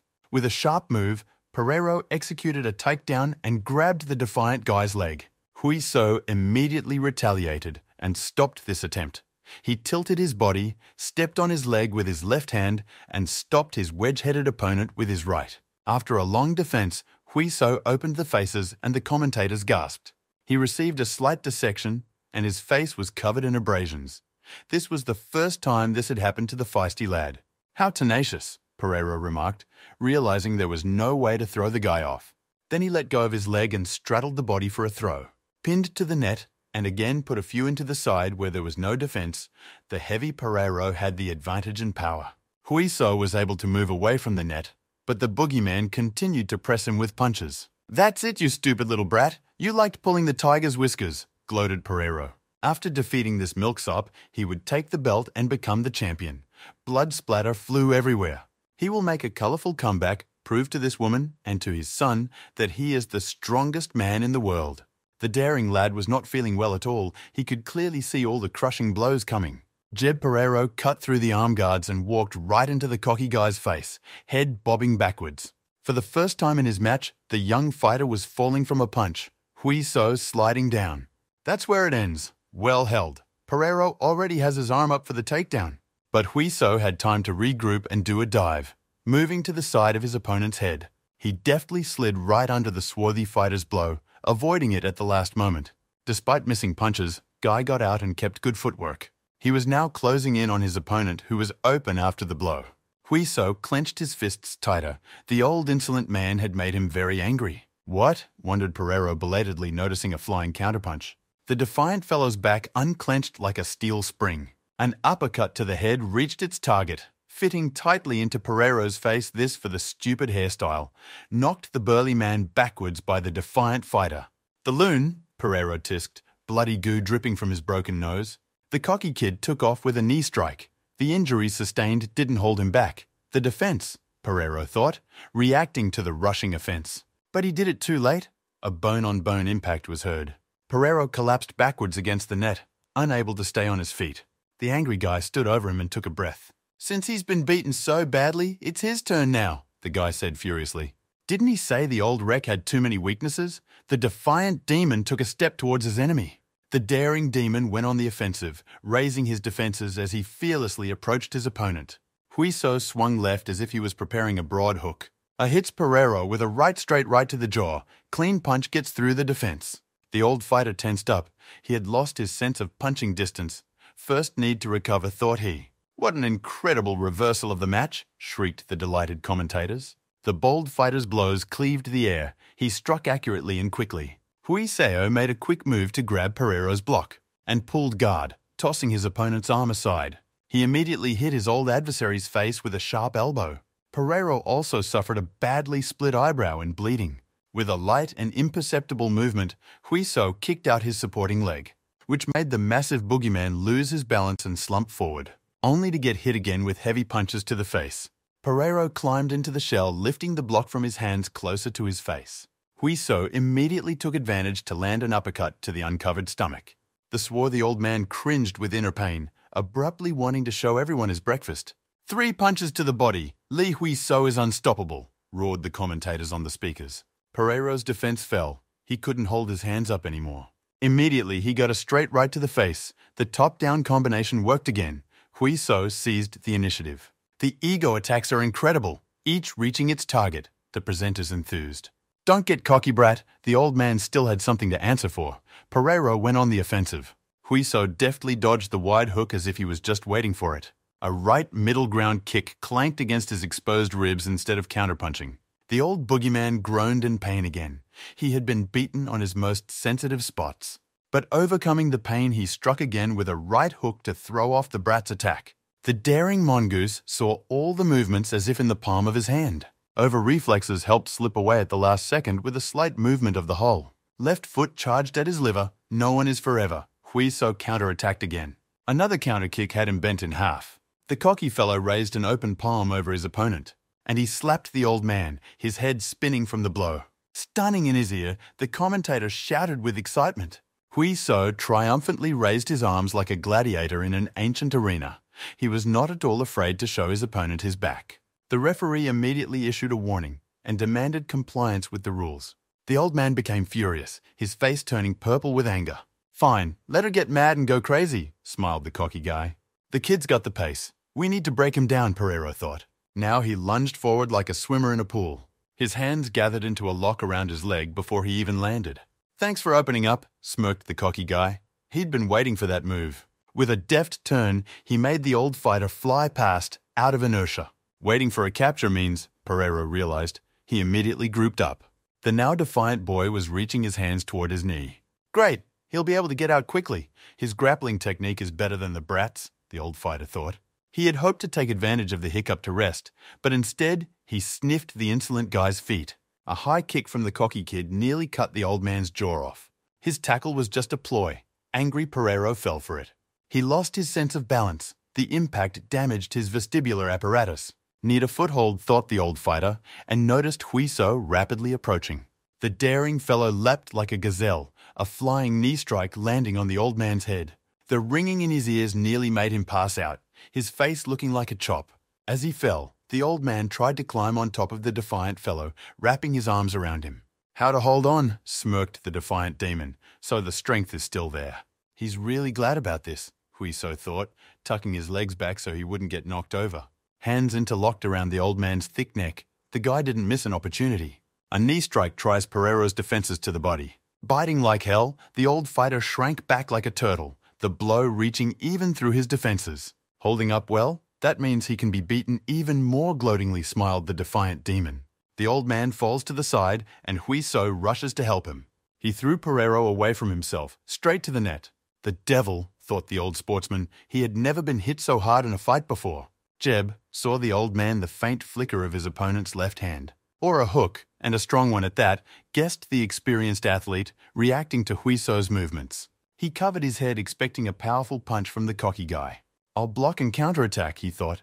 But instead of hitting, he felt a grip on his neck. The sharp knee flew to meet him again. Even the veteran was having trouble. A sharp knee strike whipped him so that it pierced even his defenses. The old boogeyman's head snapped back. He had already accumulated so much damage that he began to float. Everything blurred in his eyes.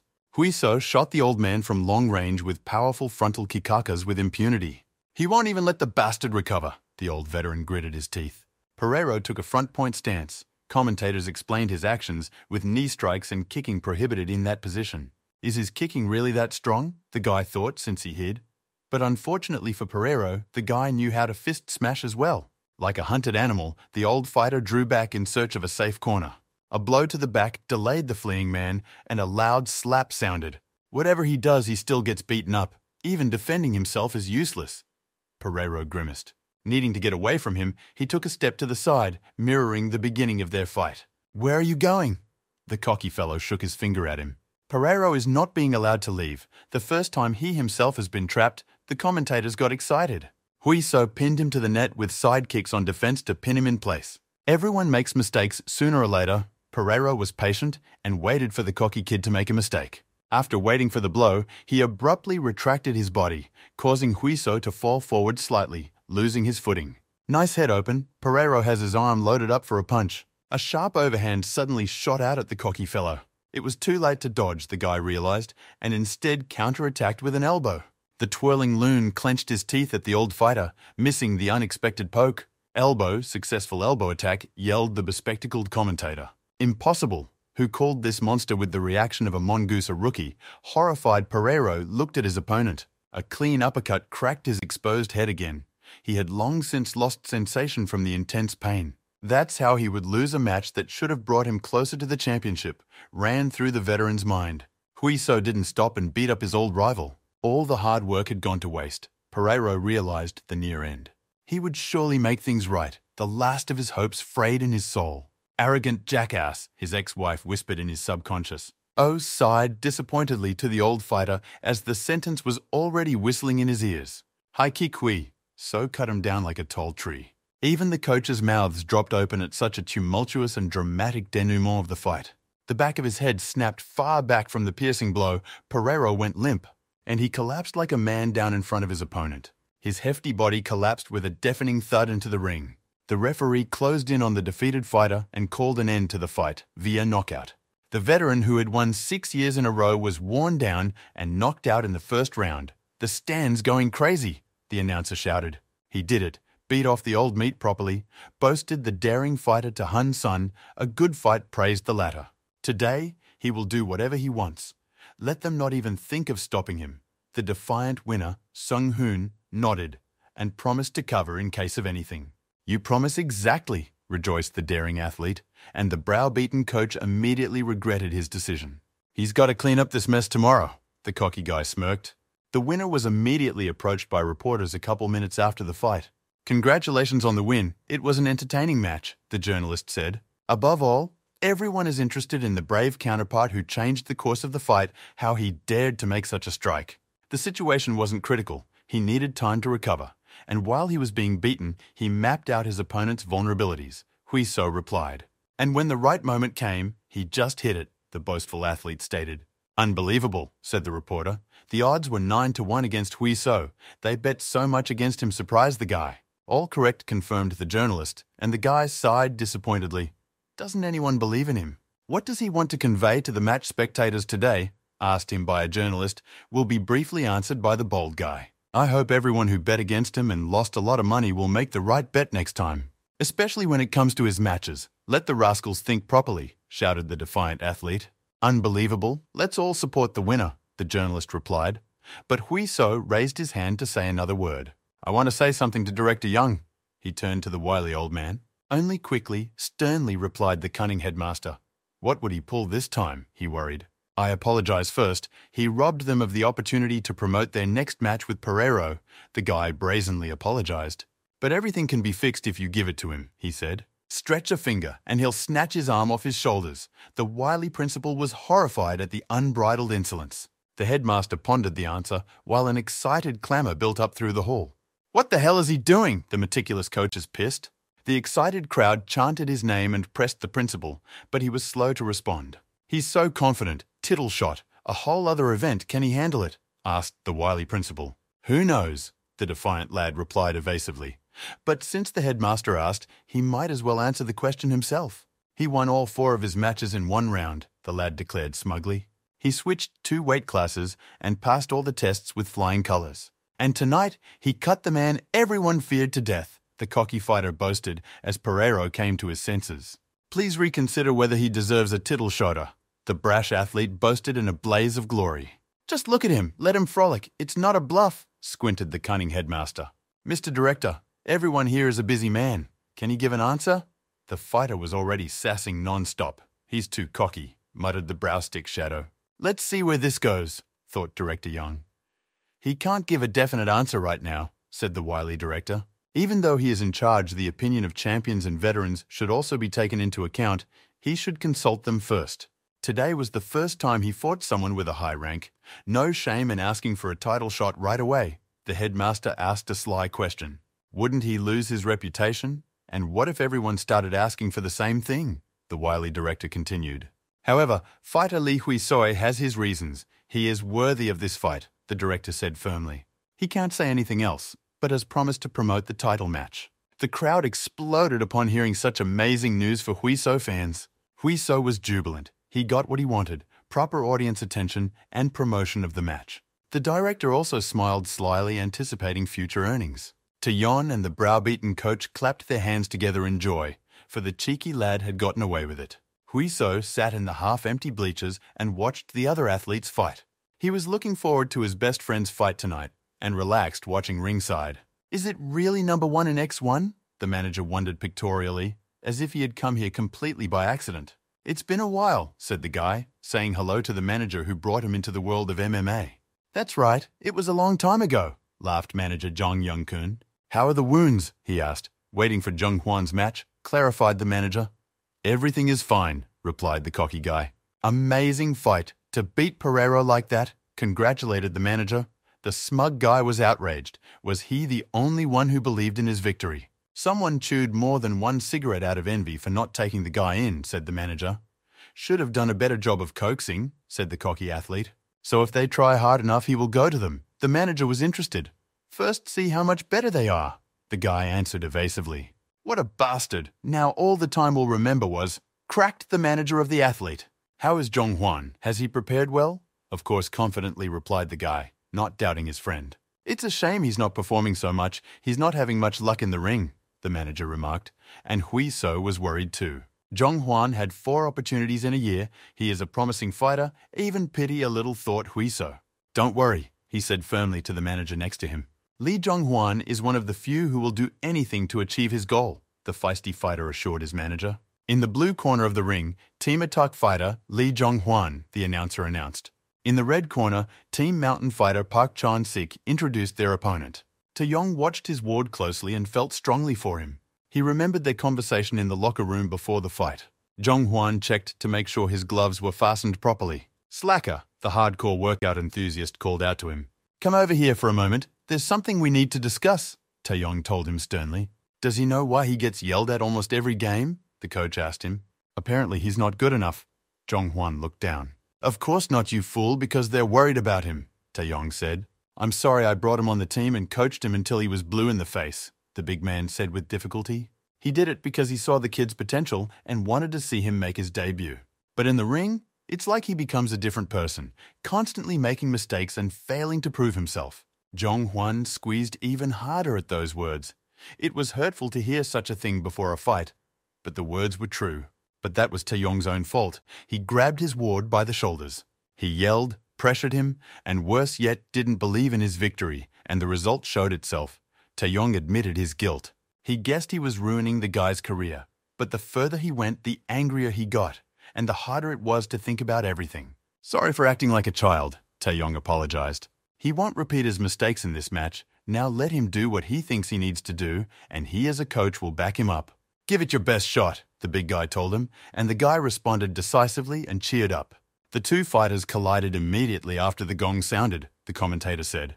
Jong Hwan's opponent was closing in despite counterpunches. Jong Hwan didn't back down and accepted the exchange in the center of the ring. Jong Hwan's opponent got overexcited and rushed into the fight rashly. But Taeyong's fighter also lost his rhythm. "And it happens every time?" The big guy coach got nervous. Jong Hwan's opponent was rushing forward like a madman, sending punch after punch. Even though Jong Hwan knew how to move, his feet felt like they were burrowed into the ring, and he felt like he couldn't keep up with his opponent's rhythm. So he would lose again, Jong Hwan suddenly realized, and felt clearly. Stepping back, he heard through the noise of battle Taeyong's advice. Jong Hwan took a step and saw a wide kick being swung at him. He tried to dodge, but the blow still reached him on the outstretch. Jong Hwan rolled into the ring, his opponent rushing to follow. "Damn, pissed off fighter, gotta get out," he thought. As soon as he stood up, his opponent grabbed him for a throw. Jong Hwan blocked a shot and got a break, but now he was pinned tight to the net. He could hear Taeyong's voice now, and his encouragement, the fighter took a breath. "Great, take a breath, take it easy," the big guy coach shouted to him. Jong Hwan cleverly stamped his opponent's supporting leg. He lost his balance. Jong Hwan held his breath and pushed the heavy opponent away from him. With one throw, they reversed the position. Now Hwang has his opponent pinned. Taking advantage of the hiccup, he sliced his jaw with a left hook. Also felt it was a great opportunity for Jong Hwan. Dodge shouted Taeyong to him, and the fighter managed to dodge at the last second. That one opened up, and Jong Hwan immediately took advantage of it. His opponent lands a powerful right counterpunch to the jaw. "He's exhausted. Keep pushing," shouted Jong Hwan to his coach. Jong Hwan did just that, and gradually broke through the opponent's defense. "Well done, he completely destroyed his opponent's rhythm," the manager remarked. "He's putting his best foot forward on purpose. If he keeps it up," thought the guy, "everything will work out fine." Jong Hwan lunges in with an uppercut under his opponent's breath, sending him crashing down with pain. The red-headed man jerked to the side to escape the attack of the persistent Jong Hwan. And he succeeded. He swiftly burst out of the corner. But Zhonghwan clearly calculated the direction and moment to get closer, and immediately landed a terrific uppercut to his opponent's exposed chin. Zhonghwan pinned his opponent to the net and worked a hail of punches. His opponent weakened.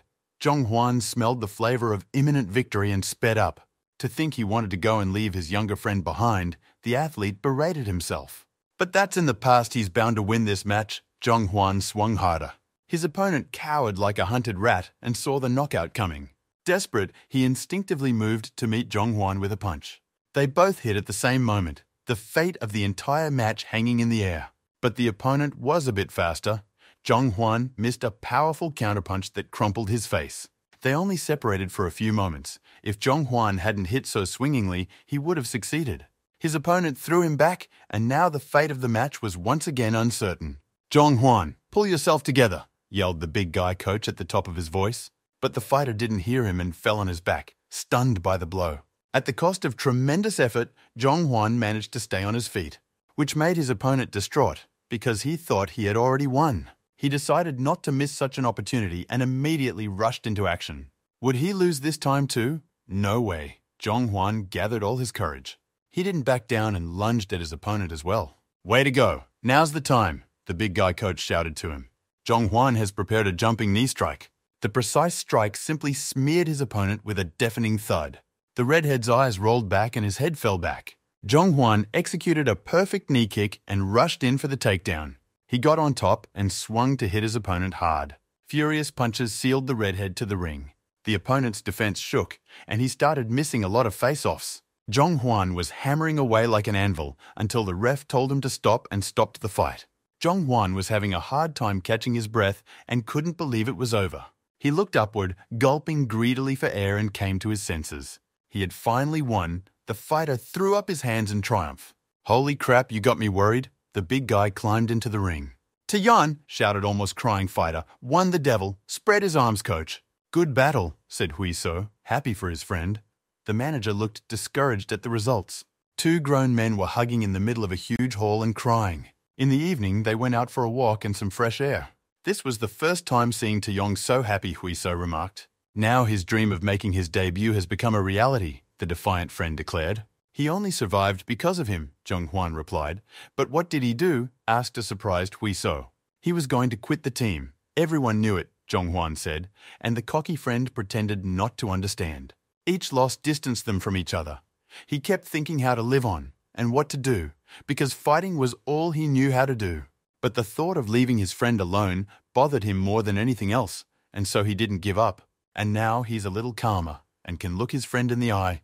"Even though he's still a long way off," Zhonghwan said thoughtfully. "No," Huiso disagreed. "His friend is much cooler than he is. He was so afraid that he wouldn't succeed in Korean wrestling because of his injury that he just ran away. The injury was minor. He could recover in 2 months. But when it was time to come back, everyone was successful, and his friends just forgot about him. He held on at first, but then he just couldn't take it mentally and physically." "But he's different," Huiso said. No matter how hard it was, his friend never gave up and always met difficulties face to face. "That's why he's the one he should be thanking his friend," the feisty kid said. "Because Zhonghwan didn't give up? That's the only reason Huiso was able to survive everything. Therefore, he has nothing to be embarrassed about," Zhonghwan's loyal friend stated. "Of course, when it comes to skills, he has room to grow," the cocky guy stated. "Judging from this fight, Zhonghwan has about 60% of the skills of a feisty fighter," Huiso boasted. "If he didn't panic, he would have easily won. Good thing he won in the end." Even though it wasn't the main match, Zhonghwan was barely holding back. "Come to think of it, he did get his debut earlier, so he's a mentor for Zhonghwan," Huiso stated. "Would he call him mentor?" the cocky kid teased. The last thread of patience broke, and Zhonghwan lunged at the defiant guy. Huiso stood alone in the middle of the movie set where people were bustling about. "Everyone's busy, so that's how the tittle shot goes," thought the cocky kid. He was sponsored by a tasty chicken to the tune of $4 million a year. Plus, he starred in a reality show that showed the everyday life of MMA fighters. Let Me Die. That's what he looked like on screen. Today, he's here to shoot for the cover of Fight Club magazine. He was pondering when someone called out to him from behind. Huiso turned around. The pudgy big guy said hello as he came closer. The guy got the part and was now constantly busy on set. "He's a star. You have to sign up to meet him," Huiso said. "He's not at that level yet," the shy big man and the welterweight star himself poked him in the side of Huiso. After the fight, they began to socialize more. His first impression of the big guy proved to be correct. He was a good man. He scored 2 knockout victories and became an action movie star where he gained popularity. A couple of photographers recognized them and offered to take a photo together. I can't say no, Huiso agreed, and they had fun chatting with the photographers. And so, all in all greeted their wily principal, and they turned around. Pleased to meet you, the cocky athlete said hello, and there was another man with him. And they started seeing each other more often, Director Young remarked. Good fight despite Pereiro's dirty moves. Huiso brushed it off. Nonsense, he said. Sung Chan, the director turned to his companion. They are seeing each other for the first time after all. Why doesn't he say hello? The director asked. Kim Sung-chan, pleased to meet you, extended the man's hand to the reporters. Huiso frowned. It was hard not to recognize this man. The lightweight champion looked much friendlier than expected. Seok Ho also saying hello. The atmosphere seemed casual. Lee Huiso was the first to introduce himself to the cocky guy when his turn came up. Sung Chan looked directly at Huiso, but he didn't put up his hand. He glanced contemptuously at the outstretched hand, as if the plebeian had allowed himself an extra. Kim Sung-jong, he called his name again, stunned at the insensitivity of Huiso. So that's how it is, thought the bold fellow, and he panted like a wild cat. Clearly, he pierced Song-chan with an aggressive gaze, so even he felt threatened. Dangerous. The photographers suddenly became agitated as the 2 professional fighters stared angrily at each other.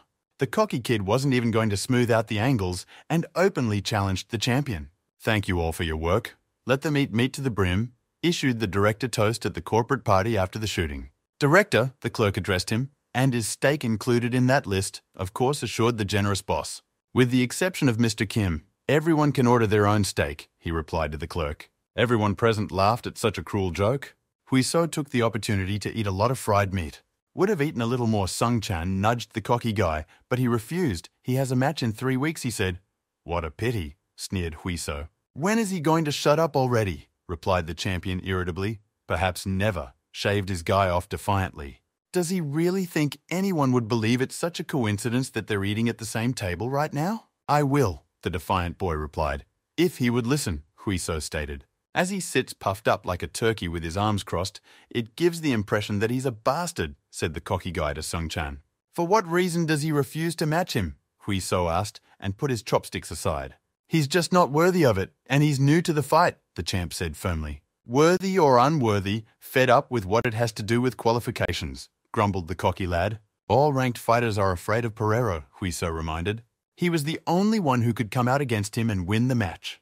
According to him, he should target those below rank and forget about the title shot. Isn't that strange? Objected the defiant fighter. Pereiro is a hardened fighter, and he only has 4 wins, and therefore should be accepted for the match, replied Sung-chan skeptically. Does that give you the right to choose your opponent? The cocky guy grudgingly replied. But Sung-chan stood his ground. Unconvincing argument, he said. What strange nonsense, snarled the defiant fighter contemptuously. There's some special ceremony to become a champion, he sarcastically said. And Sung-chan grimaced at those words. Even if he gets a chance, he will have to wait his turn. Is it true that others follow this principle? Huiso said. It's misplaced emphasis from the start, he continued. Honestly, he's just scared, stated the straight-up defiant athlete. The champion jumped up sharply that his drink flew from the table. He could have been called anything but a coward. There was silence. Even the guests at the neighboring tables tensed.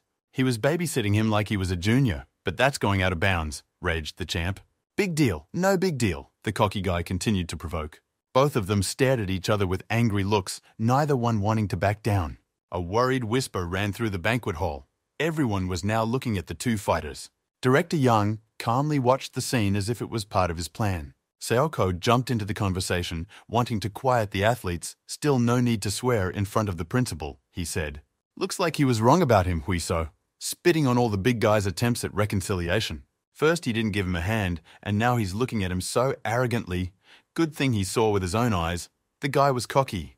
Does he really think he can agree to a match just because of a simple altercation? Song-chan said angrily. I don't want to fight anymore, so forget it. The cocky fighter defiantly brushed off. Now he's sure it's Sung-chan who's avoiding the fight because he's afraid of him, Huiso said indifferently. Sung-chan held back as best he could. He really wanted to punch the insolent, ill-mannered newcomer.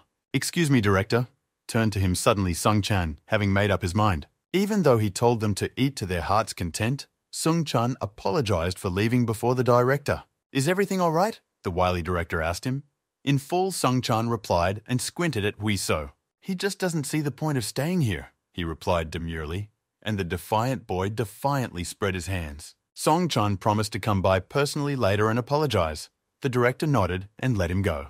What about him? The principal turned to the cocky guy. He's not going to leave, not at all, replied Hui So. He's not being a bad guy, he interjected, as Sung Chun walked away. The champion left in a somber mood, and the fellow athletes returned to meat and booze. The impertinent boy gloated after successfully provoking him. He's a drunken guy who should have looked at himself in the mirror first, the wobbly big guy replied. The guys were out for a walk and some air after a nice drink. The cool sodas were pleasantly refreshing after the alcoholic libations. What happened between them? The patched big guy asked. Song Chun usually doesn't act like this with others. He acted selfishly out of a few words, directly answered the cocky guy. Since he's the champion, he thinks he now determines who should or shouldn't be champion. Said he won't wrestle because of the low-ranking snot Hui So. That would make anyone angry, agreed Sung Ho. That's right. Fist-bumping cocky guy. Let him just go out and fight with dignity. It is not an easy head to wear a crown, said the bold fighter. And the big man added that it was about Henry VII from Shakespeare's play. Who cares? He had to take it, lost his temper and shouted defiantly. Hui So, the fellow athlete, calmly addressed him. What's his hurry? He asked him an honest question. Every time he looks at it, he sees a stallion in front of him who sees a goal with no obstacles in front of him. Though they rush fast, not noticing what is happening on the sides, ordinary life, people rejoice and make mistakes. Don't waste your time. Arena fighting is far from all that life has to offer, a wise friend remarked. When there is no money, he admires nature. When sad, he looks at the sky. When lonely, he looks at beautiful girls passing by. Song Chun is the same, the big guy remarked. Whether it's victory or defeat, he should realize how hard it is. You should respect those you are competing with. No one is trying to belittle the champion's merits. He achieved them with sweat and blood. Calm down the cocky guy, right? He is a good man, said Sung Ho.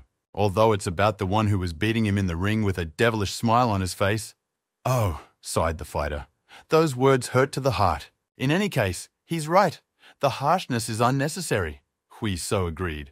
But now is not the time to stop, he thought of his parent. Everyone has their own reasons for doing what they think is right, the big guy remarked. Just don't overdo it, he reminded his friend. It's not just about fame and money, the feisty athlete said. In 10 years in the sport, he's never gotten any recognition, but it's different here. So much attention for every fight. It is especially gratifying to be on a team where everyone supports each other, Hui So said. Zhong Huan made his debut recently, and they were cheered by the whole team, laughed the cheeky guy. He made it through 4 matches and still marveled at the match like he did the first time. The big guy smiled and figured people would always like it. I don't think Hui Seo realized how happy he looked right now, Sung Ho thought. He remembered the last time he had looked so joyful himself. Got emotional after drinking, the athlete apologized. The patched comrade answered nothing. He likes to listen. Thanks to him, he realized something. Sung Ho smiled. What are we talking about? The cocky guy asked. But the big guy stood up and said he had to go. Since it's time, there's nothing we can do about it, so I'll see you later, Hui So replied. Be careful, said a cheeky farewell, and bade him farewell. So grown up, Hui So smirked, looking at his older comrade's back. Sometimes he is truly indispensable. Come to think of it, he really has been busy. Match preparations, coaching exams, helping with training, needing a proper rest before the battle for the title. But what if Song Chun still refuses to fight, numbed the defiant fellow, realizing the consequences of his shenanigans? A stupid ringtone played in his pocket. Who could it be, thought the guy? Director, he picked up the phone, already at home, the wily director asked him. He seems to have a lot of free time on his hands, the wily principal remarked. Just want to pass on the good news, director. Sung Chun wants to meet in the ring as soon as possible. Hui So has his coach's ears perked up. If he becomes champion, what position will he hire them for? To Yon he'll assign as a guard, the cocky kid said. Li Su will be the driver, and the boxing coach good at correspondence will be the manager, boasted Hui So. What about him? Zhong Huan's loyal friend asked, pointing a finger at himself. Oh, someone would have to feed the dog at home, the cocky guy stated, and Zhong Huan frowned. Let him say that again, he said. Now the whole neighborhood will know about the tittle match, grumbled the meticulous Sung Hoon. How quickly rumors spread, feigned surprise at the daring guy. He's the one who blabbed the whole thing, grabbed him by the beard. And no one shut him up. He looked sternly at the other coaches. Those quickly slinked away. The conversation with the director is over. How does the schedule of preparation for the match look like? The meticulous coach asked. What's the rush? The match hasn't been announced? Sung-hoon asked. Sung-chan wants to hold the match as soon as possible, Hui-so explained. Sung-chan was originally scheduled to fight Lim So-hoon, but he pulled out due to injury and was replaced by 14th ranked fighter Baek-hoon. He's young, started recently after winning an undercard match. He hasn't had much time to prepare. On the other hand, Sung-chan is recognized as the best fighter in his weight class. It is unlikely that their match will last long or Sung-chan will get injured. Now that he explained everything, said Sung-hoon, he knows what to do. He looked sternly at the impertinent guy. We'll begin preparations for the tie-in soon, the meticulous brow sticker stated. No. The defiant athlete's jaw dropped when he heard the verdict. The last match was 2 ago, Hui-so said pitifully. The meticulous coach correctly agreed, and he had already recovered. No, he has 3 more weeks of rest before the fight is scheduled. Hui-seo protested like a child. But he's already blabbed about the fight, Sung-hoon pointed out. Think carefully, we need to properly prepare for the match, frowned his eyebrows coach. In a tittle match lasts 5 rounds. Can he win if he fought always to 1? What if the fate of the fight is decided in the 3rd? The higher up in the rankings, the more cardio the athlete is subjected to and the harder the workouts, nailed the fighter's eyebrow-raising coach. Or he would just miss such an opportunity to become stronger, Sung-hoon said sternly. No way. The daring athlete lit up with fighting spirit. Then let him stop whining. It's not just about the upcoming fight, it's about all the fights that follow, Brovastik reminded. And the director asked him to come to Sung-chan's next match, Sung-hoon said. The seats in the VIP area are already reserved and he can't refuse. I don't want to say that stubborn fighter, Sung-chan, wants to show off in front of him, and he can't stand it. At the last conference, he did a good job praising him, Sung-hoon. Just speaking from the heart, boasted the guy. Just go like a school field trip nudged by a meticulous coach, how I'd like to punch. The cocky kid gritted through his teeth. Why didn't they consult with him first? Whined Hui-so.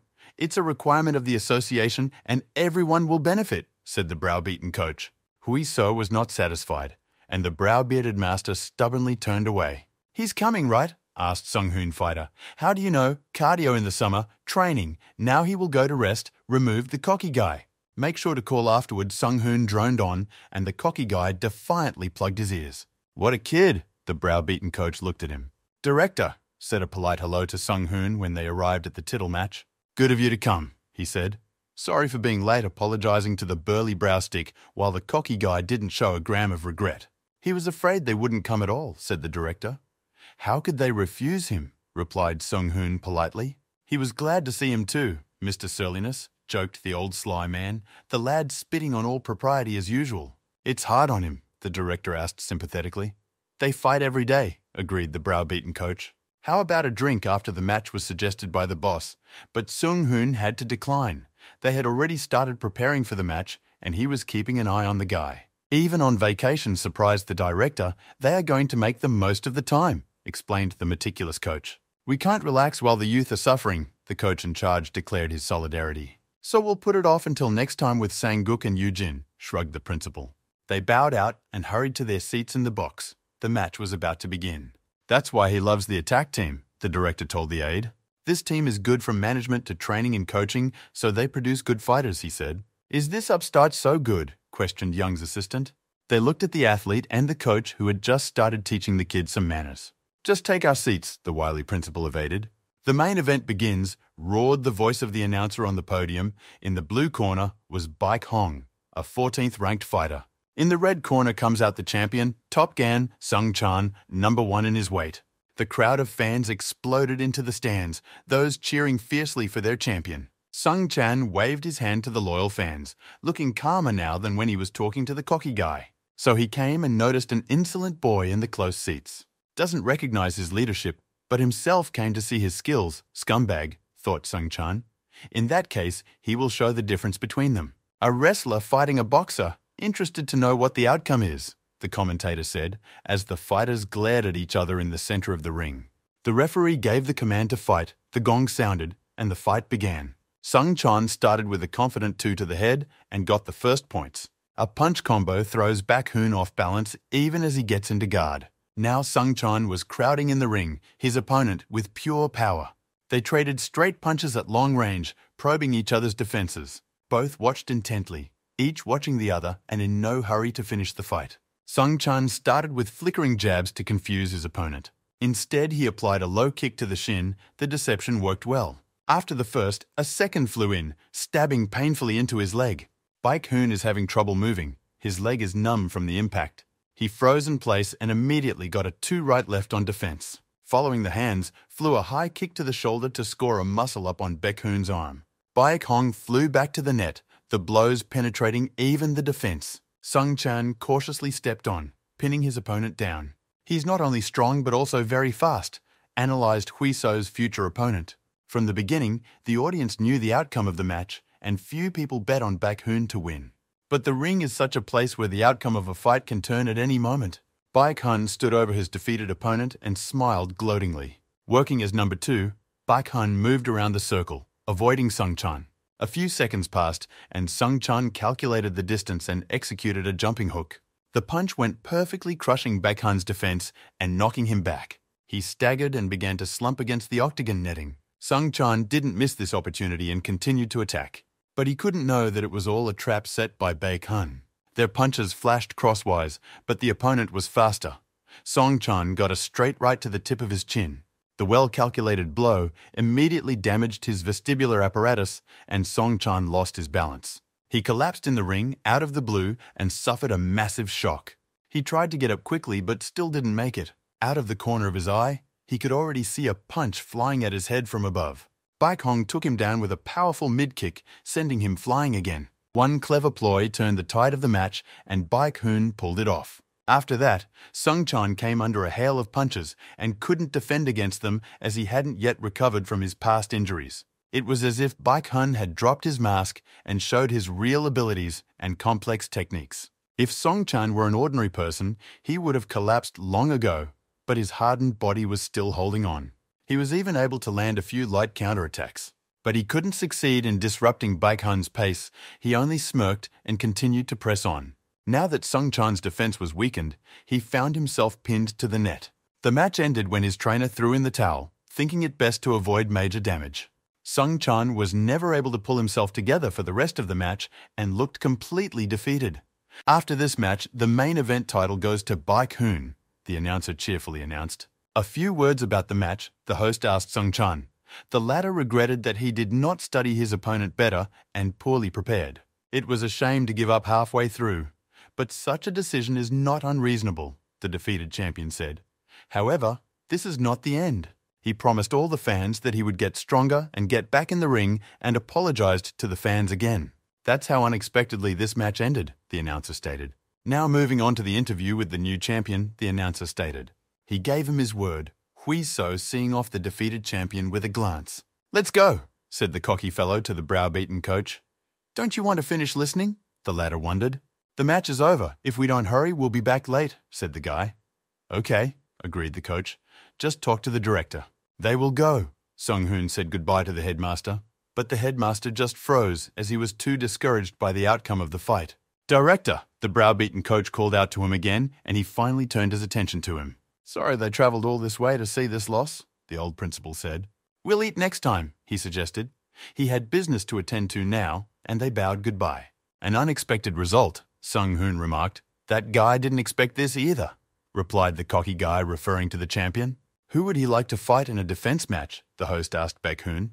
"It's already decided," he replied. Lee Hui-so heard the cocky lad his name from the arena. The director promised him a title match, and as luck would have it, the opponent here now stated Baek-hoon, and Hui-so turned around sharply. "How about you speak up?" Baek-hoon stated, addressing the defiant fellow directly. "Get up, for he has something to say," challenged the new champion. "What a creep!" The cocky guy got angry and exhaled heavily. He stepped up to the cage, and there was an immediate high-voltage atmosphere between them. "What does that mean? What do they want to hear from him?" the defiant fighter asked. "Just a straight answer. He just challenged him to a fight," Baek-hoon said. "Or Hui-so won't participate," sarcastic champion. "The provocateur is always one, and it's him," Hui-so stated. "That was the case before Sung Chan was the champion.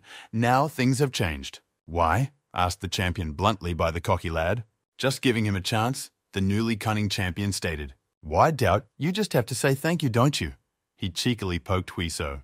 Bullshit! You think you deserve the belt when all you've done is become a replacement and luckily won matches, stated the cocky guy. Stop pretending to be nice. You think everyone here is stupid, he continued. That's what he thinks. Huiso made a statement. He didn't let go of the microphone from his hands. Now that he won, he needs more attention, and what he did was call up Huiso, who is quite popular, and ended up by his side. He was in such a hurry, calling him out before Huiso left, and now telling him that he's the one giving the opportunity, pissed off the cocky guy. No one will fall for such cheap provocations, the defiant fighter declared. If he wants to compete, let him make an official request instead of putting on a show for the kids, shaved the brash champion Hui so sharply. There seems to be a misunderstanding here, Baek-hun said, but the cocky guy quickly shut him up. What pisses me off the most are idiots who assert themselves at the expense of others, Huiso replied rudely. He took the first step and violated personal boundaries, poking the champion Huiso. If he wants to discuss any misunderstandings, let him do so after he wins the match, Huiso stated. Having said that, he simply turned away, not giving his opponent even a chance to respond. However, he won't be able to do that anyway, Huiso said defiantly at the end. That was the end of it.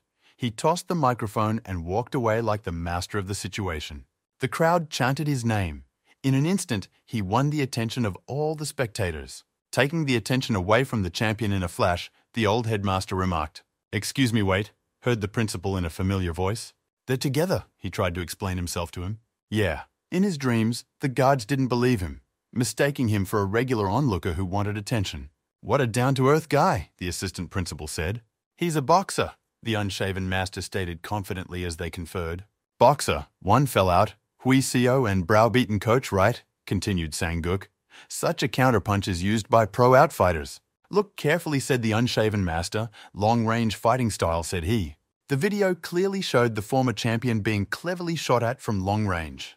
"This is a midway strike. If it was Sun Chan, anyone would have fallen down," the unshaven master stated. "Those light and rhythmic steps." "This is where Sung Chan slackened," the master noted. "He defended himself against the hook and shifted to the left.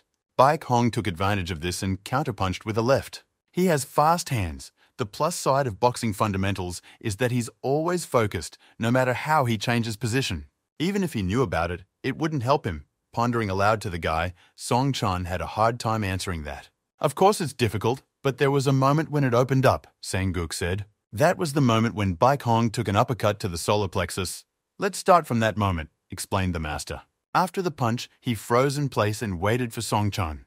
The champion counterattacked quickly, and Baek-hun seemed to grow attached to the ring. And then he missed a clean punch to the jaw, they saw on the tape. "See? Paid attention to the unshaven master. Why do you think?"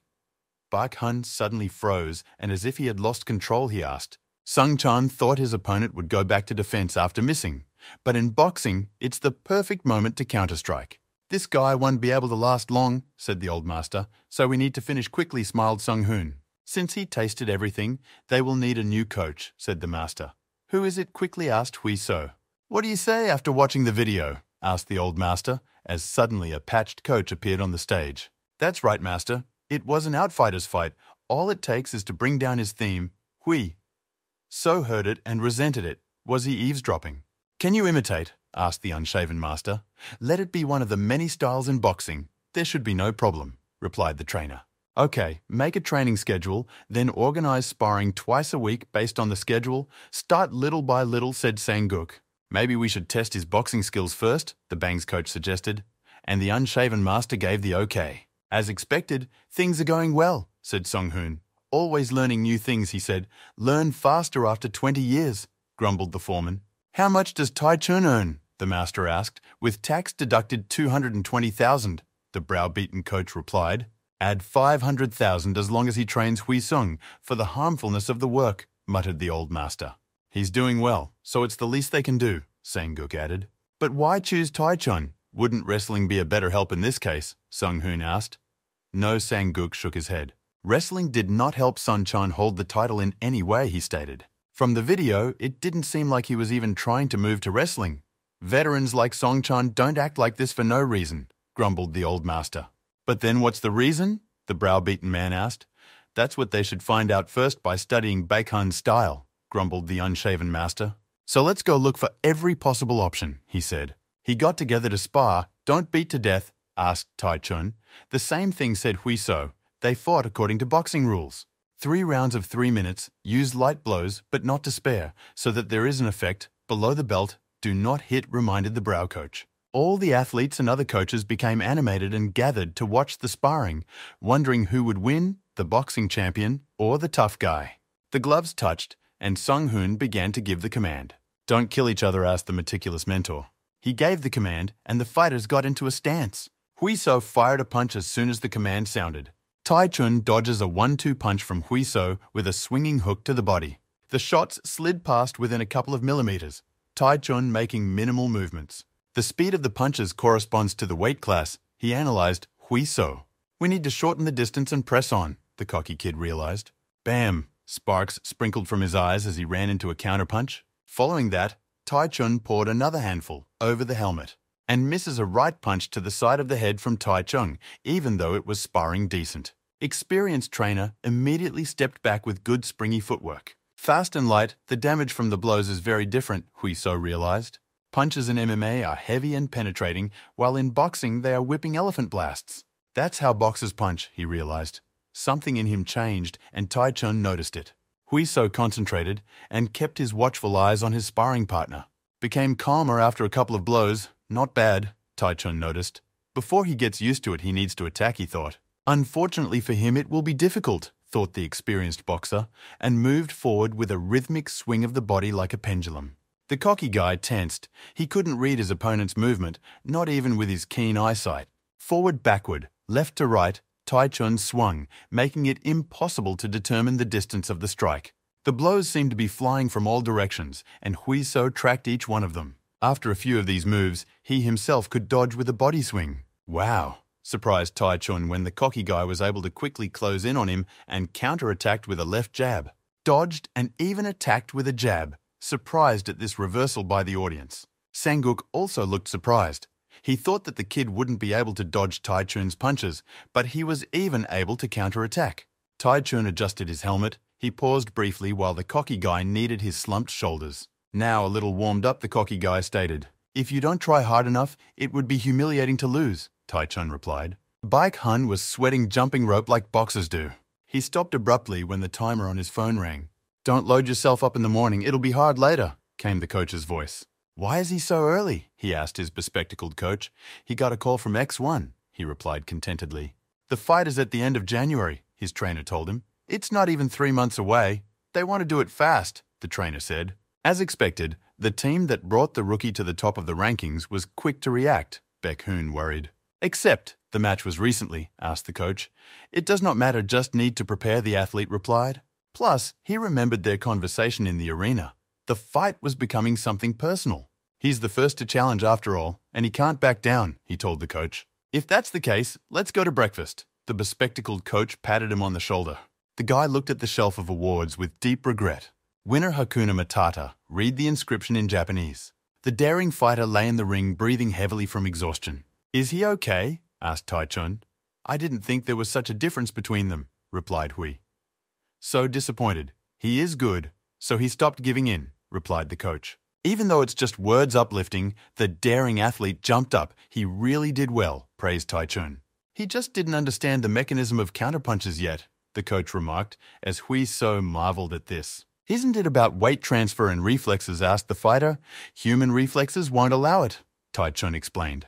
Remember how Baek Hun got from Sung Chan, said the patched coach. Baek Hun is a counterboxer. He reads his opponent's muscle movements. That's why he reacts so quickly. However, his counterpunch has a major weakness, Tai Chun remarked. The point is to hit the timings perfectly. The body reacts unconsciously. This is a major dilemma for the counterboxer. So it can be used against him, rejoiced the cocky fighter. Spot on, agreed the boxer's trainer. It's not about bragging, and there's nothing to compare. But his fists aren't slower than Baek Hun, Tai Chun said. You can dodge those punches, and Baek Hun's punches won't get you either, stated the boxing coach. That's the end of it. We'll train for 2 hours every day, Tai Chun said. And Hui So thanked him for his work. Tai Chun looked after the able-bodied guy as he left the ring. Good imitation of Baek Hun, praised the grumpy master. It's hard to replicate everything exactly, remarked Tai Chun. How is Hui So? The unshaven master asked. Fine, much better than the arrogant professionals. And you saw for yourself, That counter-strike was delivered with perfect speed and precision, Tai Chun remarked. Just keep working. This role is very important right now, grumbled Sang-guk contentedly. Tai Chun was also motivated. This time, training would bring even more options to his fighting style, and since it was about a star, he would take advantage of everything, the master pondered. Preparations for the tiebreaker began, with young Kyung tightly pinning Huiso to the net. The heavier fighter outweighed his lighter opponent. The daring guy didn't panic. With his knee, he rested his knee on Young Kun's knee. A quick slip and a shove, the bogeyman flew backwards ridiculously. Next, they practiced in a circle, changing opponents every couple minutes. Jong Hwan started with his favorite hand grip and guided it to Huiso's neck. The daring fighter was extremely focused and saw every move. He counterattacked, but Jong Hwan managed to dodge from the blow. Friend ducked under a punch and tried to make a pass to his feet. He managed to clinch thanks to some calibrated moves. Huiso grabbed him under his arm and pressed himself against Jong Hwan with his body so he wouldn't fall. He swung down powerfully and landed on his forearm, holding Jong Hwan down. The ceiling is grey, wondered Jong Hwan. But why isn't he looking at it, he thought. With a deafening rumble, he fell in the ring after a throw. Get him out! Shouted from the audience when Jong Hwan couldn't get up after a powerful throw. His friend didn't feel sorry for him at all. A moment to rest, and a new command was given from the audience as Jong Hwan's body was removed from the arena. Great, roared the defiant fighter. He was eager for battle, and his morale was at peak form. Huiso started by working on the paws that Sung Hoon was holding. Scathing volleys struck as if from cannons with a dry pop. The strength increased felt on his palms by Sung Hoon. The cardio exercise had made itself felt. Intensive workouts were put together to increase Huiso's endurance, running 10 kilometers in the morning and other exercises. He used the method of training circles, sparring against 5 men after a break practicing punches. Strike practice was also used against Baek Hun's counterpunches. Huiso clenched his teeth and took a kick to the body, but his breath hitched. He instantly responded with a low kick to the leg, browbeating coach. Then came hand strikes to the paws with explosive combinations. Again, the kicking of the body area, the constant alternation of legs and arms required tremendous stamina. They used a lot of low kicks to control Baek Hun's quick movements. Great on this one. Hearing the command, the guy immediately dropped down for a rest. Practice isn't over yet, grumbled the meticulous trainer. I know, grudgingly replied the defiant fighter, taking a seat for a couple minutes. Sparring with Tai Chung, Huiso stepped forward confidently. His punches have gotten better from the mentoring of his boxing coach, Sung Hoon noted. But he's still slow to respond to counterattacks, noted the beamy coach. Right now he's watching Tai Chun's punches, the browbeaten coach looking away for a second. Tai Chun worriedly called out to him defiantly as the trainer sat down to breathe with dizziness. Is he okay? Asked a browbeaten Sung Hoon as he climbed into the ring. Run for water, he asked the defiant athlete. Be careful, said the browbeaten Tai Chun. It's irresponsible to let yourself get beaten up like that. To which the boxer only laughed. It's not irresponsibility, he replied confidently, much to Sung Hoon's surprise. This imp is a true genius, Tai Chun declared admiringly. He beat him, Tai Chun said, looking at the defiant fighter's back. In the beginning, it was business as usual as he worked the body and kept Huiso in check. During the combination loses rhythm, noted to himself Tai Chun. If attacked at that moment, he would definitely hit, the boxer calculated. By doing a jab, he will destroy the rhythm, read and destroy the rhythm, Baek Hun style. All too easily, Huisung, Tai Chun's hand shot out for a counterstrike. But instead it hit the air. Huiso was able to dodge. Missing during a counterstrike means counterstrike yourself. Tai Chun missed a powerful right. Read his moves and ended up getting a midway strike himself, Tai Chung explained. He really was able to do that, Song Hong wondered. That's right at the time of the punch, Tai Chun replied. The feint is a very difficult technique that even experienced fighters can't handle. The guy was able to trick and knock down Tai Chun himself. The first day he barely dodged a punch when he first started. The change came not only from sparring, but also from cardio exertion. 3 rounds of 2 minutes turned into 5-on-5. Since Tai Chun said such a thing in the 3rd round, no matter what Baek Hun did, he wouldn't be able to defeat their fighter, Sung Hoon pondered. Maybe even Huiso will find it easier to fight Baek Hun than the former champion, Tai Chun remarked. But don't tell him he'll get cocky, Sung Hoon said. What is it? They asked the fussy guy. Water brought by the one who answered. What a polite coach stated. Tai Chun came out of the locker room with a towel over his head, catching his breath. There it was. Huiso popped out and scared the hell out of the coach. The ghost wailed the man. Why is he still here? Wondered the boxer. Just wanted to talk a little, asked the cocky fighter. If he's worried about sparring, that's fine, Taichung answered him. It's the other thing, Huiso suggested, sitting down. He'll be 24 soon. Time flies so fast, Huiso remarked. It seems like his first fight was just recently, and now he's getting ready for a title fight, the boxer agreed. What does he do after work? Huiso asked. Play games, see friends, or at home, Taichung replied. On weekends he goes out with a girl, on holidays he travels, he has a girlfriend, surprised Huiso. Prove it, yelled the defiant boy. This is some kind of joke. Taichung took out his phone. Wow, exclaimed the enviously cheeky guy after looking at the photo of the cute couple. How so? She's too pretty for him, wondered the guy. Now insulting the loon, grinned Taichung. What about him? Asked the boxer counter-question. After the army he lived like a monk, sadly remembered the bold guy. Then maybe there's someone on your mind, Taichung asked. It's hard to date if you already have something you're crazy about, the fighter replied with annoyance. Looking for girls in this sport is not easy and will affect the reputation of the gym, pondered the bald guy. There's also Yu Jin, Taichung suddenly remembered, and it caught the cocky guy off guard. Why on earth would he remember a thorn? Resented the embarrassed lad. Isn't she a cutie? Wondered the young coach. Come on, I'd rather be with a tree, the naive guy retorted. They look good together, Taichung replied slyly. There should be something more exciting and passionate between a girl and a guy, said the blushing athlete. It's impossible to talk to her. Insolent, prickly, rude, shut up and lose the two main words, resented the kid. He stammered for a second, remembering a couple of cute moments, and gave himself away. Now it's clear what he thinks of her, Taichung remarked with a smile. He thinks nothing. The cocky athlete denied the obvious. It's definitely not her anyway, exactly, repeated the man, and Taichung agreed. But it's a little surprising, the boxing coach said softly. Bold guy is usually polite, but was always so distant and never spoke to anyone in private. I'm such a lowlife. The guy cringed at those words, so what did he want to talk about? Taichung reassured him. A friend reminded him that it's important to look around and stop flying around, the guy replied thoughtfully. At the time, he thought it was a bad idea to stop since there was a title fight ahead. But after Song Chan was defeated, the fans' reaction surprised him. No one will tell you when it's time to go dark, even though everything is great on the outside, but really, you're completely empty on the inside. After this experience, he realized what he had been missing all this time.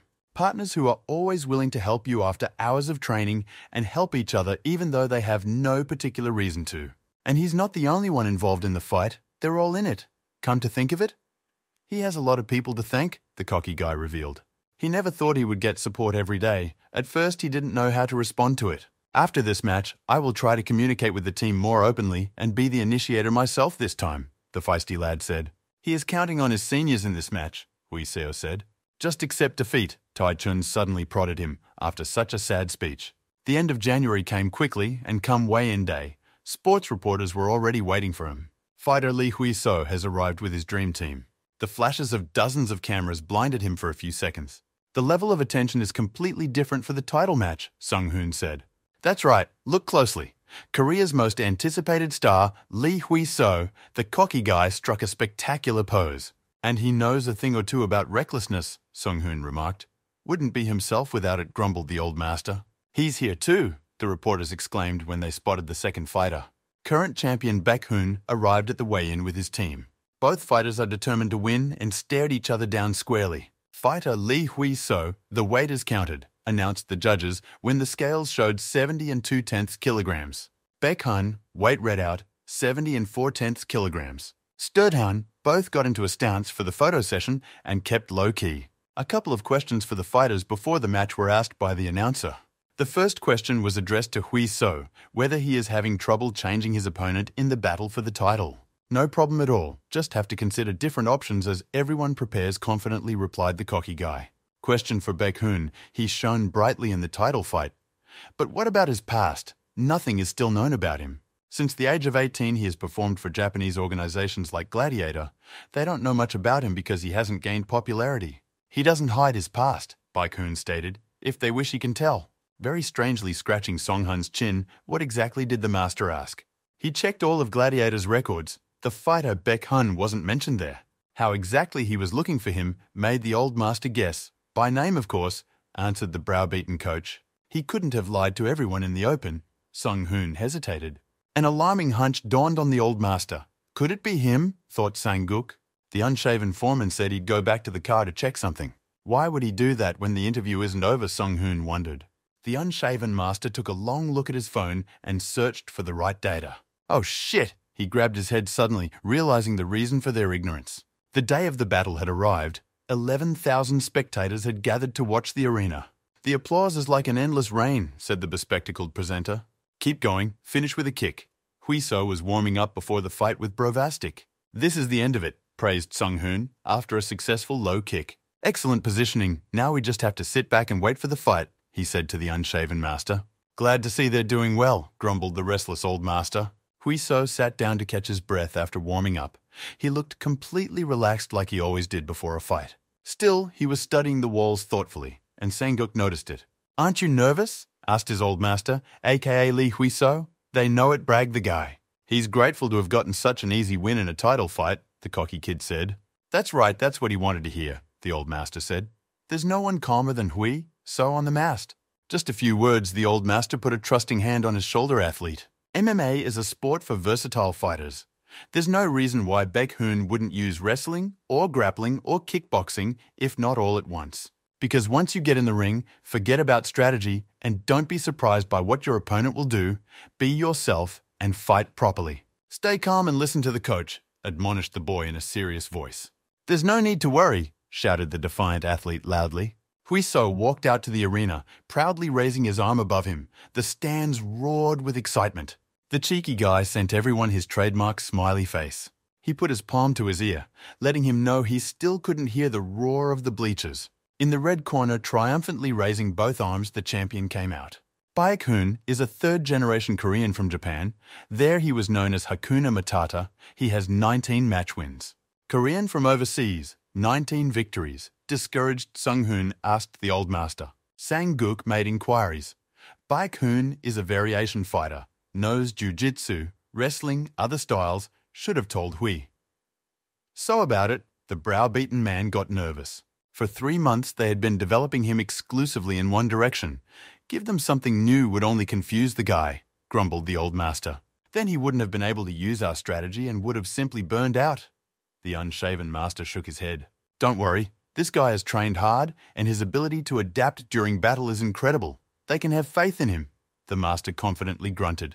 These fighters have never fought against each other before and yet both are confident but cautious, the lead commentator said. The bespectacled coach was watching his athlete closely. He too was concerned about the fight. Huiso is a talented fighter. Not many can beat him in that, Baek-hoon told him in the locker room. Is he going to lose? The bespectacled coach asked. Neither. What? It's a good opportunity to eliminate a strong opponent before he gets even stronger, replied Baek-hong. He's going to prove himself properly this time around, the champion stated. Show them what an incredible fighter he really is, thought the bespectacled coach. Blue is ready, asked the ref in the ring. Huiso took a stand. Red is ready. Baek-hoon also stood up in the rack and showed his readiness. Fight! The gong sounded, and both fighters came charging into the center of the ring. The match began, and an anxious excitement gripped everyone. The fighters were in no hurry to attack each other. Huiso was the first to open the fight. He started with a left jab. Following him, a low kick abruptly flew out. Baek-hoon, frozen, not knowing how he should react. And the champion missed that shot because of a feint. Huiso opened the scoring. Low kick, nonsense, thought Baek-hoon. He was used to such kicks. He immediately responded with a kick of his own to the thigh of the defiant fighter.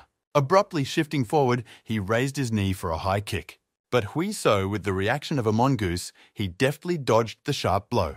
And he himself responded with a swift kick to the thigh of his motionless opponent. Baek-hoon unexpectedly executed a takedown and caught his opponent's leg. He pushed Huiso forward like a bulldozer to take him down. As expected, he used more than just boxing. Tilt the hole forward, shouted the advice, Sung-hoon to his fighter. Huiso reacted and managed to shift his body weight forward to avoid falling. Realizing this, Baek-hoon let his foot down and moved to throw. He wrapped his arms around Huiso's torso. Shifting farther back, he reached behind him and grabbed the defiant fellow firmly. Maintaining his spinning inertia, the champion ripped Huiso away from the ring. The crowd roared, just a little more, and the cocky guy would be thrown into the ring. Huiso reacted. He turned his hull slightly. His foot went between his opponent's legs and hooked under his knee. After gaining a foothold, he was able to press his elbow into Baek Hoon's chest. Losing his balance, the champion collapsed into the ring with his opponent. A second, and both went to their original positions to prevent the other from gaining an advantage. How unexpected to see a fight from Baek Hoon, the announcer commented. He knew it all, thought the champion. Hui So showed excellent throw defense skills, the announcer said, and the cocky kid thought about how well the champion hid his skills. Hui So again attacked first to seize the initiative in the fight, his kick clanking on the champion's thigh. Baek Hoon counterattacked with a high kick to the head, but was too late. Hui So dodged it easily. More they low kick to the shin found its target. Baek Hoon's leg began to go numb. He popped forward and punched through the cocky guy's defense with a powerful shot. An uppercut under the breath caught up with him, and the defiant lad bent over in pain. Another successful punch combo broke the cocky guy's block. Hui So tries to break the distance, but Baek Hoon is already pressing forward with a straight punch. He abruptly changed direction and suddenly counterattacked Baek Hoon. But the seasoned veteran boxer was not a slacker himself and struck earlier, changing the direction of his fist. His direct turned out to be a feint. Hui So grimaced, painfully receiving a clean punch to the face. The champ didn't bother to stop the combination and fired off another straight. But this time already he got a counterattack, a right to the head. Hui So swung for a right kick as his opponent stalled. The swing turned out to be a feint, and Hui So jumped to cut the distance between them. The leap turned into a powerful punch, and this attack passed the champion's defense. Baek Hoon was forced out from center, a troubling sign for the outfielder. Sensing Lee Hui So's weakness, attacks, the words of the host roared through the speakers. A quick counter jab knocked down this attack by the cocky guy. Stopping him, the champion made a mid-kick to the open body of the defiant opponent. Hui So put up a well-timed defense, preparing to meet his opponent's leg. Baek Hoon's leg twisted snakily. Twisting his thigh, he shifted the blow to the head area. Hui So hurriedly ducked down to the rig, nearly folding himself in half. A sneaky blow with a shifting trajectory brushed the back of his head. The guy was saved by his over-reflexes. A Brazilian punch from Baek Hoon, the commentator reported. Hui So calmly stepped aside. Even dodging this one, the champion regained his breath. He had hoped for this blow. There's something he doesn't know how to do. The cocky fighter's head was spinning with the number of options to fear now. Incredible match. What combinations. It was like a movie being made, and those reflexes, the announcers were going crazy with excitement. He's good at everything, Sang-guk muttered. But Hui So isn't embarrassed by that, the beaming coach noted. He was responding well to all the blows, but the real trouble would start now, worried the unshaven master.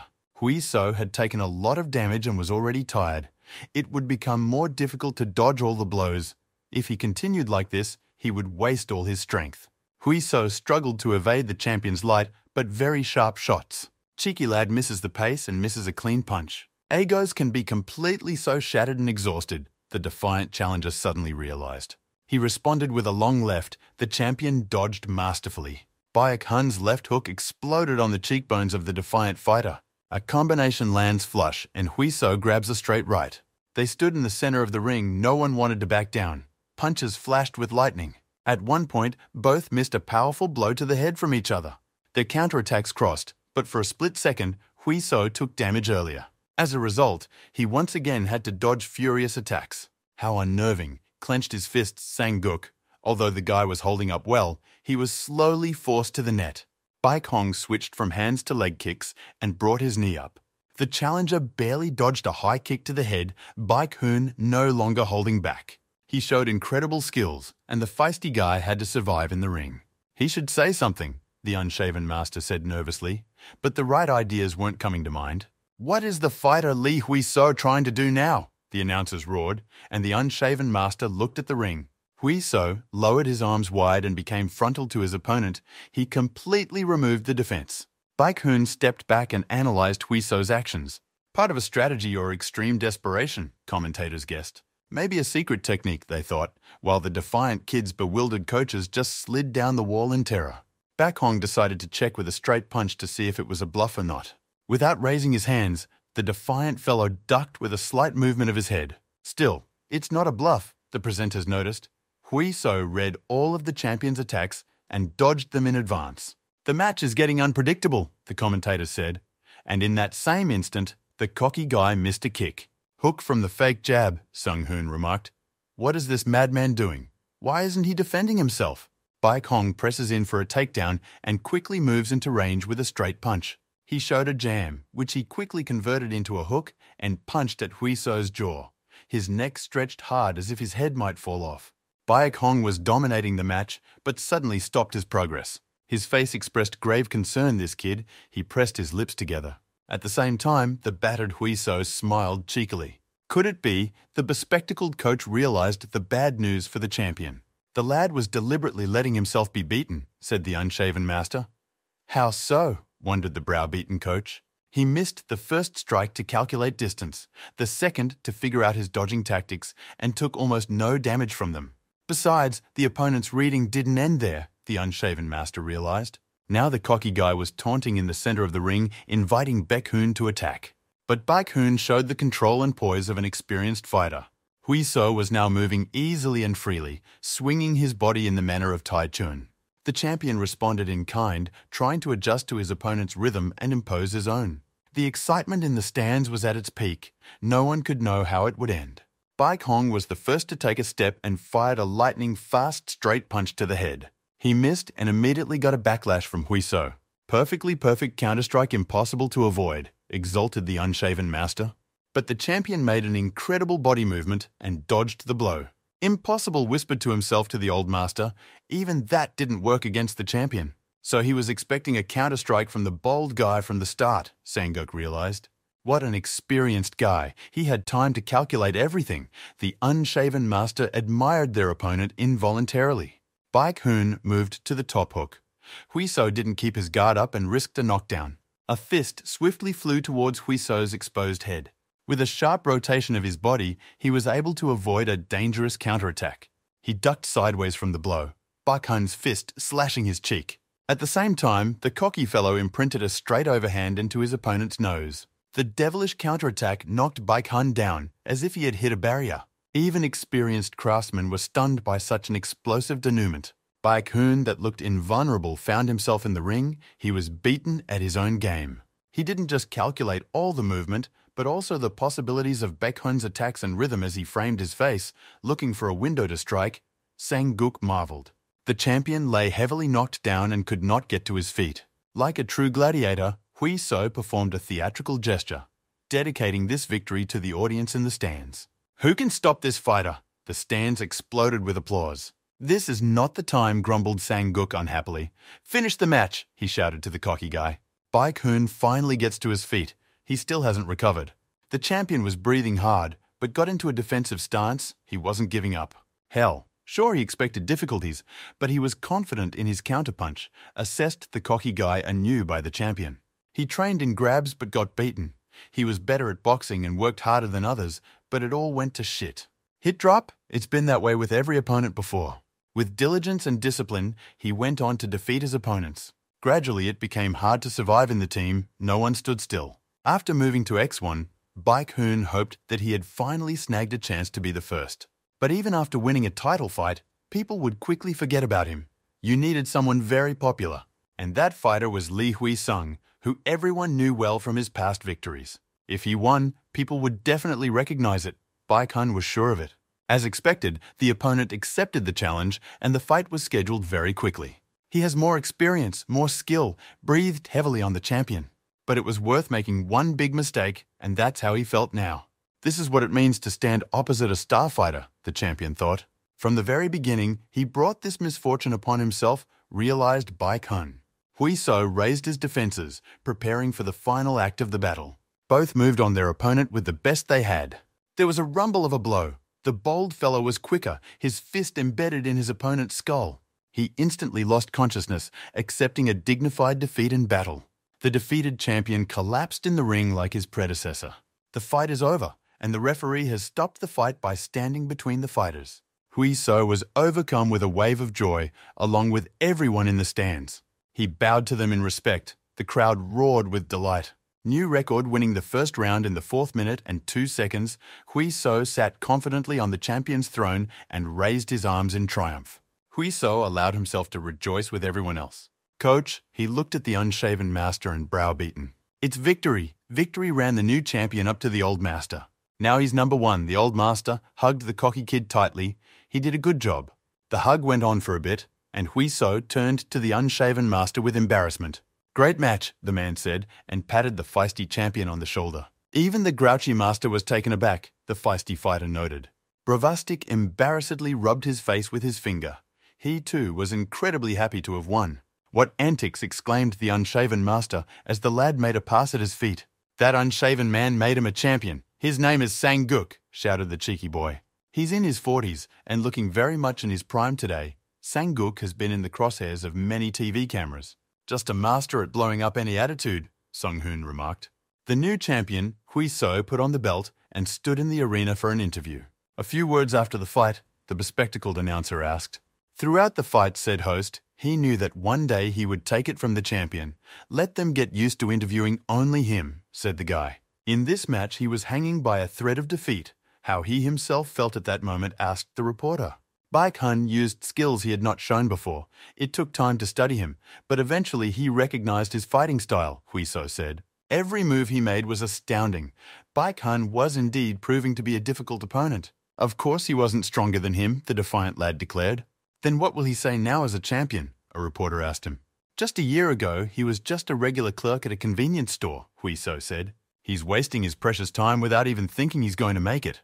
But then he joined Team Attack, met Master Sang-guk and other guys that accepted him as an equal. Then he paid little attention to them because he focused solely on results. He would like to take this opportunity to thank his team, to thank them for the dream they gave him. One last thing, he raised a finger to the sky. He would accept the challenge of anyone without prejudice if they wished to fight in a battle for the title. The hall exploded with thunderous applause again for Huiso. Lightweight champion Lee Huiso ended the interview on a good note by the journalist. Late in the afternoon, he went out to get some air and meet Chaebom.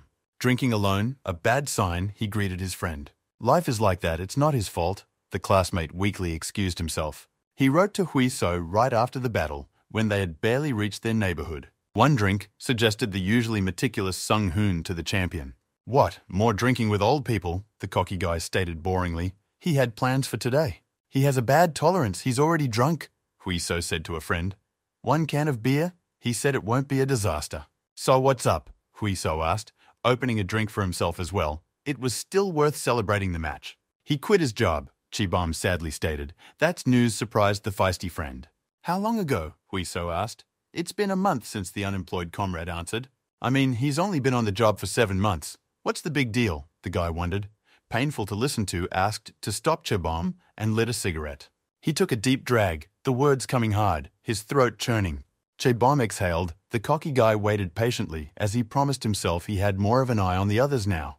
Huiso, a classmate, turned to speak up. In high school, they dreamed of driving a Ferrari, Chaebom remembered, and Huiso nodded as well. "When you're young, you think you're going to live a fancy life," said the classmates dreamily. After deducting all taxes, he received only 2 million won, the friend said. In the beginning with that paycheck, it seemed like he was posh in his 23, the girls, the swag. But after 3 months, the balloon ran out and he began to barely make ends meet. Even if he gave up everything and worked for 10 years, it would barely be enough for a down payment on a mortgage. But does he have to think about housing? He grew up in a well-to-do family, the defiant friend wondered. And Chaebom laughed and denied everything. His family failed to cope with the crisis and went into debt. They have only 5 years to pay it back, the comrade said. His father also lost his job. Now he too. It's strange to live in a world where even a Seoul University graduate can't make money. Huiso apologized sympathetically. He didn't know his friend was in such distress. He patted him on the shoulder. He had recently realized it himself. Anyway, he thought about what he could do and found this. "Wow," wondered the cocky guy, and asked what it was about. "Barber," said a classmate with significance, naming an unexpected profession.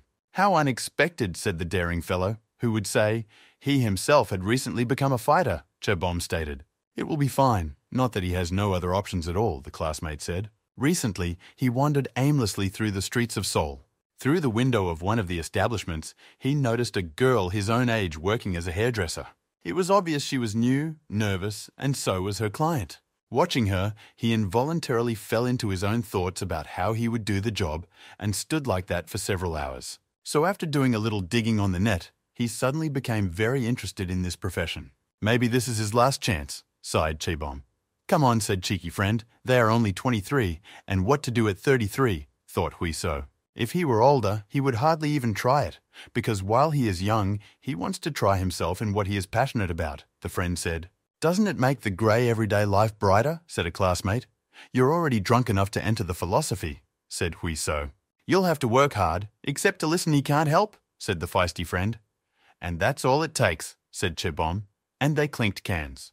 Both of them drained the fresh cold beer in a volley late at night, and exhaled loudly like two old men, the alcohol quickly getting to both of them. The story got him thinking about how long he himself could remain an MMA fighter, Huiso thought. He's young now and full of energy. He can definitely do this until his 30s. But what then? Given a career of 15 years, 2 matches a year, he would have 30 matches in total. Not as much of a chance of being in the octagon as he believed. The season matches flew by like fleeting snippets of life. It's 11 o'clock. It's time to go home. Got up from the bench, Chebom, really? Wondered the impertinent friend. He does not need to go anywhere, he asked. But don't relax, a classmate remarked, and Huiso agreed with him. Thanks for meeting me. See you later, Chebom waved goodbye. Hey, unemployed alcoholic, the drunken fighter called out to him. Pull yourself together and let's give it our best shot, his cocky friend suggested to him. What an insolent asshole, Chebom thought, but said another thing out loud. A good relaxation is the first step to hard work, he shouted to the entire neighborhood. His parents stared at him sternly, and it wasn't because he'd come back from the fight last night a little tipsy. What the joint could not withstand their stern gaze was the timid son. He kneeled down on his knees and slouched his gaze, but he still didn't realize his guilt. Why? The timid son asked his parents, and he still doesn't understand, the father replied sternly. He just transferred some money to his mother. That's the problem, shouted the woman showing her savings book. She asked for some for pocket money, and he sent 100 million. Where did he get such money from, cut without a knife by her mother? Huiso tried to excuse himself, but his father prevented him from doing so and put his hand on his shoulder. He can trust them. They'll take it as it is even if he committed a crime, said his father, spouting off, shouted his mother. Let them listen first, declared the discouraged son, who realized what the matter was. He calmly told them everything until his mother returned the money to the government. He made 60 million in his last match, more than he made in the past 4 matches combined. The association sold a lot of broadcasts, and for that, the director slapped him with a generous bonus. He also got another sponsorship contract from Abibus. Now he has 4 sponsors, plus a contract with the gym, totaling 12 million a month. He had accumulated 120 million in his account, and the 100 he earned from the matches he sent to his mother. The mother breathed a sigh of relief. Since her son wasn't a criminal, she didn't care about anything else. But you couldn't say that about my father. He didn't say a word. Now one can live without worries. Although they had to wait, their investment paid off, said the joyfully loving son. They could pay off their debts, move to a better house, and leave all the hardships to him, the naive boy continued. Isn't that great? Exclaimed the joyfully loving son. Aren't they happy? He asked after a long pause. Of course, yes, replied the mother discreetly. Our son has done a good job, added the father just as discreetly. Huiso still didn't understand their reactions and just remained silent with a strained smile to his ears, waiting for the raucous joy. Clearly they seem uncomfortable accepting money from him, but he hopes they will, the loving son gushed. He's the reason their family is in debt, and he has to help them get out of it, the boy said firmly. Huiso, the father said. It's not his fault, he reminded his son, but the defiant lad didn't agree to be the one responsible for anything. We need to be pragmatic in this matter. If there is money, there is no reason to avoid payments, debts. It will also make him feel better, stated the loving son. He understands what they want to tell him. It's just that his father is embarrassed right now, the responsible father said, and closed his eyes. Let me think it over first. My father got up to go outside and get some air. It was getting very stuffy. Father pulled out his down jacket and got ready to leave. Huiso wanted to stop him. It's cold outside, worried the loving son. Nothing, it won't last long, excitedly replied the father. What's wrong with his father? Exclaimed the simple-minded son. He just needs to think. It's okay, his mother reassured him. He is no longer a child, the loving son firmly stated. He wants to help the family too. Mother gently ran her hand, rough from years of labor, over Huiso's cheek. They know, said not young but still a beautiful woman, and proud of him, but his father needs a little time. It won't be for long, okay? He rubbed the boy's cheek. He was silent. A lump came to his throat, and the boy could hardly hold back the tears that came from the excess of feeling.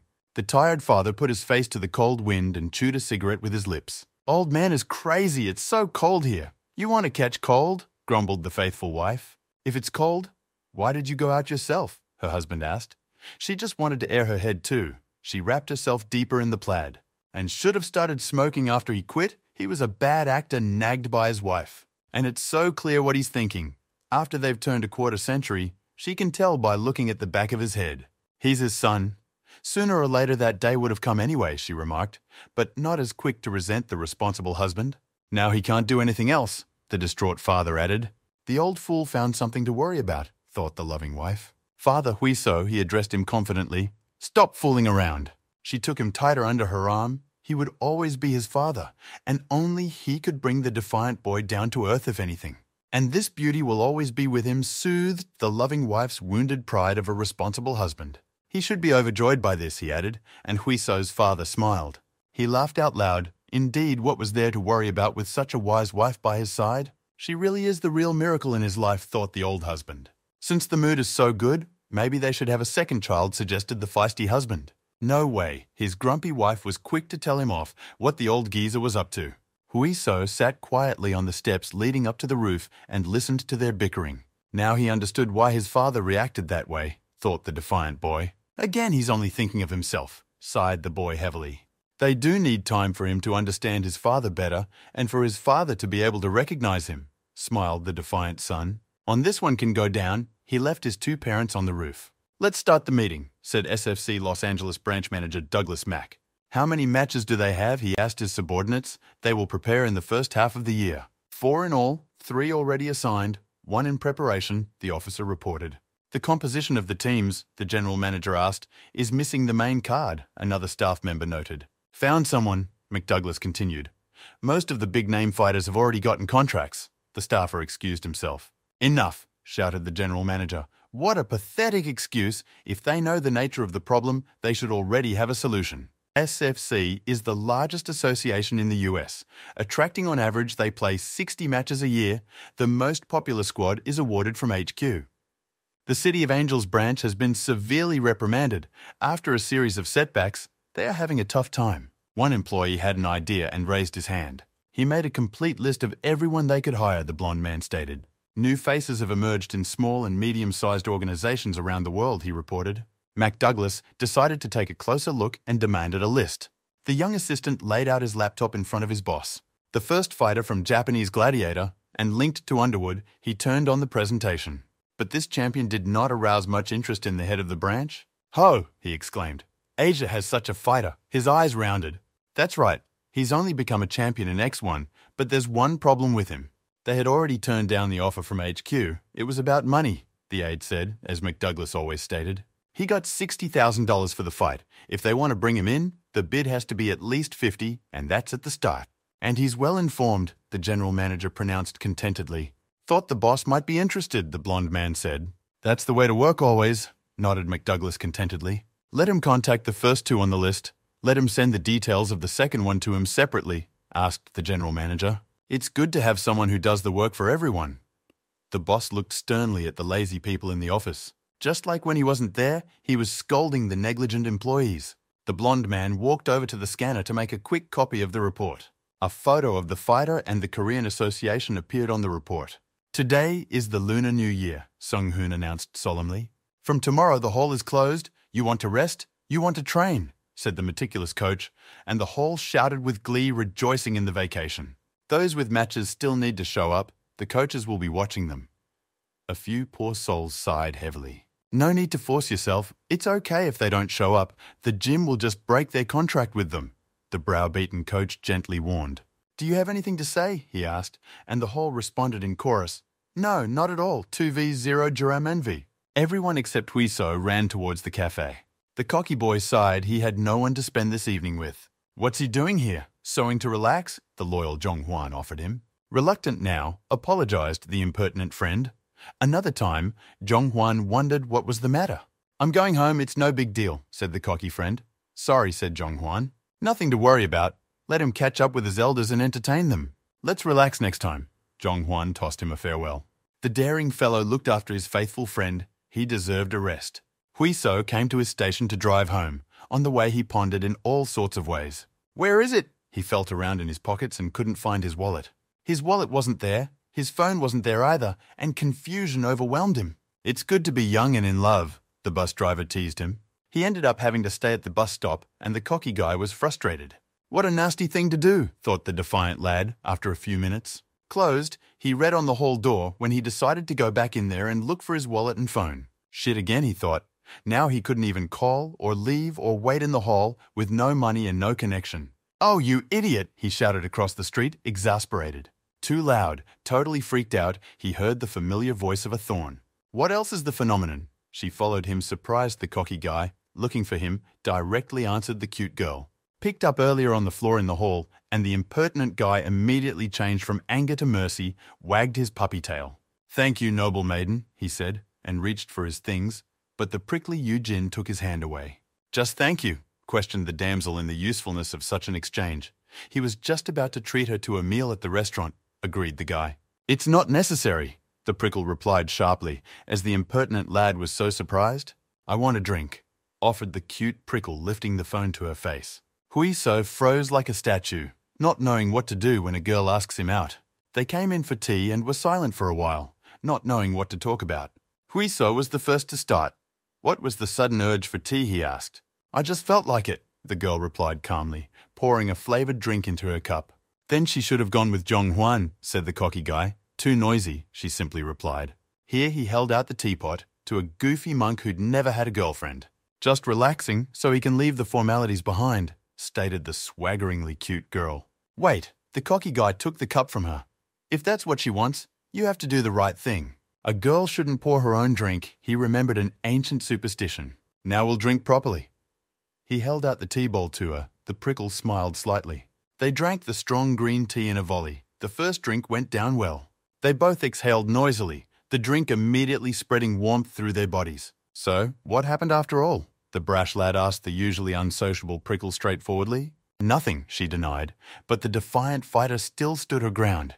"They have no reason to drink, and it's the Lunar New Year. Wasn't she going to visit her parents?" Peppered by a naive guy. "No one to visit?" numbed the goofy guy when he heard the truth. "No, mother. My father has been living with another woman for a long time," the prickly girl answered easily. She hadn't heard from him in a long time, and the cocky kid covered himself in sweat as he realized how tactless his question had been. "Sorry," quickly apologized. "No worries," replied the girl. "It happened a long time ago." Even though the prickle had said so, the defiant lad still couldn't get those words out of his head. Talking so calmly about family must not be easy. What kind of life she lived before, wondered Huiso. The girl caught his steady gaze and frowned, realizing what he was thinking of her. "Don't tell me he's going to feel sorry for her," the prickle said sternly. But Huiso started to ramble on. My, you don't get it." "That's totally tactless," the cocky guy stated. "She should have just turned the tables on him." So instead of thinking about her, he could now reply that he was going to relax at home after all the stellar events. Saying this for the future fooled the guy. It was her fault, so he wasn't going to be held responsible for it. The girl could barely contain her laughter. Does he realize he cracked his fist on the table? What a fool, the pretty girl laughed. So that's what he's like when he doesn't hold back, talking non-stop to hide his embarrassment, laughed the cute prickle. It doesn't bother her at all. But when someone hears about it for the first time, no wonder they react like that. Huiso heard. "What a stare!" recoiled the thorn from such attention. It was the first time he'd seen her happy-mouthed the cocky guy, slightly embarrassed. "It's so beautiful," he admired the girl involuntarily, and she flared up at such directness. Said aloud it came to the defiant lad, but it was too late. Just wanted to tell her that she had a beautiful smile. But in the wrong way. I mean in the right way. But in the wrong way. He was totally confused by the statement. Just made another attempt to justify himself, but they were interrupted by the waiter. Meat on order, he placed the food on the table between the couple. Those were embarrassingly silent. Even the tea house worker became uncomfortable around them and hurriedly removed himself. They just laughed at the end, realizing how childish they looked. Unable to believe she was having tea with him now, the beauty leaned back. "She's the one who asked him out," protested the naive guy. "Why is it her? Didn't the cute, prickly girl say yes?" "So far, she'd handled it well," the girl mouthed. "Handled it," thought the cocky guy. "Get over it," said Yujin. "What is he going to do this weekend?" She changed the subject. "Rooting around playing games on a console or something," the cocky kid replied. "A console?" wondered Spiny. "Playing World of Sword and Magic?" she asked. "She knows this game," exclaimed Huiso.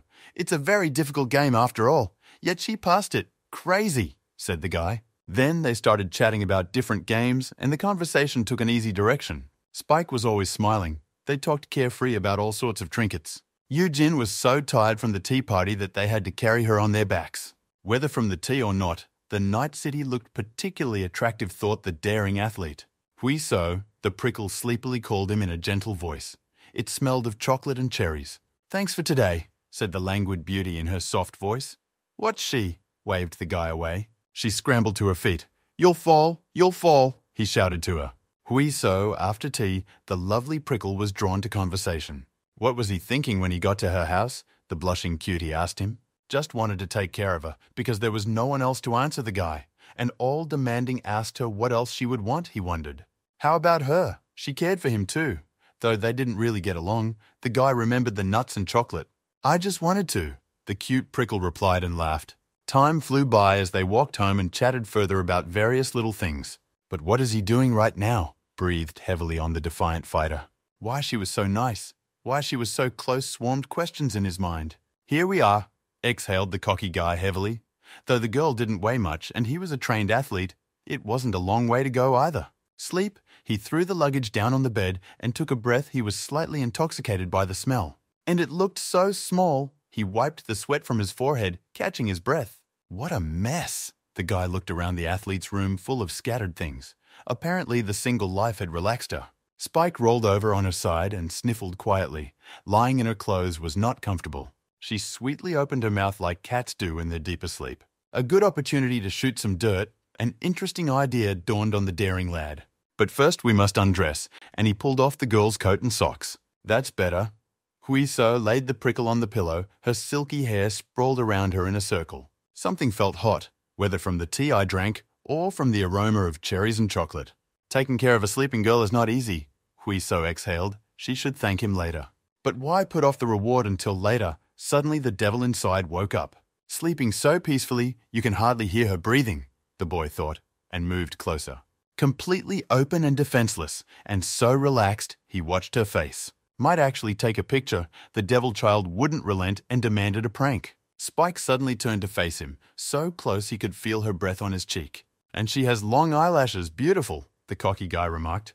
Moonlight streamed through the window and gently touched the sleeping girl's face. Somehow his trained heart lost its rhythm when he looked at her. Silky soft hair tickled her hands. The boy's mind went blank. Why is she so beautiful now, he thought. He was inexorably drawn forward to the solution, this mystery. The girl beneath him moved in her sleep and let out a low moan. What an obsession! The defiant fellow drew back as if scalded. His eyes swam with excitement, and he felt hot and cold. If only a little more, and there would be no turning back. The guy was covered in sweat. No matter how much tea he drank, it's not like he's crazy to do that to a sleeping person. Time to kick the slippers. He made a firm decision to flee the scene of a possible crime. If he stayed here another minute, who knows what other thoughts would come to mind. She jumped up, barely a click of the front door lock that slammed shut. The girl got out of bed, still dizzy, but now for a completely different reason. His face was so close it burned her skin with hot, intermittent breath. Ah! Screamed an embarrassed prickle and burrowed into the pillow. What a chump, thought the cutie a little calmer.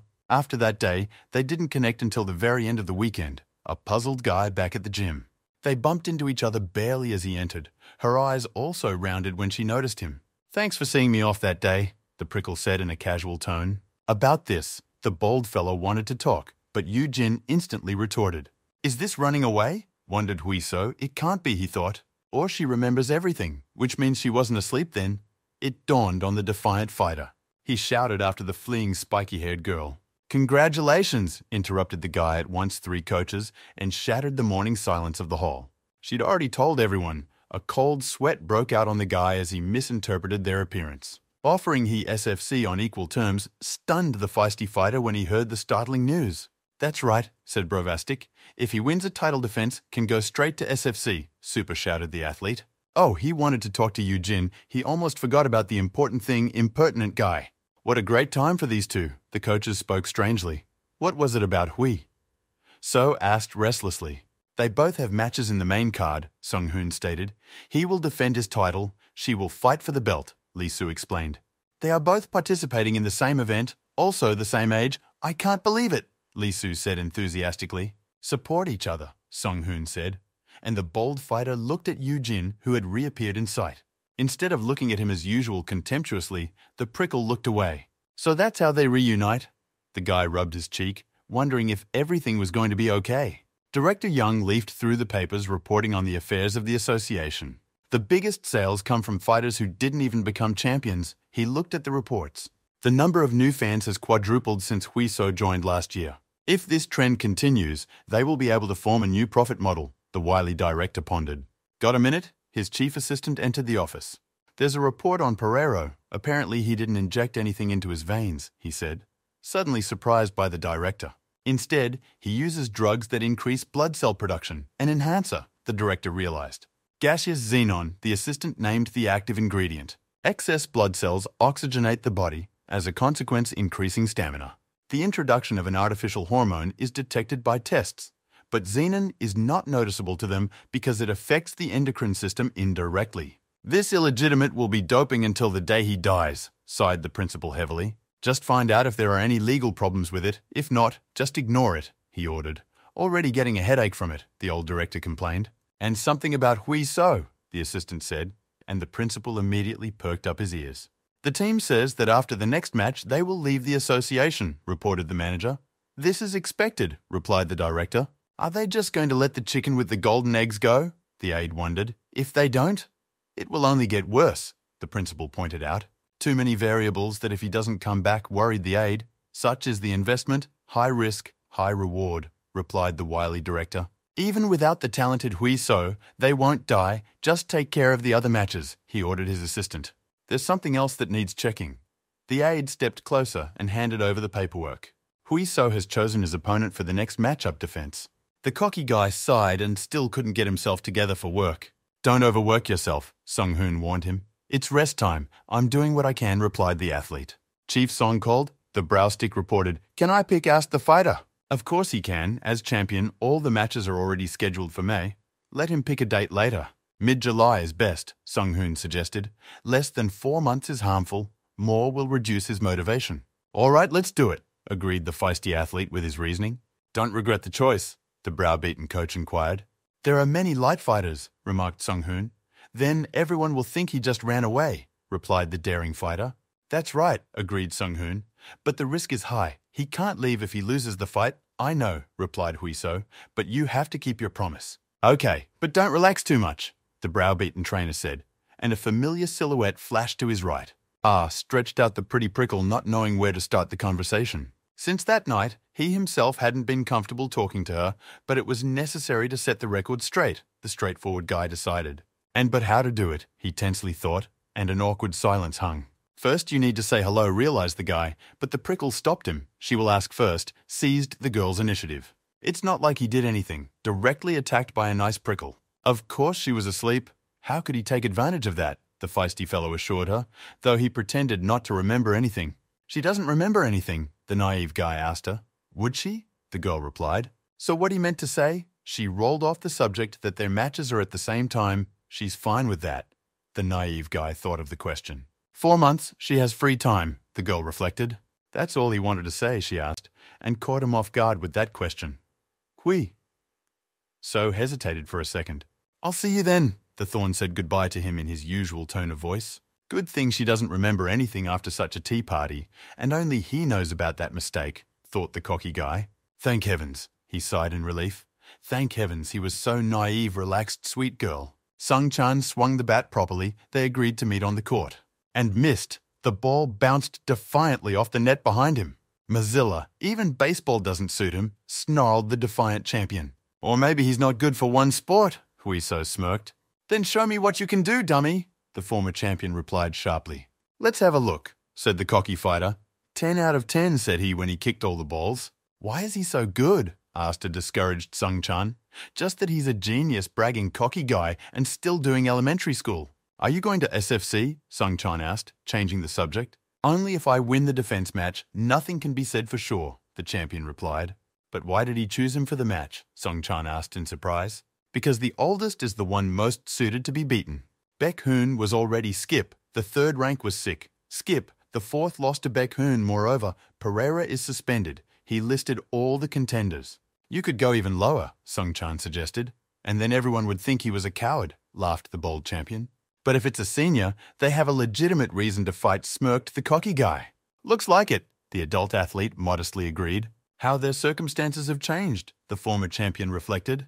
He doesn't expect any special thanks, the proud Sung Chan asked warily. Just an opportunity for someone who deserves it, the cocky guy reassured him. It was worth avoiding him, muttered Sung Chan gravely, or he would dream of being beaten. That's how, the guy froze, getting a direct challenge. For a second, the mood between them became hostile. He's not running from anyone, the cocky guy replied, accepting the challenge. Then don't complain. There's no shame in choosing someone else, remarked a serious Sung Chan. I doubt it, simply replied the fighter. That he had become arrogant already, asked Sung Chan. Also, No shook his head. Huiso. If he did that, would the warrior inside Song Chan put up with it? The defiant fighter said. Indeed, it does hurt pride, the former champion quickly agreed. But what about leaving? SFC is a completely different arena. Everyone who plays there have been champions at home. So what? Asked the cocky kid. It would just be better to put off leaving for a while, worried the adult athlete. He's the most promising fighter right now. Moved on sooner or later anyway. But if he leaves now and loses there, he loses everything he's worked hard for. Risk is a noble thing, and the pay is great, said the daring guy. And those are the words of a champion, Song Chan said doubtfully. If only he knew how many plushies he'd gotten, he told Song Chan. 50,000 bacon for the fight, plus the same amount for the victory, plus 5 allowances for the next fight, 5 days of hotel, including the ticket, he listed. So get ready to be beaten up, the cocky guy smirked. And we'll see who goes to the sanatorium, replied Song Chan. Don't blame then that his career will end with this fight, added the former champion. It's time for him to retire, returned the barb by the cocky guy. Both could barely contain their childish laughter and looked askew at each other. And in the end, we couldn't take it anymore, busting our bellies with laughter. That's a good start, right? The defiant boy asked through his tears. That's right, it's going to be a great match, agreed the former champion. Don't expect any leniency, prodded the cocky lad, playing it up. Their match in July, prepare well senior, so as not to lose quickly, defiant boy. These were his words, stated the former champion. That's the end of it. You have to train to win, bragged the cocky fighter. Just learn to take your punches correctly, the former champion advised. Thanks for the coffee, smirked the cocky athlete. With this cheerful mood, they went to their respective holes. The team watched Sung Chan's fights. Despite his past failure, he is still a formidable fighter. He has a basic strategy, said the old master. Heavy, reckless strikes, wrestling and beating in the parterre. He's developing very quickly. You can see that in the last 2-3 matches, the mastermind continued. Given the style of a daring fighter, Song Chan would definitely get into wrestling in close combat. How to handle it? Asked the unshaven master. Hit or run, suggested the defiant fighter. No way, immediately noted the master. If he ran out of breath, he would be finished. Then counter-strike, said the light-hearted athlete. Also know if he misses, will get hit by the rink, and it is difficult to read Song Chan's movements. The daring athlete thought, learn it all and watch the video again, the old master instructed. Huiso turned on the replay and focused on the recording of the fight. Sung Chan's only loss, though seemingly random, held a clue. Baek Hong was able to catch the powerful champion and knock him out with an accurate punch. That's it! The daring athlete noticed the main thing. He's left-handed, the fighter shouted. That's right, said the old master. Song Chan had a hard time because of the difference in the length of his arms in the left-hand stance. If the champion went wide, Baek Hong would work as a lefty. If he went forward, he would switch to a right-hand counter. He can use the left counter too, the old master told the surprised guy. When he strikes, he unconsciously adopts this stance himself to keep his balance, even though the damage is low. Always knew there was a genius in him, but he's a cocky guy. They use it, but Sung Chan isn't an idiot. Both fighters use wrestling, so the guy will need to build a body that can withstand all the pressure. Now he understood the mindset to keep in his head, the unshaven master told him. No effort without pain, repeated the daring athlete's ancient motto. Who squats like that without plopping forward and swaggering his butt? Taeyong grumbled. Now that's good. He praised the feisty fellow for whom hard times had come. Great, he said, when the guy finished squatting with a 70-pound barbell. They started the very next day on Taeyona's special rigid program. Standing pull-ups, back extensions, pull-ups with weights, in circles in 3 approaches to strengthen the lower back, broad muscles and hips. Next, exercises for the abdominal wall and abs using a special method. Leg lifts, exercises with rings, pulling a barbell to and from yourself. But that wasn't the end of it. After practicing throws with a heavy bag, Dai Taeyong panted the defiant fighter. "Wow, someone wants an extra lap," an exercise fan asked. "10th," he shouted to the guy, and he collapsed from exhaustion. No, picked him up gently by the big man. "There's still a lot of work to do," he said. "Might as well really kill him," Huiso thought. He swung a stick with a weight on the end while standing on an inflatable hemisphere, an exercise for balance and dynamic muscle strengthening. Great. The last set patted down by a healthy spewer. Why is he such a weakling? Always been a weakling, right? Taeyong's every phrase caused physical pain. Eventually, the defiant fellow collapsed where he stood, powerless. "Taeyong is doing great," said the old master, looking at the squeezed lemon. "And how tolerable?" Sang-guk asked. "Enough not to die," the feisty athlete reported. "Even if it's hard, just get over it. It's for his own good anyway," encouraged the old mentor. "I'll get used to it soon," waved the guy off. "What are you talking about? If he gets used to it, Taeyong will just increase the load," quickly interrupted his master. "Should have kept quiet in the rag," regretted Huiso. "Rest for 10 minutes, then get ready to spar," said the unshaven master, with whom the defiant fighter marveled. With him, this old man could still show off a few moves. The master was warming up. The lazy master's back made a dry, cracking noise, sounding painful. Back, grabbed by his sciatica unshaven master, Sung-hoon immediately ran over to help. They climbed into the ring, the old master taking his time warming up. "The day after tomorrow, the old man will turn 50, so be polite," Sung-hoon said to the impertinent guy. "Don't overstretch yourself, master," the browstick asked, and the old man grumbled, "Enough noise. Let's get started." 2 rounds of 3 minutes, Huiso can only use straight punches and jabs, Sung-hoon began to say. Both took a stand. Huiso took his time, unsure of how to proceed. So the fight was started by the old master with a straight left. A series of straight punches from the unshaven master, Huiso was walking away with a body swinging left to right, and immediately responded with a straight right and a left-handed stance, waiting for the master to defend himself. "Easy, punk, what are you doing?" The coaches were yelling at him. "What are they doing, rude monkeys?" grinned the old master and remembered his youth. "He's about to get serious, so watch out," he informed the defiant boy. Gathering himself, the old master walked forward, and rather briskly for his age. "Not bad," the cocky fellow remarked, already getting close. "Make a feint," he pondered, as he watched the old master strike. The blow fired itself, more by reflex, the unshaven master missing clean to the jaw. Oh realized what he had done, the impertinent lad, how so he did not understand. "The warden is being murdered," yelled a browbeaten coach across the room. "Shame, shame, what this plebeian allows himself," interceded the old man angrily the others. "It was a light blow," excused the guy. "Hadn't worked in a while," remarked the lazy foreman. "It's all right," reassured everyone. "Can explain everything in words?" asked the fighter. No shook his head unshaven master. In his experience is more important. "Let's get on with it then," said the cocky lad, and got ready for the lesson. Started, again gave the command to Sung-hoon, that was the referee in the ring. "How can one relax in such a situation?" complained Huiso to himself, under such pressure from the coaches. "Just start with a light punch," he decided, and fired off a couple jabs. This time, the old master got involved and showed good dodges with the hull. Wow! Taeyong and Lee Soo noticed this and sighed enthusiastically. The unshaven master mimed a pass to his feet and approached the young fighter. A feint or a tackle assessed his actions by the defiant champion. Too slow, he managed to think. It was easy to defend against something like this. "Where's the fist from?" he noted with his keen gaze. But too late, the old master's straight punch hit him square in the face. "What a lunge!" The cocky fellow looked discouraged. "Well, how tasty can supplements," contentedly muttered the old master. "This is the way to defeat Song-chan." The lazy master sat down tiredly in the ring, barely able to cope. He exhaled noisily. "Missed the lazy master's kick. There's still a long way to go," pondered the daring lad. "Let's check it out," suggested Sang-guk to the confused champion. "Let's see how he learned his lesson," the old master said. Huiso agreed and remembered all his feelings during the fight. Standing square, Master feinted doing a leglock takedown, while the real target is an invisible hook to the head, summarized the feisty athlete. Because of the left-handed stance, Sun-chan's focus will be lower.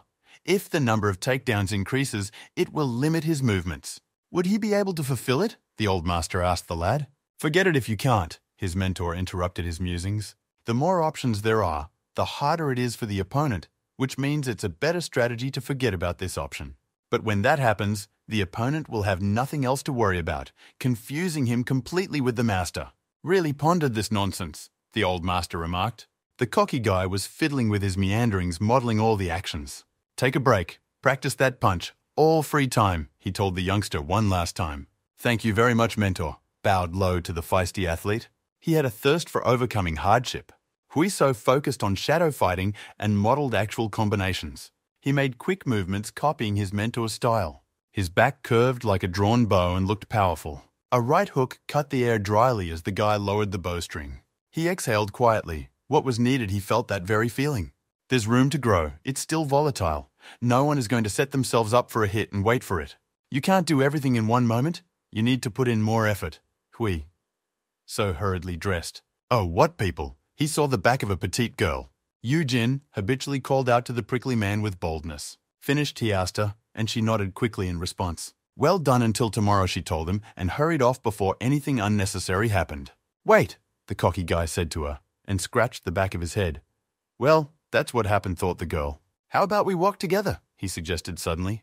They walked together in silence. Lately, it had become difficult to talk to her, crumpled the guy. Though he had suggested it himself, in reality they lived in different directions. Now he didn't know what to do. "And why did you stop talking? You wanted to talk," asked the prickle first. "Just wanted to know how her preparation for the match," answered the bold champion. "As usual, sore and queasy," she replied with restraint. What with that feeling after a workout from a job well done? "And this is the joy of pain and cramping all over the body?" she asked. "Never had that before," the girl replied to the discouraged fighter. "Who feels pleasure in pain?" she said. "Only perverts." "But what about the sense of reward and fulfillment?" the guy asked. "Only after winning the match, while preparing breaks so that it becomes difficult to breathe," shuddered the girl. Then her spirit starts to waver. She asks herself if it's worth the money and fame, and wonders if she should give it all up. The prickle shared. "What about the satisfaction of getting stronger?" clenched Huiso's fist. The girl only sighed. "No one practiced hard because they like it," the cutie said seriously. "But that's what he's doing," the boy huffed, but said nothing aloud. "Then he is amazing. Realized beauty Yu-jin all by his gaze. Even after 2 years of torture, he finds something attractive in them. Not that he likes pain. It's just that when you learn something new, you immediately want to apply it." He rubbed his chin. The cute prickle smiled and jumped with laughter. What a fool, she thought. "He really is different," muttered the beautiful athlete. She had gotten so careless that she didn't notice the melted ice, her sense of balance failing her. Carefully, lightning fast, Huiso picked up the falling thorn, only to slip with her. They both flew to the wet asphalt, the cocky guy remembering to grab the young lady firmly. "Her gaff," admitted the prickle and apologized. "It's okay. He's strong," said Hui. So like any other guy in his position, not letting on that he'd cracked his tailbone. Her face was too close. He could smell the pleasant scent of shower gel again. They both performed the quickest stand-up routine they were capable of, faster than they had time to think about anything. "It's late. We had a good walk. We'll part here," she said excitedly without showing her face. The girl turned around to see if he had turned around. The oddball fan of exercise and pain was walking home. He suddenly gave out a clean 1-2 shadow fight like a real boy for whom everything is a game. "How funny," smiled the cute girl looking at his back. Yu-jin quickly looked around to see if anyone was around. And she herself hit a quick 2-1-2 shadow fight. "That aunt does strange things loudly," said the kid who came out of the store with his mother. Yu-jin blushed. "And she's fast," said the boy, as the embarrassed girl vaporized from a low start. "It's all that fool's fault. He's making her weird too," the athlete thought. And she laughed merrily without slowing down her pace. Her soul suddenly became light and free. I don't know why. Time flew by quickly, and Yu-jin read the questions she might be asked at the press conference. "Just read off the sheet," grumbled the browbeaten coach. "It's a complete failure," argued the obnoxious champion. On the other side sat Sung Chan and the women's lightweight champion. The first question was asked to Yu-jin. She is very popular by male fans, but they say for popularity, she is only given weak opponents. She had previously fought 3rd and 4th place and one early parried the athlete, saying they are weak, insulting them, she added, and sports columnists moved on to other issues. The question was for No Sung, the champion. Is it true what she said about Yu-jin that she should go into show business? "Money is good," said the champion, "but fights should be put first," repeated her past words No Sung. Yu-jin looked sharply at her opponent. What was said had hurt her. "It's not like that, and it was discussed at last year's tournament," the beauty calmly replied. "So gorgeous," Huiso thought in passing as he looked at the girl next to him. "And always smiling when he's around. He remembered pleasant moments. "It's time to ask questions of the participants in the main battle," Director Yang announced. The first question went to Huiso. It is known that he received an offer from SFC, what he intends to do this time. "No contract yet, and likely won't be if he loses the match," the feisty champion replied. "So he won't get there?" asked the reporter. "Of course not," said the cocky guy. "Song-chan can't beat him." "What do you say, senior?" He turned to the challenger. "Maybe yes, maybe no," Song-chan replied evasively. "On the other hand, he is better at technique," he said, and they exchanged a few more light jabs to the bewilderment of the reporters. "It seems like their fight was just a rumor," asked Huiso. "But it's true, he really can't stand that old man," said the guy. "It's a sham. In 3 weeks he'll make a chop out of him." He clenched his fist cheerfully. What could he say about his opponent's fighting skills? Song-chan was asked. The challenger answered evasively. He couldn't immediately assess them. He just hasn't seen the guy wrestle properly yet, but he poses a lot. It would be interesting to see, Song-chan returned the barb. "He will definitely show a funny pose," the challenger said. "So be sure to watch the fight," he told reporters. "Their relationship is too good to be true, but it's even better for sales," grinned the old director with a mustache. The match would be a hit. Already he was anticipating fabulous profits. He wanted to end the conference already, but the last hand went up. The unsightly journalist rose from his seat and the principal gave him the floor. Huiso became the champion in 5 fights, and now, after the defense is possible to move to the World Association, began the journalist. "Somewhat too easily?" the unsightly journalist asked, snidely. "What was this dog up to, Hui?" So bristled to himself, but waited patiently. All his matches and statements were full of contradictions and doublespeak, criticized the champion journalist. The accusation sounded harsh that there was quickly a sepulchral silence in the hall. "This is the end of it. The schedule will be later," the principal said worriedly. But Huiso didn't let him finish. "Let him finish his question first," the champion asked calmly. "It's a provocation," the director leaned toward him. "If you don't answer now, the fans will definitely get to it later," Huiso explained. "Let him try," suggested the feisty fellow, that he had never run from a challenge. What this time this crazy guy wants to do, the director is no longer Hall what's worse, but in the end resigned, the guy still cannot shut up.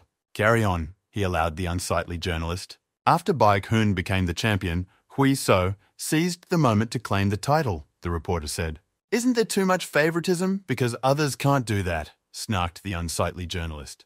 "And he also said the champion can't pick who he fights if the fans want him to," the reporter read out. Those are his words, after all, or were they attributed in the article by the editors? Yu Jin looked contemptuously at the corrupt journalist. Those are his words, after all, and here he is picking his own opponent for a title fight. "What is his response on the matter?" snarked an unseemly member of the media. "Thank you for the in-depth investigation, Hui." So thanked sarcastically. Pereira was nominated for the title fight first, and he beat him, and only on those rights did he claim the shot title. "Of course he took advantage of public opinion to get the fight," the guy replied. "But didn't that take away other opportunities?" the reporter objected. "But he did. Won this match, shaved the journalist fighter hard. There is only one champion. That means everyone should be given a chance. Even him," the cocky fighter asked. "The world is made up of competition and fighting. Of course you have to be worthy of the title. Would Director Young put up a fight if he wasn't sure?" the guy continued. "Then why did he behave so aggressively with Baek-hoon, who also wanted his chance?" the reporter timidly asked. "It was Baek-hoon who challenged him. He wanted to use him," the defiant champion replied, "and so he too was obliged to take advantage of Baek-hoon." "By the way, who does he work for?" simply asked Huiso, the confused journalist. His place of employment and name, they wrote them down. Huiso turned to him, and the reporter panicked. "He knows everything about him," replied Huiso. "So why not find out everything about the journalist? Or is it a double standard?" returned the stud champion. "Now it's clear what kind of character he has, shutting up a journalist with a cocky fighter. No matter who he chose, he would still be criticized," the defiant champion stated. "Baek-hoon has already been defeated, and only Sung-chan can replace him." However, he probably already knew all the circumstances, and he scolded journalist Huiso, so it was just nagging. "Next time let him not hide, but speak directly in the eyes," menacingly said the champion to all critics at once. The director looked pleased overall, but still a little regretful when he said goodbye to them. The journalist who raised a ruckus was blacklisted from sporting events. "You could just break his fingers so he wouldn't say stuff," Taeyong suggested cheerfully. "Better help stop the tomboy," grumbled the meticulous browbeater. "And you should have asked the guy to keep quiet after all the insults," resented Taeyong, "just for the sake of his future. One wrong move could ruin everything. There was no need to reply to that, Song-hoon continued to grumble. From now on, I won't promise the defiant boy. The older man is just from the boomer generation, the big man Taeyong resented. Good for him, sent the prickle a cute, smiley face to him. And she doesn't show it, so that's what the cocky guy thought. And sent her a text too. The girl felt the phone. They exchanged smiley faces in secret from everyone, carrying on their conversation. Funny, the beauty thought and smiled sincerely. They chatted amiably while the two older ones grumbled about who was right and who was wrong in the front seats. Video of the conference went viral online and even abroad. The rights to broadcast the fight were sold out overseas, and all 15,000 seats were sold out, much to the greedy director's delight.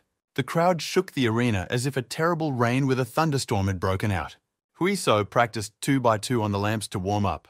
Let's end it there, the unshaven master told him to the champion. The cocky guy plopped down on the bench. As usual, he wasn't nervous at all before the fight. Unlike him, someone very much on edge, Huiso turned around at the loud clapping. Easy, shouted Coach Eugene. The girl was putting out from the start. She was determined and could not contain her violent temper. Let's call it a day, the concerned coach told her. She's fine. The sassy girl wouldn't quit. Burning up before a fight like a rookie, her coach quickly lambasted her. A little more, the exuberant athlete did not stop, but the coach gave her a stern look. Get some rest, the old master intervened, seeing her burning. Master, the feisty athlete turned to him, and her coach sighed. Okay, resigned the girl, after insisting on cooling down. He exhaled noisily, catching his breath, and sat down next to Huiso. So stubborn. Are you nervous? He asked the athlete calmly. The fight for the title, the girl admitted. And he is not nervous, Huiso bragged. Constant doubts whether she can win, whether everything will go to waste, the girl shared. He's just talented and maybe doesn't realize it, the girl said. Yes, he really believes in himself, replied Eugene the cocky guy. And at the same time, no, the confident champion contradictorily remarked. When he was wrestling, he always had guilt and anxiety, but now he is calm, but not because he is talented. Huiso looked toward the bustling team that didn't finish their preparations before the fight. Now the whole team is standing up for them, worrying about them, thinking about them, caring for them, Huiso said. How can one think of defeat when everyone is sure of her victory? Asked the girl. Special indeed, the cutie smiled and calmed down a bit. There's no one like him, she noticed. That's why she shouldn't worry about anything, added the confident champion. Easy to say, Eugene replied. Since exceptional, he says she will win this fight, then she will, stated the cocky guy confidently. Don't doubt it, he encouraged the girl. She will definitely be a champion today. So much for encouragement, smiled the pretty prickle. She'll see for herself soon enough, the feisty champion assured her, and they clashed gloves. Soon, she would be back to pass the spirit of victory back to him, confidently stated the cutie. I'll be waiting, replied her confident champion. Don't let me down. In the blue corner, the beautiful, smart girl with the punching style of Yumi Jin, the stands roared with the voices of the fans. In the red corner, champion No Sung, nicknamed the Lioness, no small cheer went up in the arena with her exit. This is her third title defense, and she is ranked 11th in the World Lightweight Fighter Rankings with a knockout punch. They met in the center of the ring. Everyone is looking forward to how this match will go, whether Yu Jin can avoid the powerful punches and win. The referee gave the command of the fight, the girls clashed gloves and got into a stance. The massive No Sung quickly took a position in the center of the ring, while Yu Jin moved around the edge. The girl moved quickly in search of a better position, but Sung confidently walked forward knowing her advantages. They approached very slowly and judged the distance. Once in range, both athletes attacked at the same time. No Seo fired a low kick to the thigh. Yu Jin responded with a straight to the head. But Sun stepped back after the blow. She got a stiff one right away. But the experienced champion quickly regained her balance. Yu Jin didn't hesitate and rushed in next to impose her own pace of battle. A powerful punch scooped the champion's defense and she ducked again, to quickly turn a dive into a tackle and a pass to the feet. Yu Jin showed good defense and stepped on the champion's back to stop her. The hands of the nimble prickle came together in a lock around her rival's neck. Closing the plam, she immediately drove a knee into her stomach. The champion clenched her teeth, the blow cracking her painfully. To break free of the hold, she retaliated with punches to Yu Jin's body. It was the challenger's turn to hold her breath in pain. On an exhale, she hit the champion with her knee again. This pain was nothing to her. Spiny took advantage of the hiccup and ripped the champion's body to the left, then to the right, and kicked out her supporting leg so that No Song lost her balance and began to fall. Her opponent fell to her knee, and Yu Jin was able to take a position on top and press down on her neck. When the champion tried to get up, she was again hit with a knee to the body. Gritting her teeth, she shifted to the right, changing the angle of Yu Jin's grip, and pressed her opponent with her whole body. With brute force, No Song was able to break Yu Jin's grip and push her away. Now that they're unhooked, it's clear that the champion is in for a treat. The daring Barb seized the initiative from the start of the battle. To regain the lost ground, the champion went forward again with a combination, step kick, but her opponent kept her distance and ducked. Noticing a gap in Yu Jin's defense, she counterattacked with a mid-kick to the ribs. But Song responded with a sharp, chopping elbow strike to Yu Jin's jaw. The challenger gathered herself and returned the line with a straight right to the belly of the champion. Losing the punch, No Song decided to continue their conversation with wrestling techniques. One underhook and Yu Jin was pinned to the net as if being bulldozed. With the trapped challenger unable to get out, the champion hit a knee to the thigh to reduce her opponent's mobility. The champion once again decided to aggressively work her knee back in. But Yu Jin started to get out. She pressed herself closer to the powerful opponent. Grabbing her arm and using her foot as leverage, the challenger went for a throw. For No Sung, the floor and ceiling switched places when she was dumped. The champion was slammed into the ring with her entire body, the loud echo echoing around the room. She gritted her teeth. Though it hurt, the athlete held on. The situation became threatening when her opponent jumped on top of her for the kill. But Seon dodged at the last second and rolled to the side. Deftly like a wild beast, she stood up on 4 limbs. But she didn't take into account that her opponent had a speed advantage. The jet straight punch knocked her down again. The stocky champion flew to the net after a powerful shot. Yu Jin's spiky-haired girl was going wild, stalking her target as if she was on a hunt. But too hasty, both opponents counterpunched and traded blows. The girls recoiled, but no one wanted to back down now and lose momentum. But Son punched an elbow strike from the turnaround on the defense of the dangerous challenger. She responded with a sharp uppercut to the jaw that the champion barely dodged. A powerful kick return from the champion entered Yu Jin's defense. Spike got hot and couldn't stop, answering with a knee to the body. Both held their own with dignity and exchanged high-level combinations on equal terms until the ringing of the gong stopped the rivals. The end of the first round was announced by the referee, and the girls froze in place, catching their breath. Despite the expectations of a one-sided bout, Yu Jin was able to stand up to the powerful champion with dignity. But will he be able to hold on to the advantage he gained in the second round? Commentators speculated. The challenger was recovering her breath in the short interval between rounds. Well done. Scored more points. In the second round, the champion will come forward, stick to the same tactics of hit, run, the unshaven master told her. Okay, nodded the athlete. Don't agree, do it. Then No Sung will become impatient and make mistakes, Sang-guk reminded her. Remember these 2 things and test her stamina. The match is difficult, but this is what they were preparing for, the old master admonished. Yu Jin nodded silently and focused on the fight. The gong called and into the ring, and the athletes met again in the center. But Sun lost points in the first round, discussed the positions of the presenters. The champion really started off with an aggressive offensive attack. A powerful jab whistled past Yu Jin's cheek. She was able to get away with a turn of the body. Quickly moving out of the line of attack, the challenger forced No Song to pull in behind the inertia of the kick. Yu Jin took advantage of this and attacked at the right moment into a gap in the defense. A low kick to the thigh prevented the champion from returning punches and threw off her momentum. Badly felt the champion's hip go numb and her mobility decrease. She barely moved her right leg, as if before impact.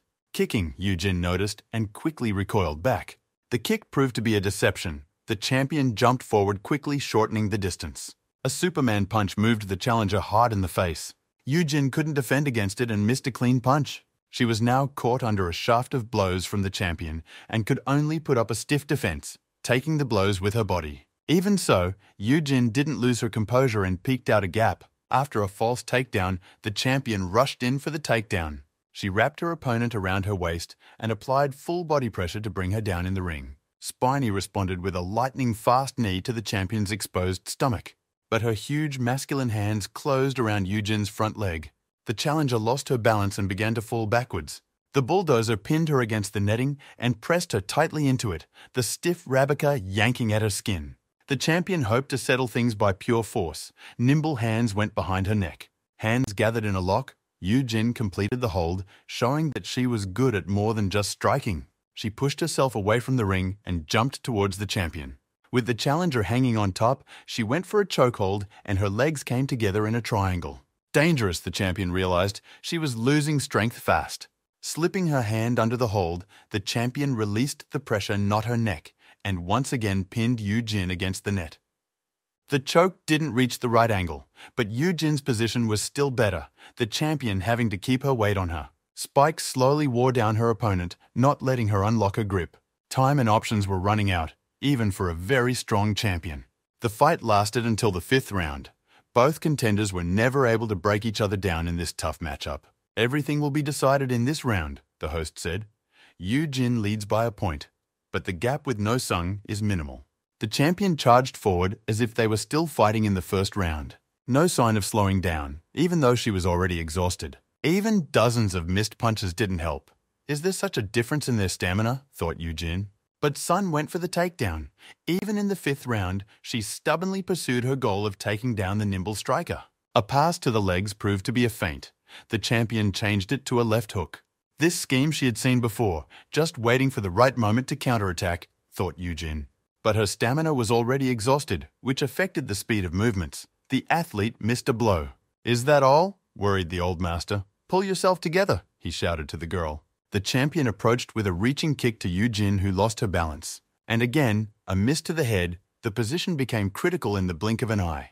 The tired challenger was knocked off her feet and collapsed into the ring, the champion now rushing in to finish her off. Defend yourself, shouted the unshaven master with all your might.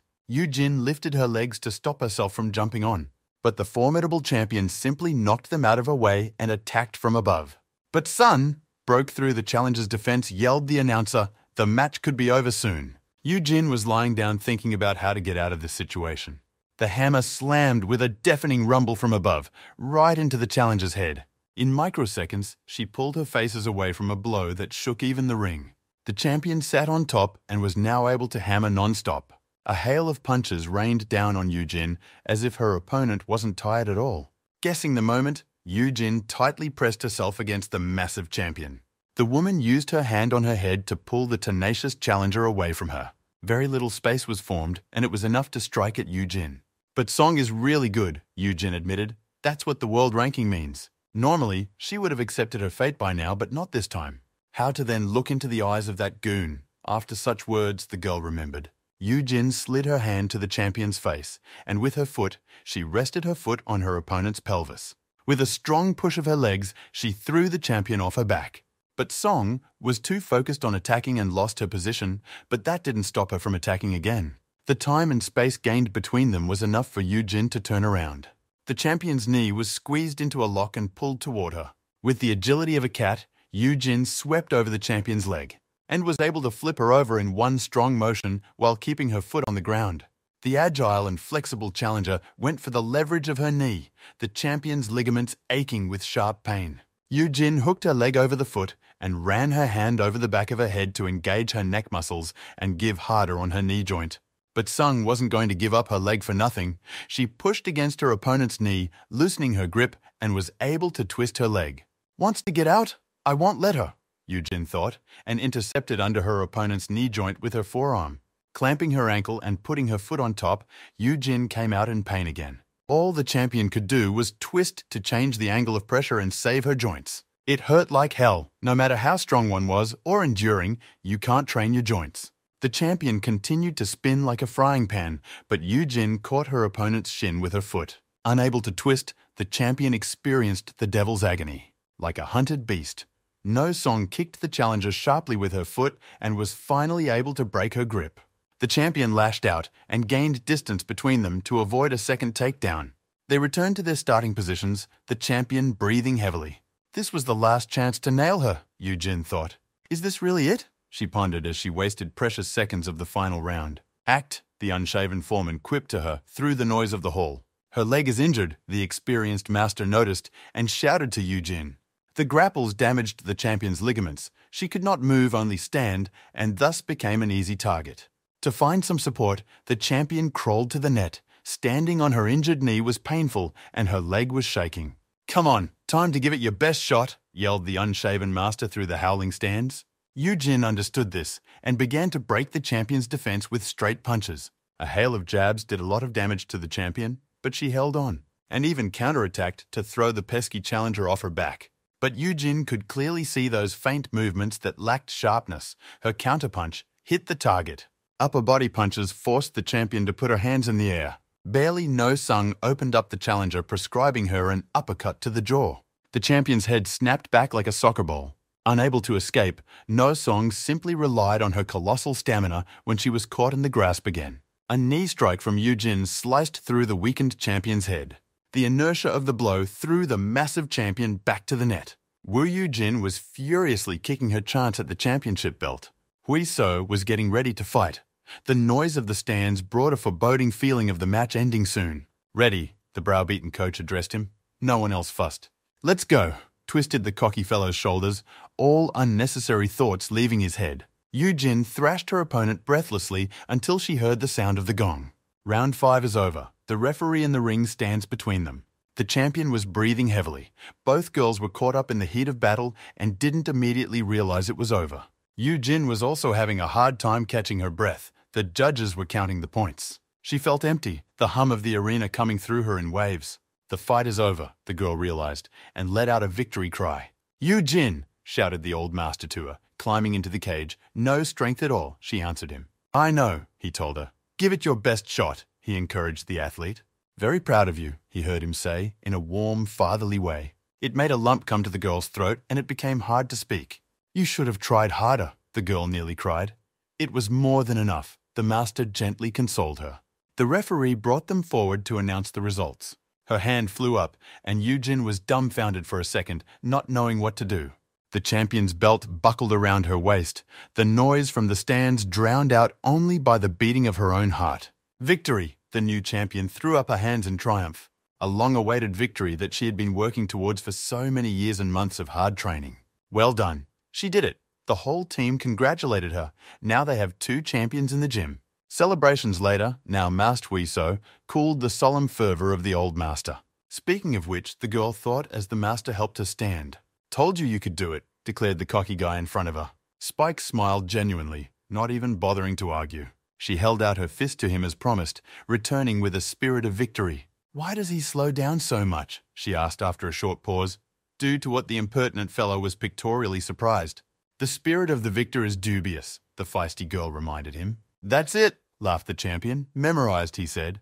They clashed gloves, as if she had passed the baton to him. For the first time, the beauty was so happy and light at heart. Hui-so also laughed lightly, as he usually went into the fight, as if it was just a normal sparring session. "Nice warm-up," he thanked the lovely prickle, and ruffled her silky hair, running his hand over her head. "I'll be back with a victory before you know it," the champion told her. The beauty's heart hammered more often again, but she didn't show it. The gloomy shadows of stern trainers loomed over the champion. What was he doing when it was time to fight? "Stop pretending to be tough," Taeyong took him in a vice grip. "How about saying something to your coaches?" Gave him a nudge Sung-hoon. "I'll come back with a victory," the fighter belatedly whispered. As Coach Yu-jin usually said, intercepting her despite already being the champion was better than being nervous, the unshaven master replied. One lovely prickle blushed brightly from an overabundance of feeling.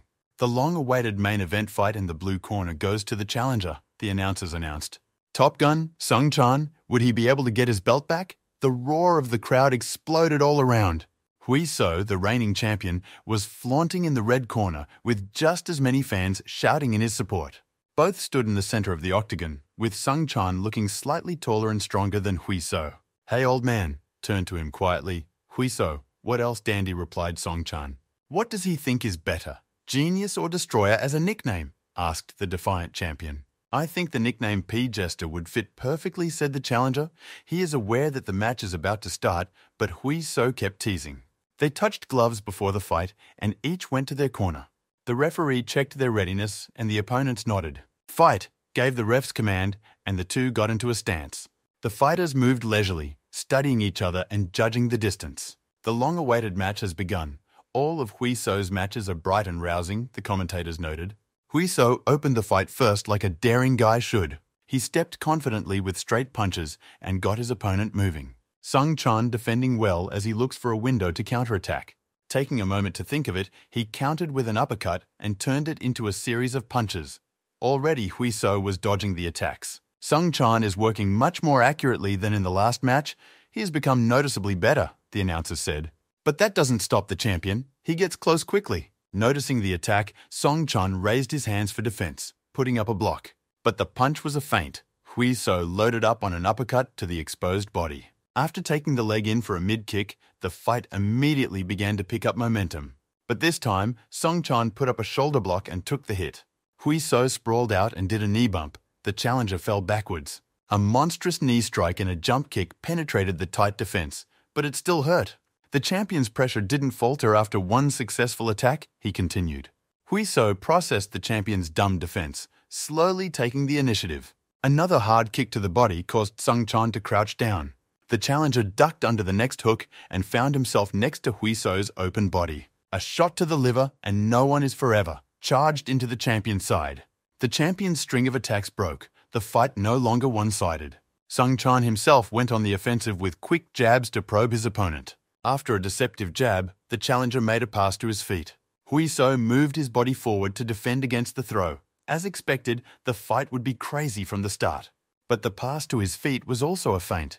Huiso froze in front of his opponent completely open. The challenger's overhand smashes him hard in the jaw. The very blow that the old master had performed on him recalled the defiant champion. He was attacked with a feint for which he had carefully prepared. The opposing team also had experience. Huiso swayed and quickly backed away to avoid being hit by the rink.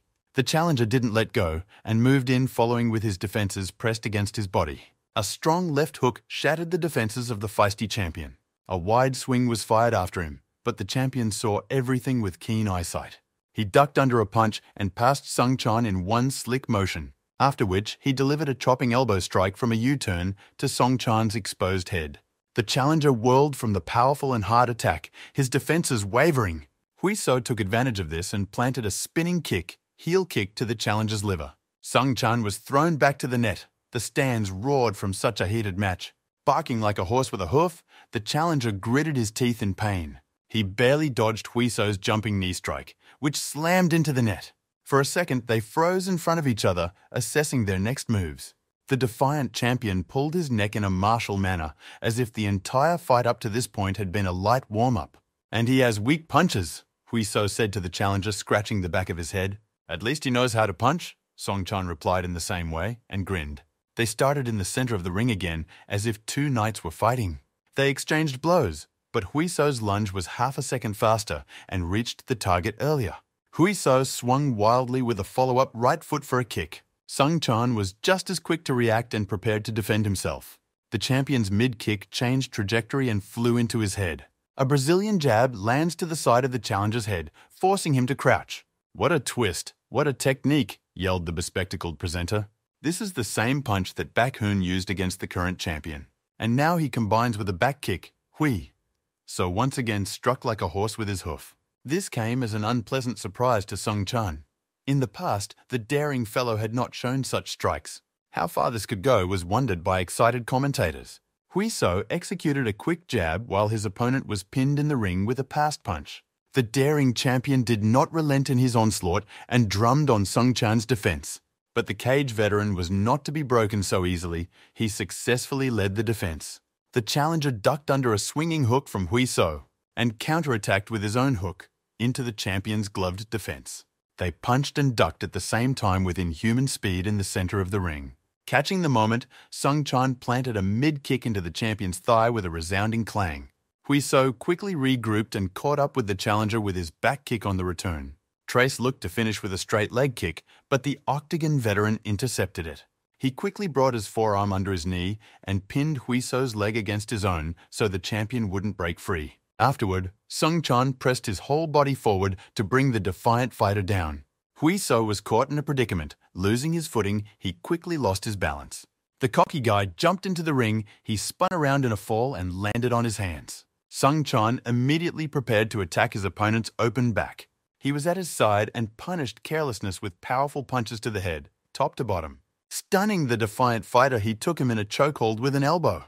Hui Sao barely had time to slip his arm under his opponent's elbow, and Sung Chan had already jumped on top of him and was clawing at him with his monkey legs. He naturally pulled the champion with him to the ring. The fight went to the floor. Hui So gave up his back and was at a disadvantage. He was taken for a choke, but Sung Chan's hands had not yet entered the lockup. The cocky champion slips his hands into the clinch and gets some space. Hui So rose with the support of his legs, making a bridge. Sung Chan's legs could no longer cling to him. With his back to his opponent, Hui So ripped his arm downward, freeing himself from the hold. Then, with a deft turn of the body, the defiant champion and himself was able to catch the challenger in a clinch. Sung Chan's grappling isn't something you can easily defend against, and yet he was able to. How dangerous, thought the same thing about his opponent Hui So. Looking as if he wasn't afraid of any grabs, Song Chan analyzed, despite the advantage of physical strength, he was inferior in the speed of his punches. There's not much chance for successful grappling either, so there's one strategy left. He's raring to go at the champ again. Whoever wants the title should attack.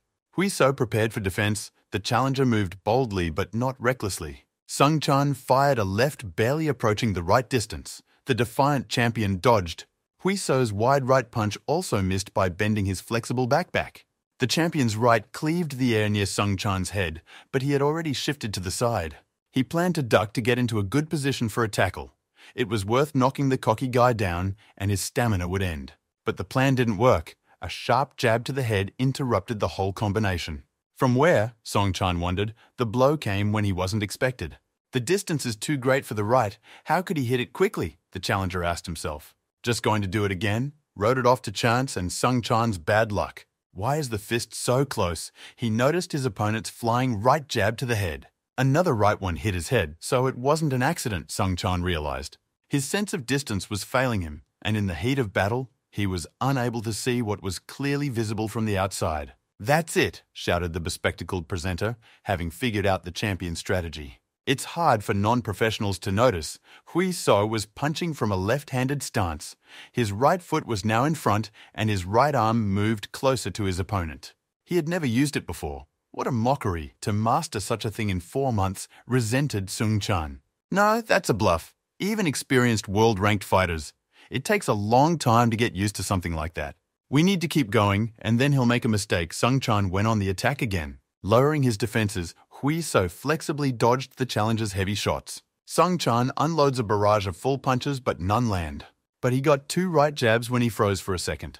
Even in a left-handed stance, Hui So was perfect at dodging and attacking. The left straight set the challenger back. The number of actions available to him was reduced. A seasoned veteran of the octagon moved to the side. He sidestepped his opponent on the left where he was uncomfortable defending himself. But even there he suffered a setback when he hit a counter-high kick to the face. The feisty champion was ready for anything. Quickly changing his stance, Hui So created a trap for the veteran, luring him to the side. So he really is a genius, analyzed Sung Chan's opponent again. Another high kick to the head from the champion nearly took down the tough veteran.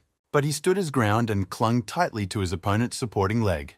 Hui So quickly wrapped his arms around the challenger's chest and piled his body on top of him, thus shifting his center of gravity. He didn't let himself be abandoned, and instead pulled like a turnip a challenger. Hui So's back uncoiled like a steel spring into a bridge, and he threw Song Chan across himself. Keeping the hold the defiant champion landed on top, the sack exercise came in handy. Hui So moved forward, and with his legs around Song Chan's chest. His shin slid further and gathered, closing a triangle under his knee joint. Sung Chan was caught in the hold. His neck was squeezed hard, with the champion sitting on top of his rib cage, and it was hard to breathe. On top of that, Hui So systematically worked him over with punches to the side. But the veteran outclassed his opponent for a reason. He was able to get to his feet and stand up. Sung Chan lifted them both up, the champion hanging on him like a monkey. Hui So loosened his grip and was shaken down into the ring, now taking the underdog position. A hammer hand hovered over the champion to finish him off. Not good, thought the cocky fighter as he envisioned his knockout.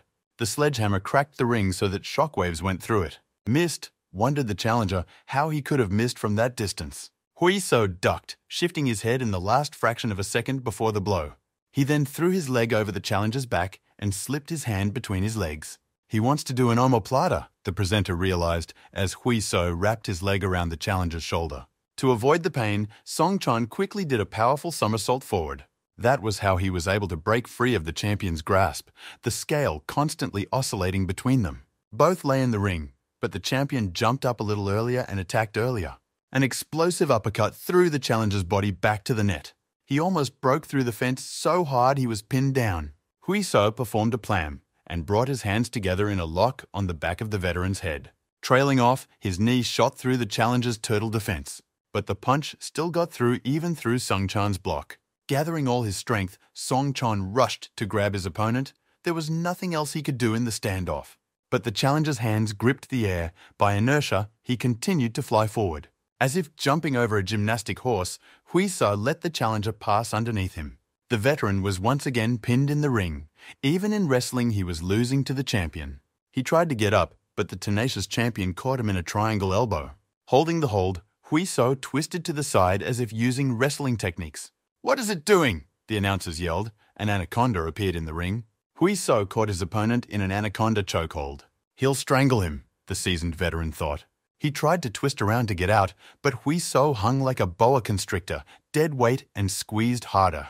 The champion hooked Sung Chan's leg so he couldn't get up, running out of oxygen quickly. The referee stopped the fight, seconds before Sung Chan was completely knocked out.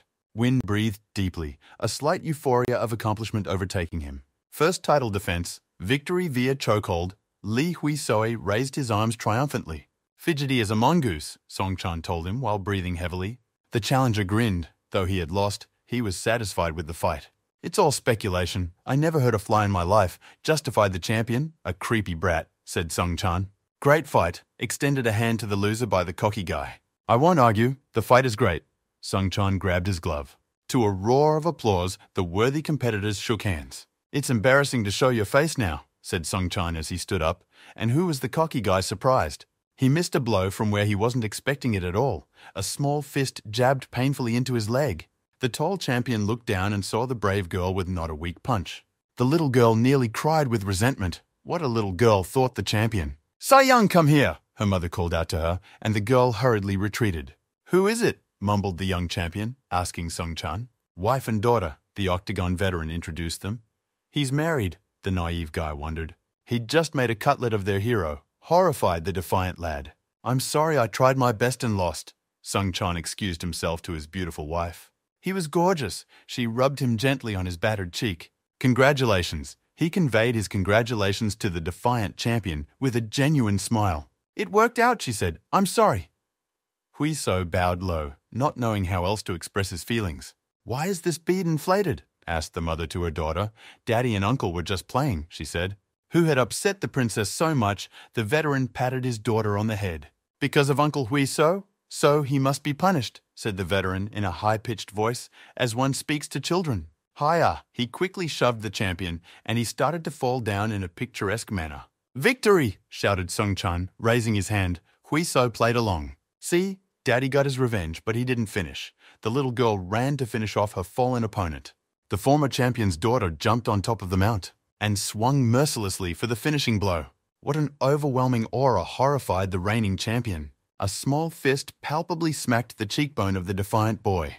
Huisio thought even the photographer was surprised at the turnaround. The little girl didn't hesitate to kick the bad uncle who beat up her father. "Let's drink to two champions." The team made a toast and clinked mugs with tea. They made noise throughout the establishment, celebrating their whole's double victory. Huiso laughed. Sung Chan thanked him for the good fight and earning. They both got bonuses from the views. They got the award for the best fight of the evening, so Sung Chan earned his daughter's diapers. What a funny, cheeky brat, taken in a stranglehold with an elbow by a browbeaten coach. He really scared them, didn't he? Sung Hoon frowned his eyebrows. "But it's him," smugly smiled the guy. "How could he do otherwise?" There was a post-fight interview that ended with an ambiguous answer. He tried for a long time to say what he was instructed to say, but he just blew it off. "In the end, it's completely unsuitable for him," the defiant champion declared.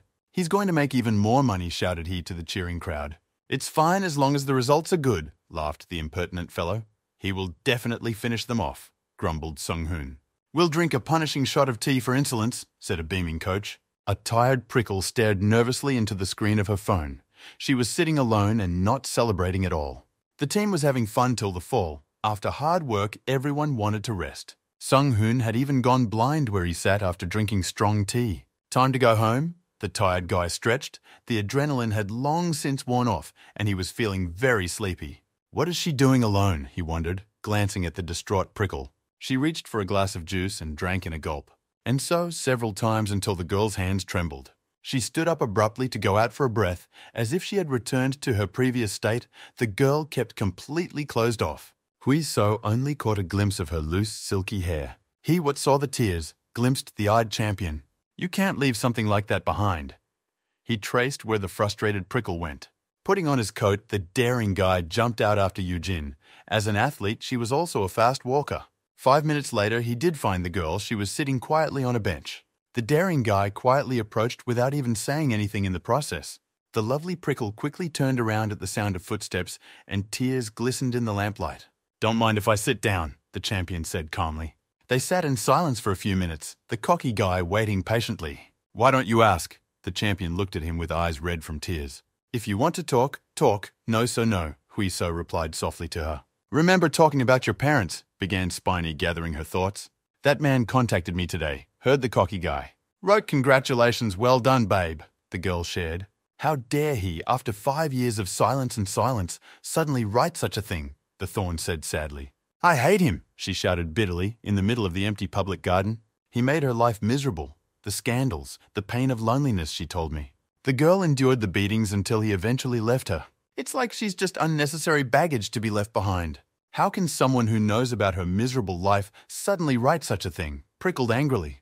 But more infuriating than anything else, tears dripped onto the strong girl's clenched fist. She remembered all those happy school years that would never come back, where they were happy together. And despite everything, she still missed those times. The Prickle shrank back as if she was no longer a mixed martial arts champion, but just a girl. Pathetic truth, she asked through the tears of her only witness. And why is she such a fool? Sobbed the pretty Prickle. The guy just listened and didn't know how to comfort the girl. Parents are parents, no matter how much you resent them now. In the past, her father definitely loved her with all his heart. But that's what keeps her from doing it. She continued to cry and complain, and he could only listen, thinking that it would make her feel a little better if Eugene spilled her grief. Hui So suddenly realized that the wild porcupine's needles, just a defense mechanism. If you don't let anyone near, no one will bite. But her true nature, bright and smiling, was hidden deep inside. Help me curse him, the lovely Prickle suddenly declared, having spoken properly. Could she really do that too? Wondered the cocky fellow jokingly. Scolding your father is still a bit much, Hui So wanted to say. But she interrupted him. Just curse him at will. Okay, thought the cocky fellow, recalling all the juiciest swear words. He spat them out all at once as if he were challenging a fearsome opponent to a fight. If you live well, and leave her alone, or he'll use his crowning uppercut on one too, shouted the defiant fighter. Loser, yelled Hui So to the entire deserted square. The echo of his scolding echoed far around the neighborhood. He even thought he heard a response. And how did the curse work? The daring lad asked the prickly girl. She felt better. Trashy, she said quietly at first, so that Hui So barely heard. And then louder each time, she cursed the hell out of it. From the last scream, his ears almost burst. Girls are a terrible force, Hui So thought. Eugene, he called out to her worriedly as the barb fell silent. The cute girl made a quick grab so he didn't have time to react, the scent of cherries and chocolate making his head spin. She fluttered into his arms and squeezed tightly for a proper cry. Not knowing what to do, the young boy just squeezed her tighter in his strong arms. He moved closer, silky hair softly tickling his face, and she curled up in a ball against his chest. They stood like that for a while, just holding each other in the light of the evening lanterns. Feel better? He asked her, as the wave of emotion subsided. The girl pulled away embarrassed. Sorry, she said. The cocky guy grudgingly raised a finger upward. What's wrong? The prickle asked. Apologizing as if she'd hit a wall if they were as close as they were now, he began. It's worth saying thank you for having him around, the cocky guy said seriously. I'm sorry, the thorn said again, but softer and quieter. Just like that, and then clucked the impertinent fellow from his pretense. Thankful he was here with her, the girl gave him a dazzling smile, disarming the defiant boy once. His trained heart went into a wild race, losing all rhythm. His head went blank, and he took a step to meet her. All he saw now was how beautiful she was. Oh, is that the one? The girl looked away embarrassed. Not that she had much experience, but she had seen this kind of thing in doramas. His large and warm palm gently took her cheek, still wet with tears. He turned her face towards him and did the same thing with his other hand. Despite the obviousness of his actions, Yujin didn't resist. The daring fellow reached for his reward, and she returned the favor. Her intermittent breathing tickled the skin of his face. She could hear the frantic pounding of his heart. It became so warm, as if everything around them had melted. They closed their eyes and awkwardly sought each other's lips. If you're in the moment, you can forget about the world. But suddenly, the girl remembered what she had last eaten. The thought sobered her like a bucket of ice water.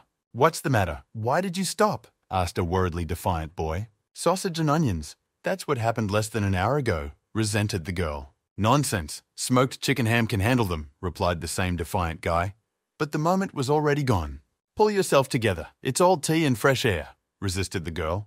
"First let's do, then we will think," insisted impertinent guy. Enough with the nonsense. She finally dealt with his pressure. Not that she didn't care for him, but she needed to sort out her feelings rather than get involved in everything, the pretty girl declared.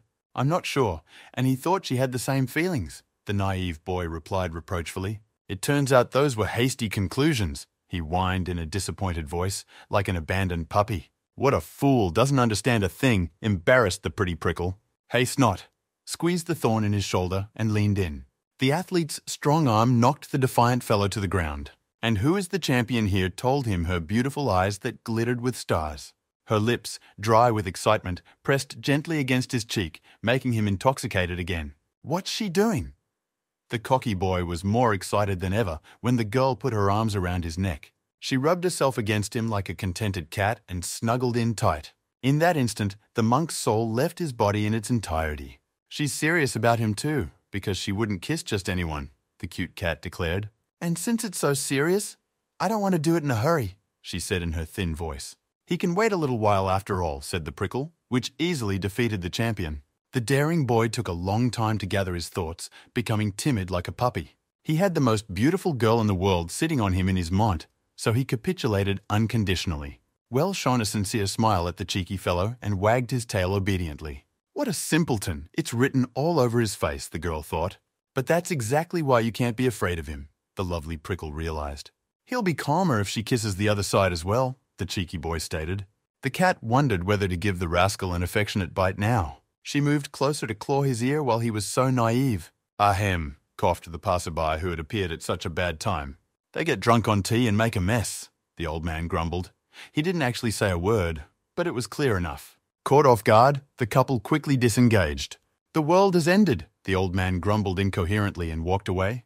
The couple looked at each other understandingly. Oh, that old generation. Unable to stand it, they both burst out laughing. It was too ridiculous. "What are they doing here?" She wiped the tears from her eyes again. But this time, they were tears of joy. "Who knew?" the cocky guy replied to her, and at that moment, the phone rang. Huiso also received the message, his pocket vibrating. "Sung-hoon wakes up and says they're finishing up, asking them to come back," the cat read. "Same thing, Rita's postball guy. This coach is a very hard worker," said he. "Let's go then."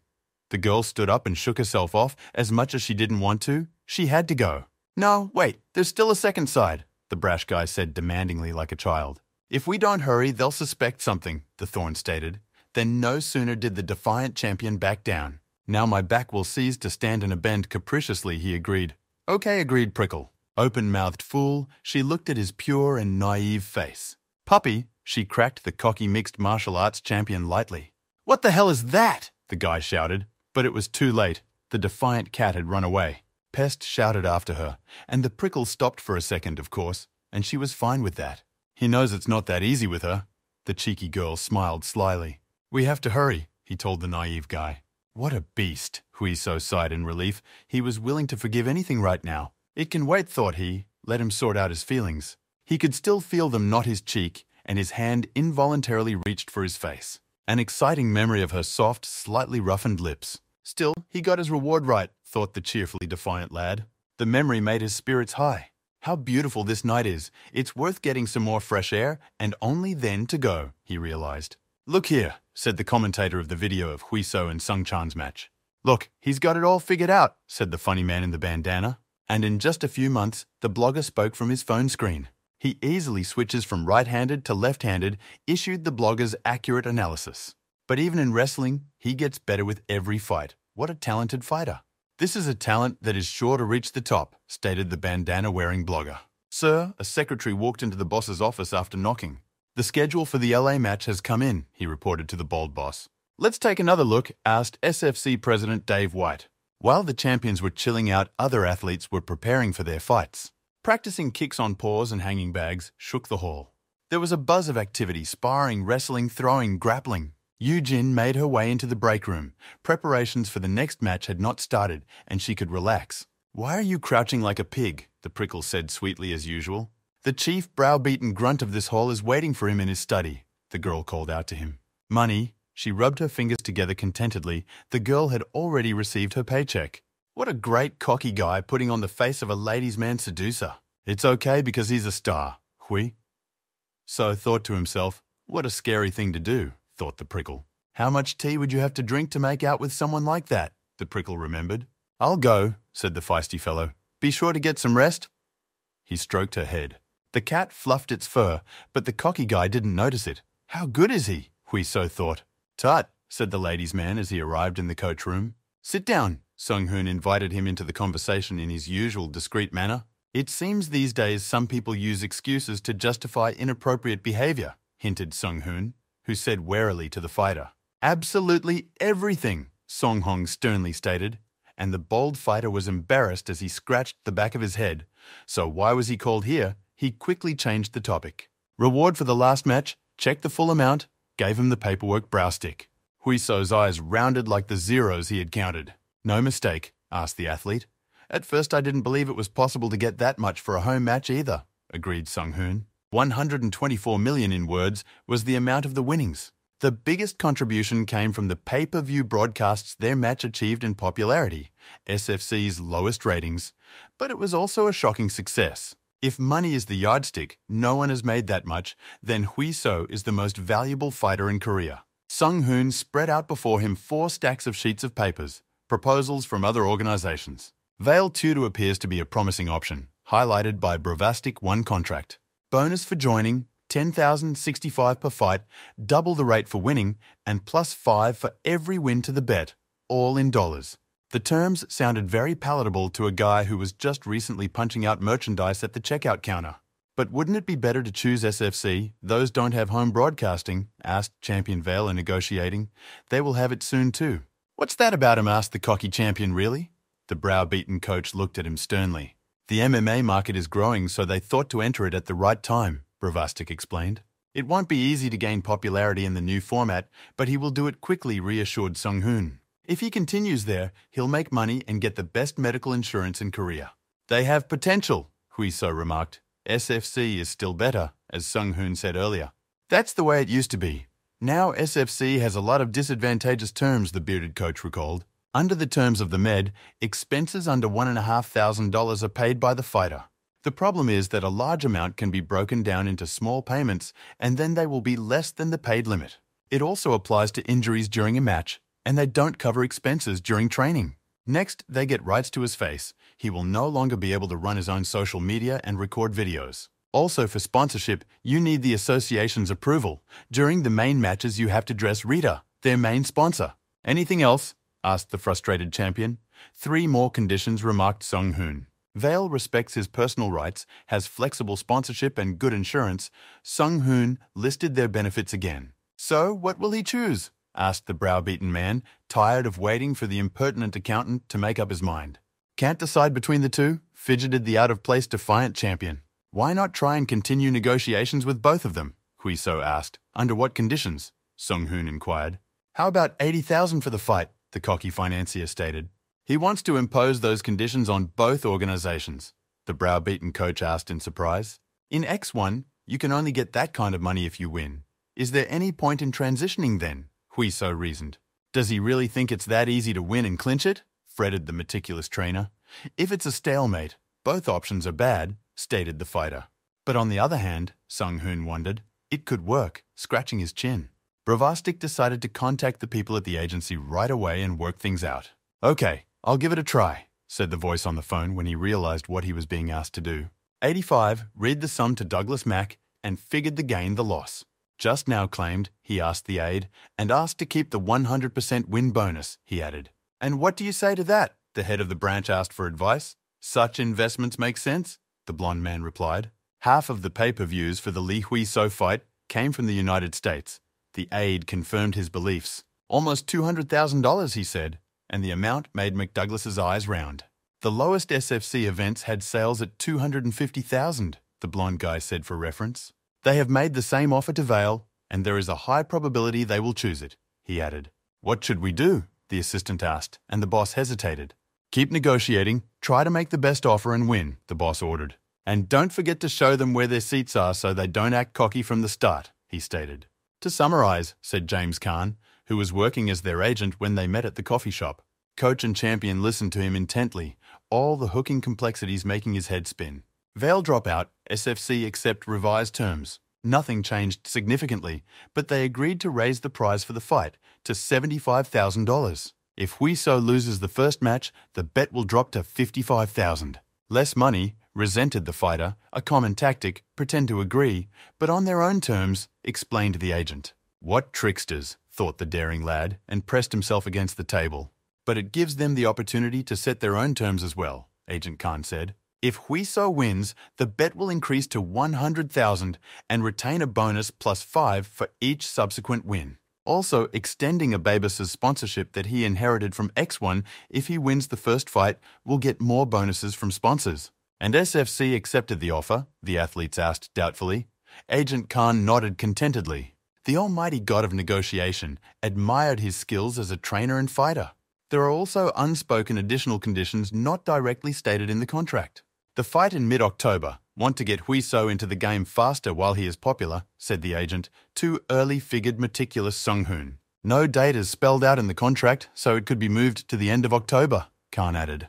Can they find out who the opponent is, asked the meticulous coach, and Khan reached into his bag of papers. 3 potential opponents total he is allowed to choose, the agent stated. First, Anthony Bryan, winner of the SFC Tufts reality show, is a rising star that recently entered the rankings.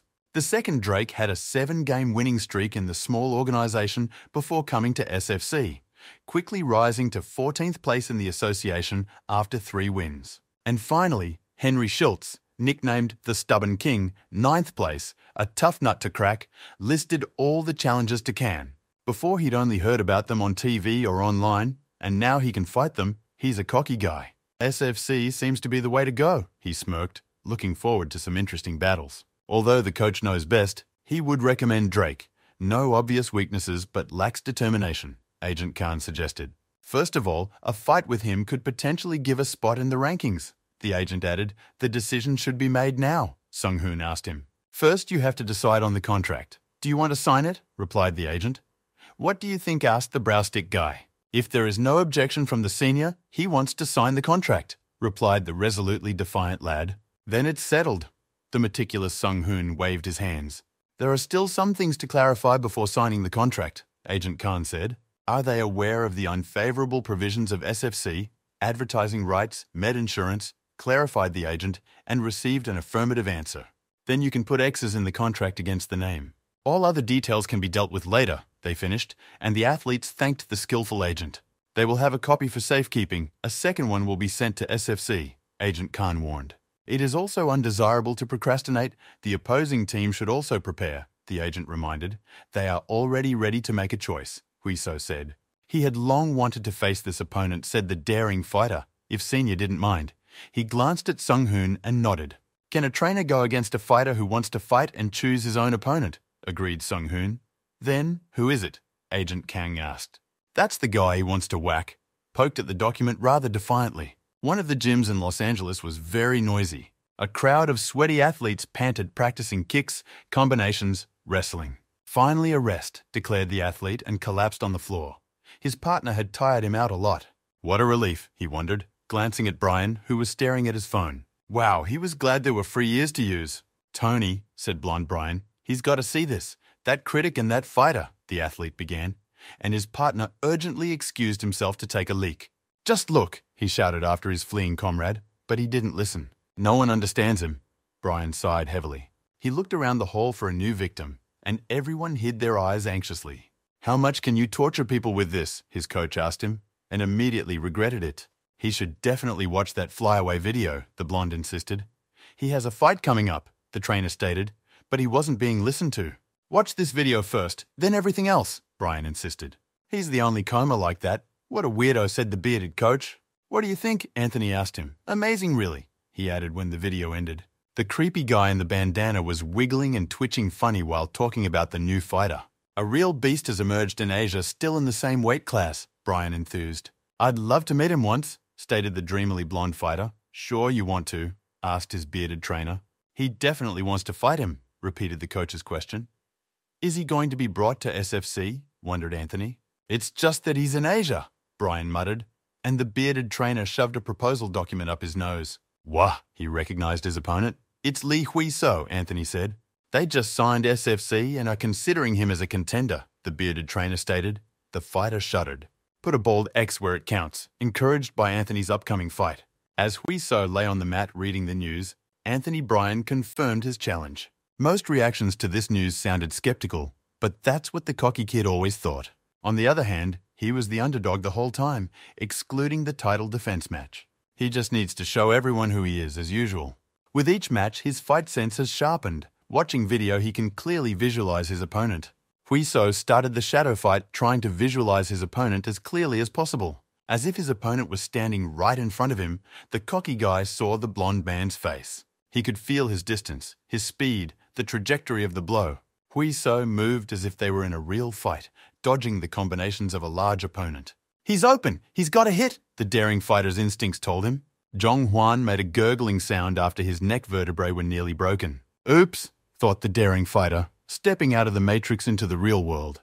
He had just sent his best friend flying with a powerful high kick. Alive! The defiant fighter shouted across the room. It's not like they're going to make him pay for the damage. Criminal Hui. So, what are you going to pay for the damage? Abruptly jumped up Zhong Huan. They sat down to chat aside, against the wall, Zhong Huan gathering his thoughts. How's the neck? Asked Huiso, almost breaking it, getting ready to pay, grumbled his best friend. Why did you come here? The impertinent guy asked. He hadn't been here for a long time, so he decided to remind himself. Lately they've been distant. Huiso had important matches. He's going to fight Brian. Isn't Drake a better choice? His friend asked. But Huiso shook his head. The fight with Drake is easier, but he aims to fight only the toughest fighters, the cocky fighter stated. Brian is the winner of the tough show. If you beat him, he'll get a lot of attention, explained his calculation to Huiso. As expected, he's special, said Zhong Huan, and yet he came here to tell him something. The friend became a coach, and Huiso was greatly surprised by this change. Because of some personalities, the number of newcomers has grown like yeast, said Zhong Huan. It makes him blush, replied Huiso. What about his fights? Huiso asked. The number of bids may decrease. Is he ready for that? It's okay. After that match, he realized his limitations and accepted them. But oh one, disagreed Huiso. Just barely, sadly remarked the friend. He won twice after his debut, but with a lot of difficulty, which is why he had to make such tough decisions. The main problem was the inability to cope with nervous tension. If this is not overcome, then high achievements can be forgotten. Moreover, Zhong Huan did not expect to overcome his nervousness in the future. And yet, he is not one to give up easily, Huiso thought. From this match, he is now an assistant coach for the champion, the friend stated. Zhong Huan asked the Brawastic to give him that opportunity so he could support the feisty guy. True, he had already said something like that, had to butter Huiso up to hear a couple nice words. How is Auntie doing? Huiso asked. He hadn't seen her since he quit the store. She's sick, Zhong Huan admitted, as the feisty friend got so excited. After the debut, there was little he could do to help her, Zhong Huan said, and she was overworked. Plus, his income is low and something needs to be done. She needs to rest and he needs to take care of everything, the friend informed. So that's the real reason Huiso realized. She supported him all this time, but she lost her health, so Zhong Huan could no longer insist on her desires. He sacrificed his dream of building a career as a fighter for more stability and his single mom. He's thinking about unnecessary nonsense right now. A friend snuck up. Nothing like that, Huiso excused himself. So I believed it, Zhong Huan thought to himself when he heard those weak excuses. The time may not be right, but he can do the coaching job, Zhong Huan said confidently. This body is sure to handle champions outside the ring. He smugly pointed his finger. No shit, quipped the cocky kid to his newly minted coach. Succeed, shouted Zhong Huan, for he had bet his entire life savings on it. Can't hear the answer, looked the new coach at the lazy champion. I will definitely win, chanted Huiso. Great, Then let's start a special super training immediately, the young coach fired up. The ground will be chewed up by a lazy asshole, the young coach thought with a smile. He'll be the first to tire himself out, the daring fighter thought. What is he doing after practice? Huiso asked, and Zhong Huan replied that he was free. How about a couple shots of tea? Suggested the feisty champion. Training for the fight starts tomorrow, and he wants to race through tea shops, a friend wondered. The main question is dark tea, light tea, or rice tea, the champion stated. Dark tea, drooled Zhong Huan, already had last time. Better soju rice tea, insisted Huiso. They had a long argument about which tea room to go to and what to snack on, a breast or a cold pub appetizer. Then today is his treat, Zhong Huan's best friend proudly offered. Drinking tea to the brim, dragged the strong champion of his comrade, ended up taking the pork breast. After yesterday's tea party, Huiso was desperately sweating at practice with Zhong Huan. Next, commanded the young and ruthless coach. Gather the ropes, he shouted to the defiant champion, and he grabbed the ropes. Drop the younger, onward, shouted the friend in Sergeant Hartman's voice. Spinning faster, he commanded, Huiso took the hand grip trainer. Next, shouted the coach, Huiso grabbed the heavy weights. He did a lot of reps on the double throw to strengthen his shoulders. Zhong Huan counted out the right amount, and Huiso rushed to the rope. No legs or start over, the tough coach stated. Huiso jumped down hard, the last stage, Zhong Huan reported, in their circuit training. I wish it hadn't cracked, thought the daring champion, and tore the tire from the ballast with all his might. With a powerful jerk, he was able to put her on her butt and push her forward. The heavy tire flipped over. After all the exhausting exercises, the last one was especially hard to give. 19 minutes, stated the stern and young coach. Wow, for all 4 sets. This was the program of the wrestlers on the national wrestling team, cheered the results Zhong Huan. Why did they try to do what they couldn't? That's the magic of especially gifted trainers, grumbled the feisty lad. But he managed it, objected the friend. He may think he's in very good shape if he can accomplish that, cheered Zhong Huan. Then it's good, sighed the fighter heavily. It would still require preparation to meet the blonde man, the daring athlete pondered. It wasn't often he heard him praise, wondered Zhong Huan. From what was shown on the Tough Show, Brian has great mental and physical stability. He is such an incredible fighter that it made me want to fight and win even more, Huiso stated. So it's different, Zhong Huan muttered, and he got a call. Coach Song picked up the phone by a friend. Okay, I'll betray, obediently replied Zhong Huan. Their agent called, wanted to pass it on, comrade, but the feisty guy was lying in a complete slump. Snores like a pig, smiled his best friend. He'll drive it even harder tomorrow, he thought. In the meantime, he carefully covered his source of income with a blanket. Huiso drifted off into a deep sleep, yesterday's tea party still making itself known. It's fine, Zhong Huan said. He's sure to make money off the bets. Do a good job, the hen with the golden eggs, smiled the coach. Brian sat in a special tent and read various news stories. Breathing the thin air was difficult. I had to take more frequent breaths. Bearded coach Alex watched these exertions with skepticism. Time, Anthony, he told the fighter, and the blonde man climbed out of the tent. Then a treadmill with a filter mask awaited him, making it difficult to breathe. He was constantly panting, but kept up the pace. At the end, Anthony felt completely exhausted as he should be after a good workout. Good job, the bearded coach patted him on the shoulder. Stop by after practice, we'll talk, Alex asked, about which conversation Anthony became concerned. You'll find out later, Alex answered evasively, and the blonde man looked at him suspiciously. Everyone is gone, Alex asked him as Anthony entered his office. No one is there. No one in the locker room and restroom either, the disgruntled athlete replied. Let's hope so, Alex answered, and went into the drawer of his desk.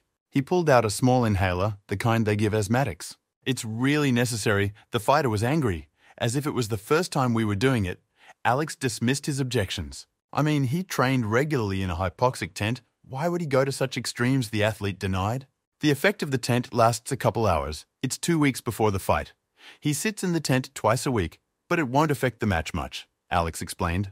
Gaseous xenon can be used because it is not detected by the doping test. He understood, pressured the stubborn athlete by his coach. The day before the weigh-in, right before the match, coach reminded him, hide it until then.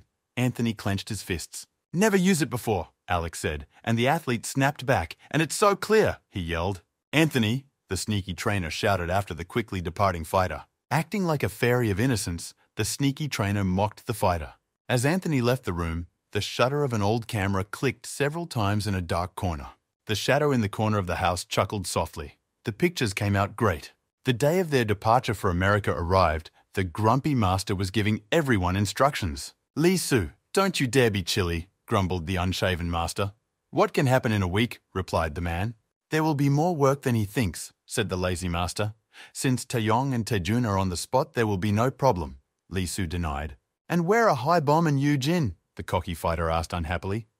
"They have a new shoot," the trainer told him. Again, frustrated fighter, it couldn't be helped. "They asked me to tell him that they were sorry and wished him victory." Lee Su smiled. "That's what Yu Jin said," the naive boy glared, not hiding his emotions at all. No High Bomb cut short his reverie by the blonde trainer. "It's time," grumbled the old master as they announced boarding for their flight. "Be careful," said goodbye to the champion Lee Su. "I will come back with a victory he promised. Let's go." The cocky kid led a team of 2 boomers and 1 young coach. 14 hours later, they arrived in New York, at the hotel that had been prepared for them. Tired after the flight, their agent Khan asked them, "It's all so fast," whined the feisty champion. "I didn't expect so much press," Huiseo said. "All because of the sold-out broadcasts and promotion on YouTube," Agent Kang explained.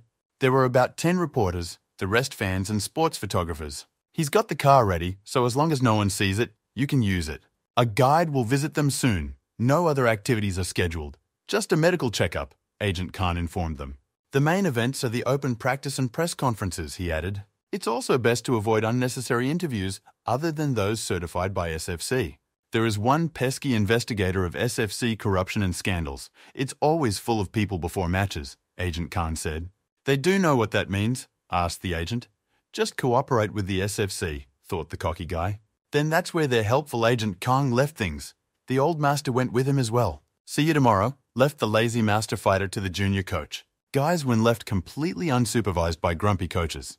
Immediately we made a commotion. Happy as children for the adventure, the expensive hotel, the comfortable room, the buzz of New York. "And how do you like your trip to New York?" Zhong Huan mimed the microphone of a journalist. "I think the whole city should know what kind of star is visiting them," said the cocky guy. What a cheeky guy, slapped the champion on the back by his friend and trainer. How dare he beat the champion's precious body, fooled Huiso. They collapsed onto the soft beds. After the long flight and all the emotions, they were quickly drifting off to sleep. "Thank you," said Zhonghuan to his friend. "Thanks to him he is traveling. But after all, they are here for work," brushed off the impertinent friend. "Of course," replied the young coach carelessly to his best friend. "Are you nervous before the fight?" asked Zhonghuan champion. But he only laughed. It was him. Huiso was sure to defeat the opponent. "But he is very worried, especially about what might happen in the future," the young coach said. "The world arena, it's an ocean full of whales, lots of attention. Someone will love someone, will hate someone. Be careful," wished Zhonghuan. "You shouldn't worry." Huiso brushed off his friend's concerns. "If someone doesn't like him, does he have to think about it?" the cocky lad declared smugly. "All it takes is to win and go higher," the fighter stated confidently. What a carefree chump, Zhonghuan thought, and looked at his friend. "From excitement, he rather wants to fight faster," stated the defiant champion. "That's what he's all about," grinned the young trainer. "Problems did arise," Agent Khan informed them the next day. "It's not like that." Brian denied the allegations from the front pages of sports magazines and social media. "Is it true?" the old master asked. "Who knows?" Kang replied. "But if there was a test, the fight might be cancelled." "What about the fee for the fight?" grumbled the unshaven master, and Agent Khan shook his head. "How bad," grumbled Sanguk unhappily, "did the daring fellow doubt?" "How much can this article be believed?" asked Kana. "Huiso. Elvani doesn't get very far without proof, so it's probably true," Khan replied. "There will be an emergency conference now. SFC will not sit idly by and try to justify themselves," Huiso realized. "If the fight is cancelled, everyone will suffer a loss," said Kang. "And if not, he will fight a guy who is doping," replied Huiso. "In such a situation, Korean organizations confiscate the entire fee from the fighter who broke the rules," the old master grumbled. "A press conference has already been scheduled," Agent Khan told them. "Then we should try it," the defiant champion suddenly said. "It's not like he's going to ruin SFC's reputation," Kang worriedly clarified. "No, just to find out the truth," Huiso replied. "The consequences could be dire," Khan warned. "But they still needed to take advantage of the situation," the cocky lad replied. "He agrees?" the agent asked, as the grumpy master nodded. "The will of the fighter decides," the unshaven master agreed with the brash fellow. "Well, what can you do with these athletes?" Agent Khan sighed. "Thanks for understanding," determinedly said the feisty fellow. The conference drew a whole crowd of journalists, fans, and other gawkers. Huiso, Anthony Bryan, presented from the conference presenters. They stepped out into the hall and met each other with inquisitive glances. Bryan looked confident, as if the scandal hadn't affected him in any way. "Let's start the press conference," said Douglas Mack from the podium. "Each reporter has a different number, so you can start in order," he said. And the first question went to Bryan. "Is he taking banned drugs?" the reporter asked. "No, he is not taking banned drugs," Anthony replied. "All lies and provocation justified the fighter. If someone does not agree, let him show proof. Drugs, doping, he's constantly suspected. And then there are the rumors of a deal with Alex Griffin," the reporter stated. "Alex is just a coach and he has tough training methods," replied Bryan freely. The conference was looking more and more like a warm bath. Rumors no more. Anthony easily excused himself, looking smugly at the crowd. "There is surveillance footage. They met in private in the hall," another journalist stated. "They met everywhere after all. Alex is his coach," Anthony stated. The journalist objected. But the meetings always took place after hours when no one was around. That day, he'd gotten into an argument over money. The conversation hadn't been very pleasant. Then he'd run out of the office, brazenly lying to the blonde fighter. "It's personal, but he can tell if Anthony's bragging rights are required. After all, it's for an interrogation and a press conference. Maybe they'll pay attention to Mr. Lee," Bryan said. Agent Khan didn't think well. Anthony got away with all the charges. They are pros and can destroy Huiso. Moreover, they deliberately ignored him to downplay the Korean. "If it continues like this, Huiso's importance will drop in the eyes of the audience," Kang pondered.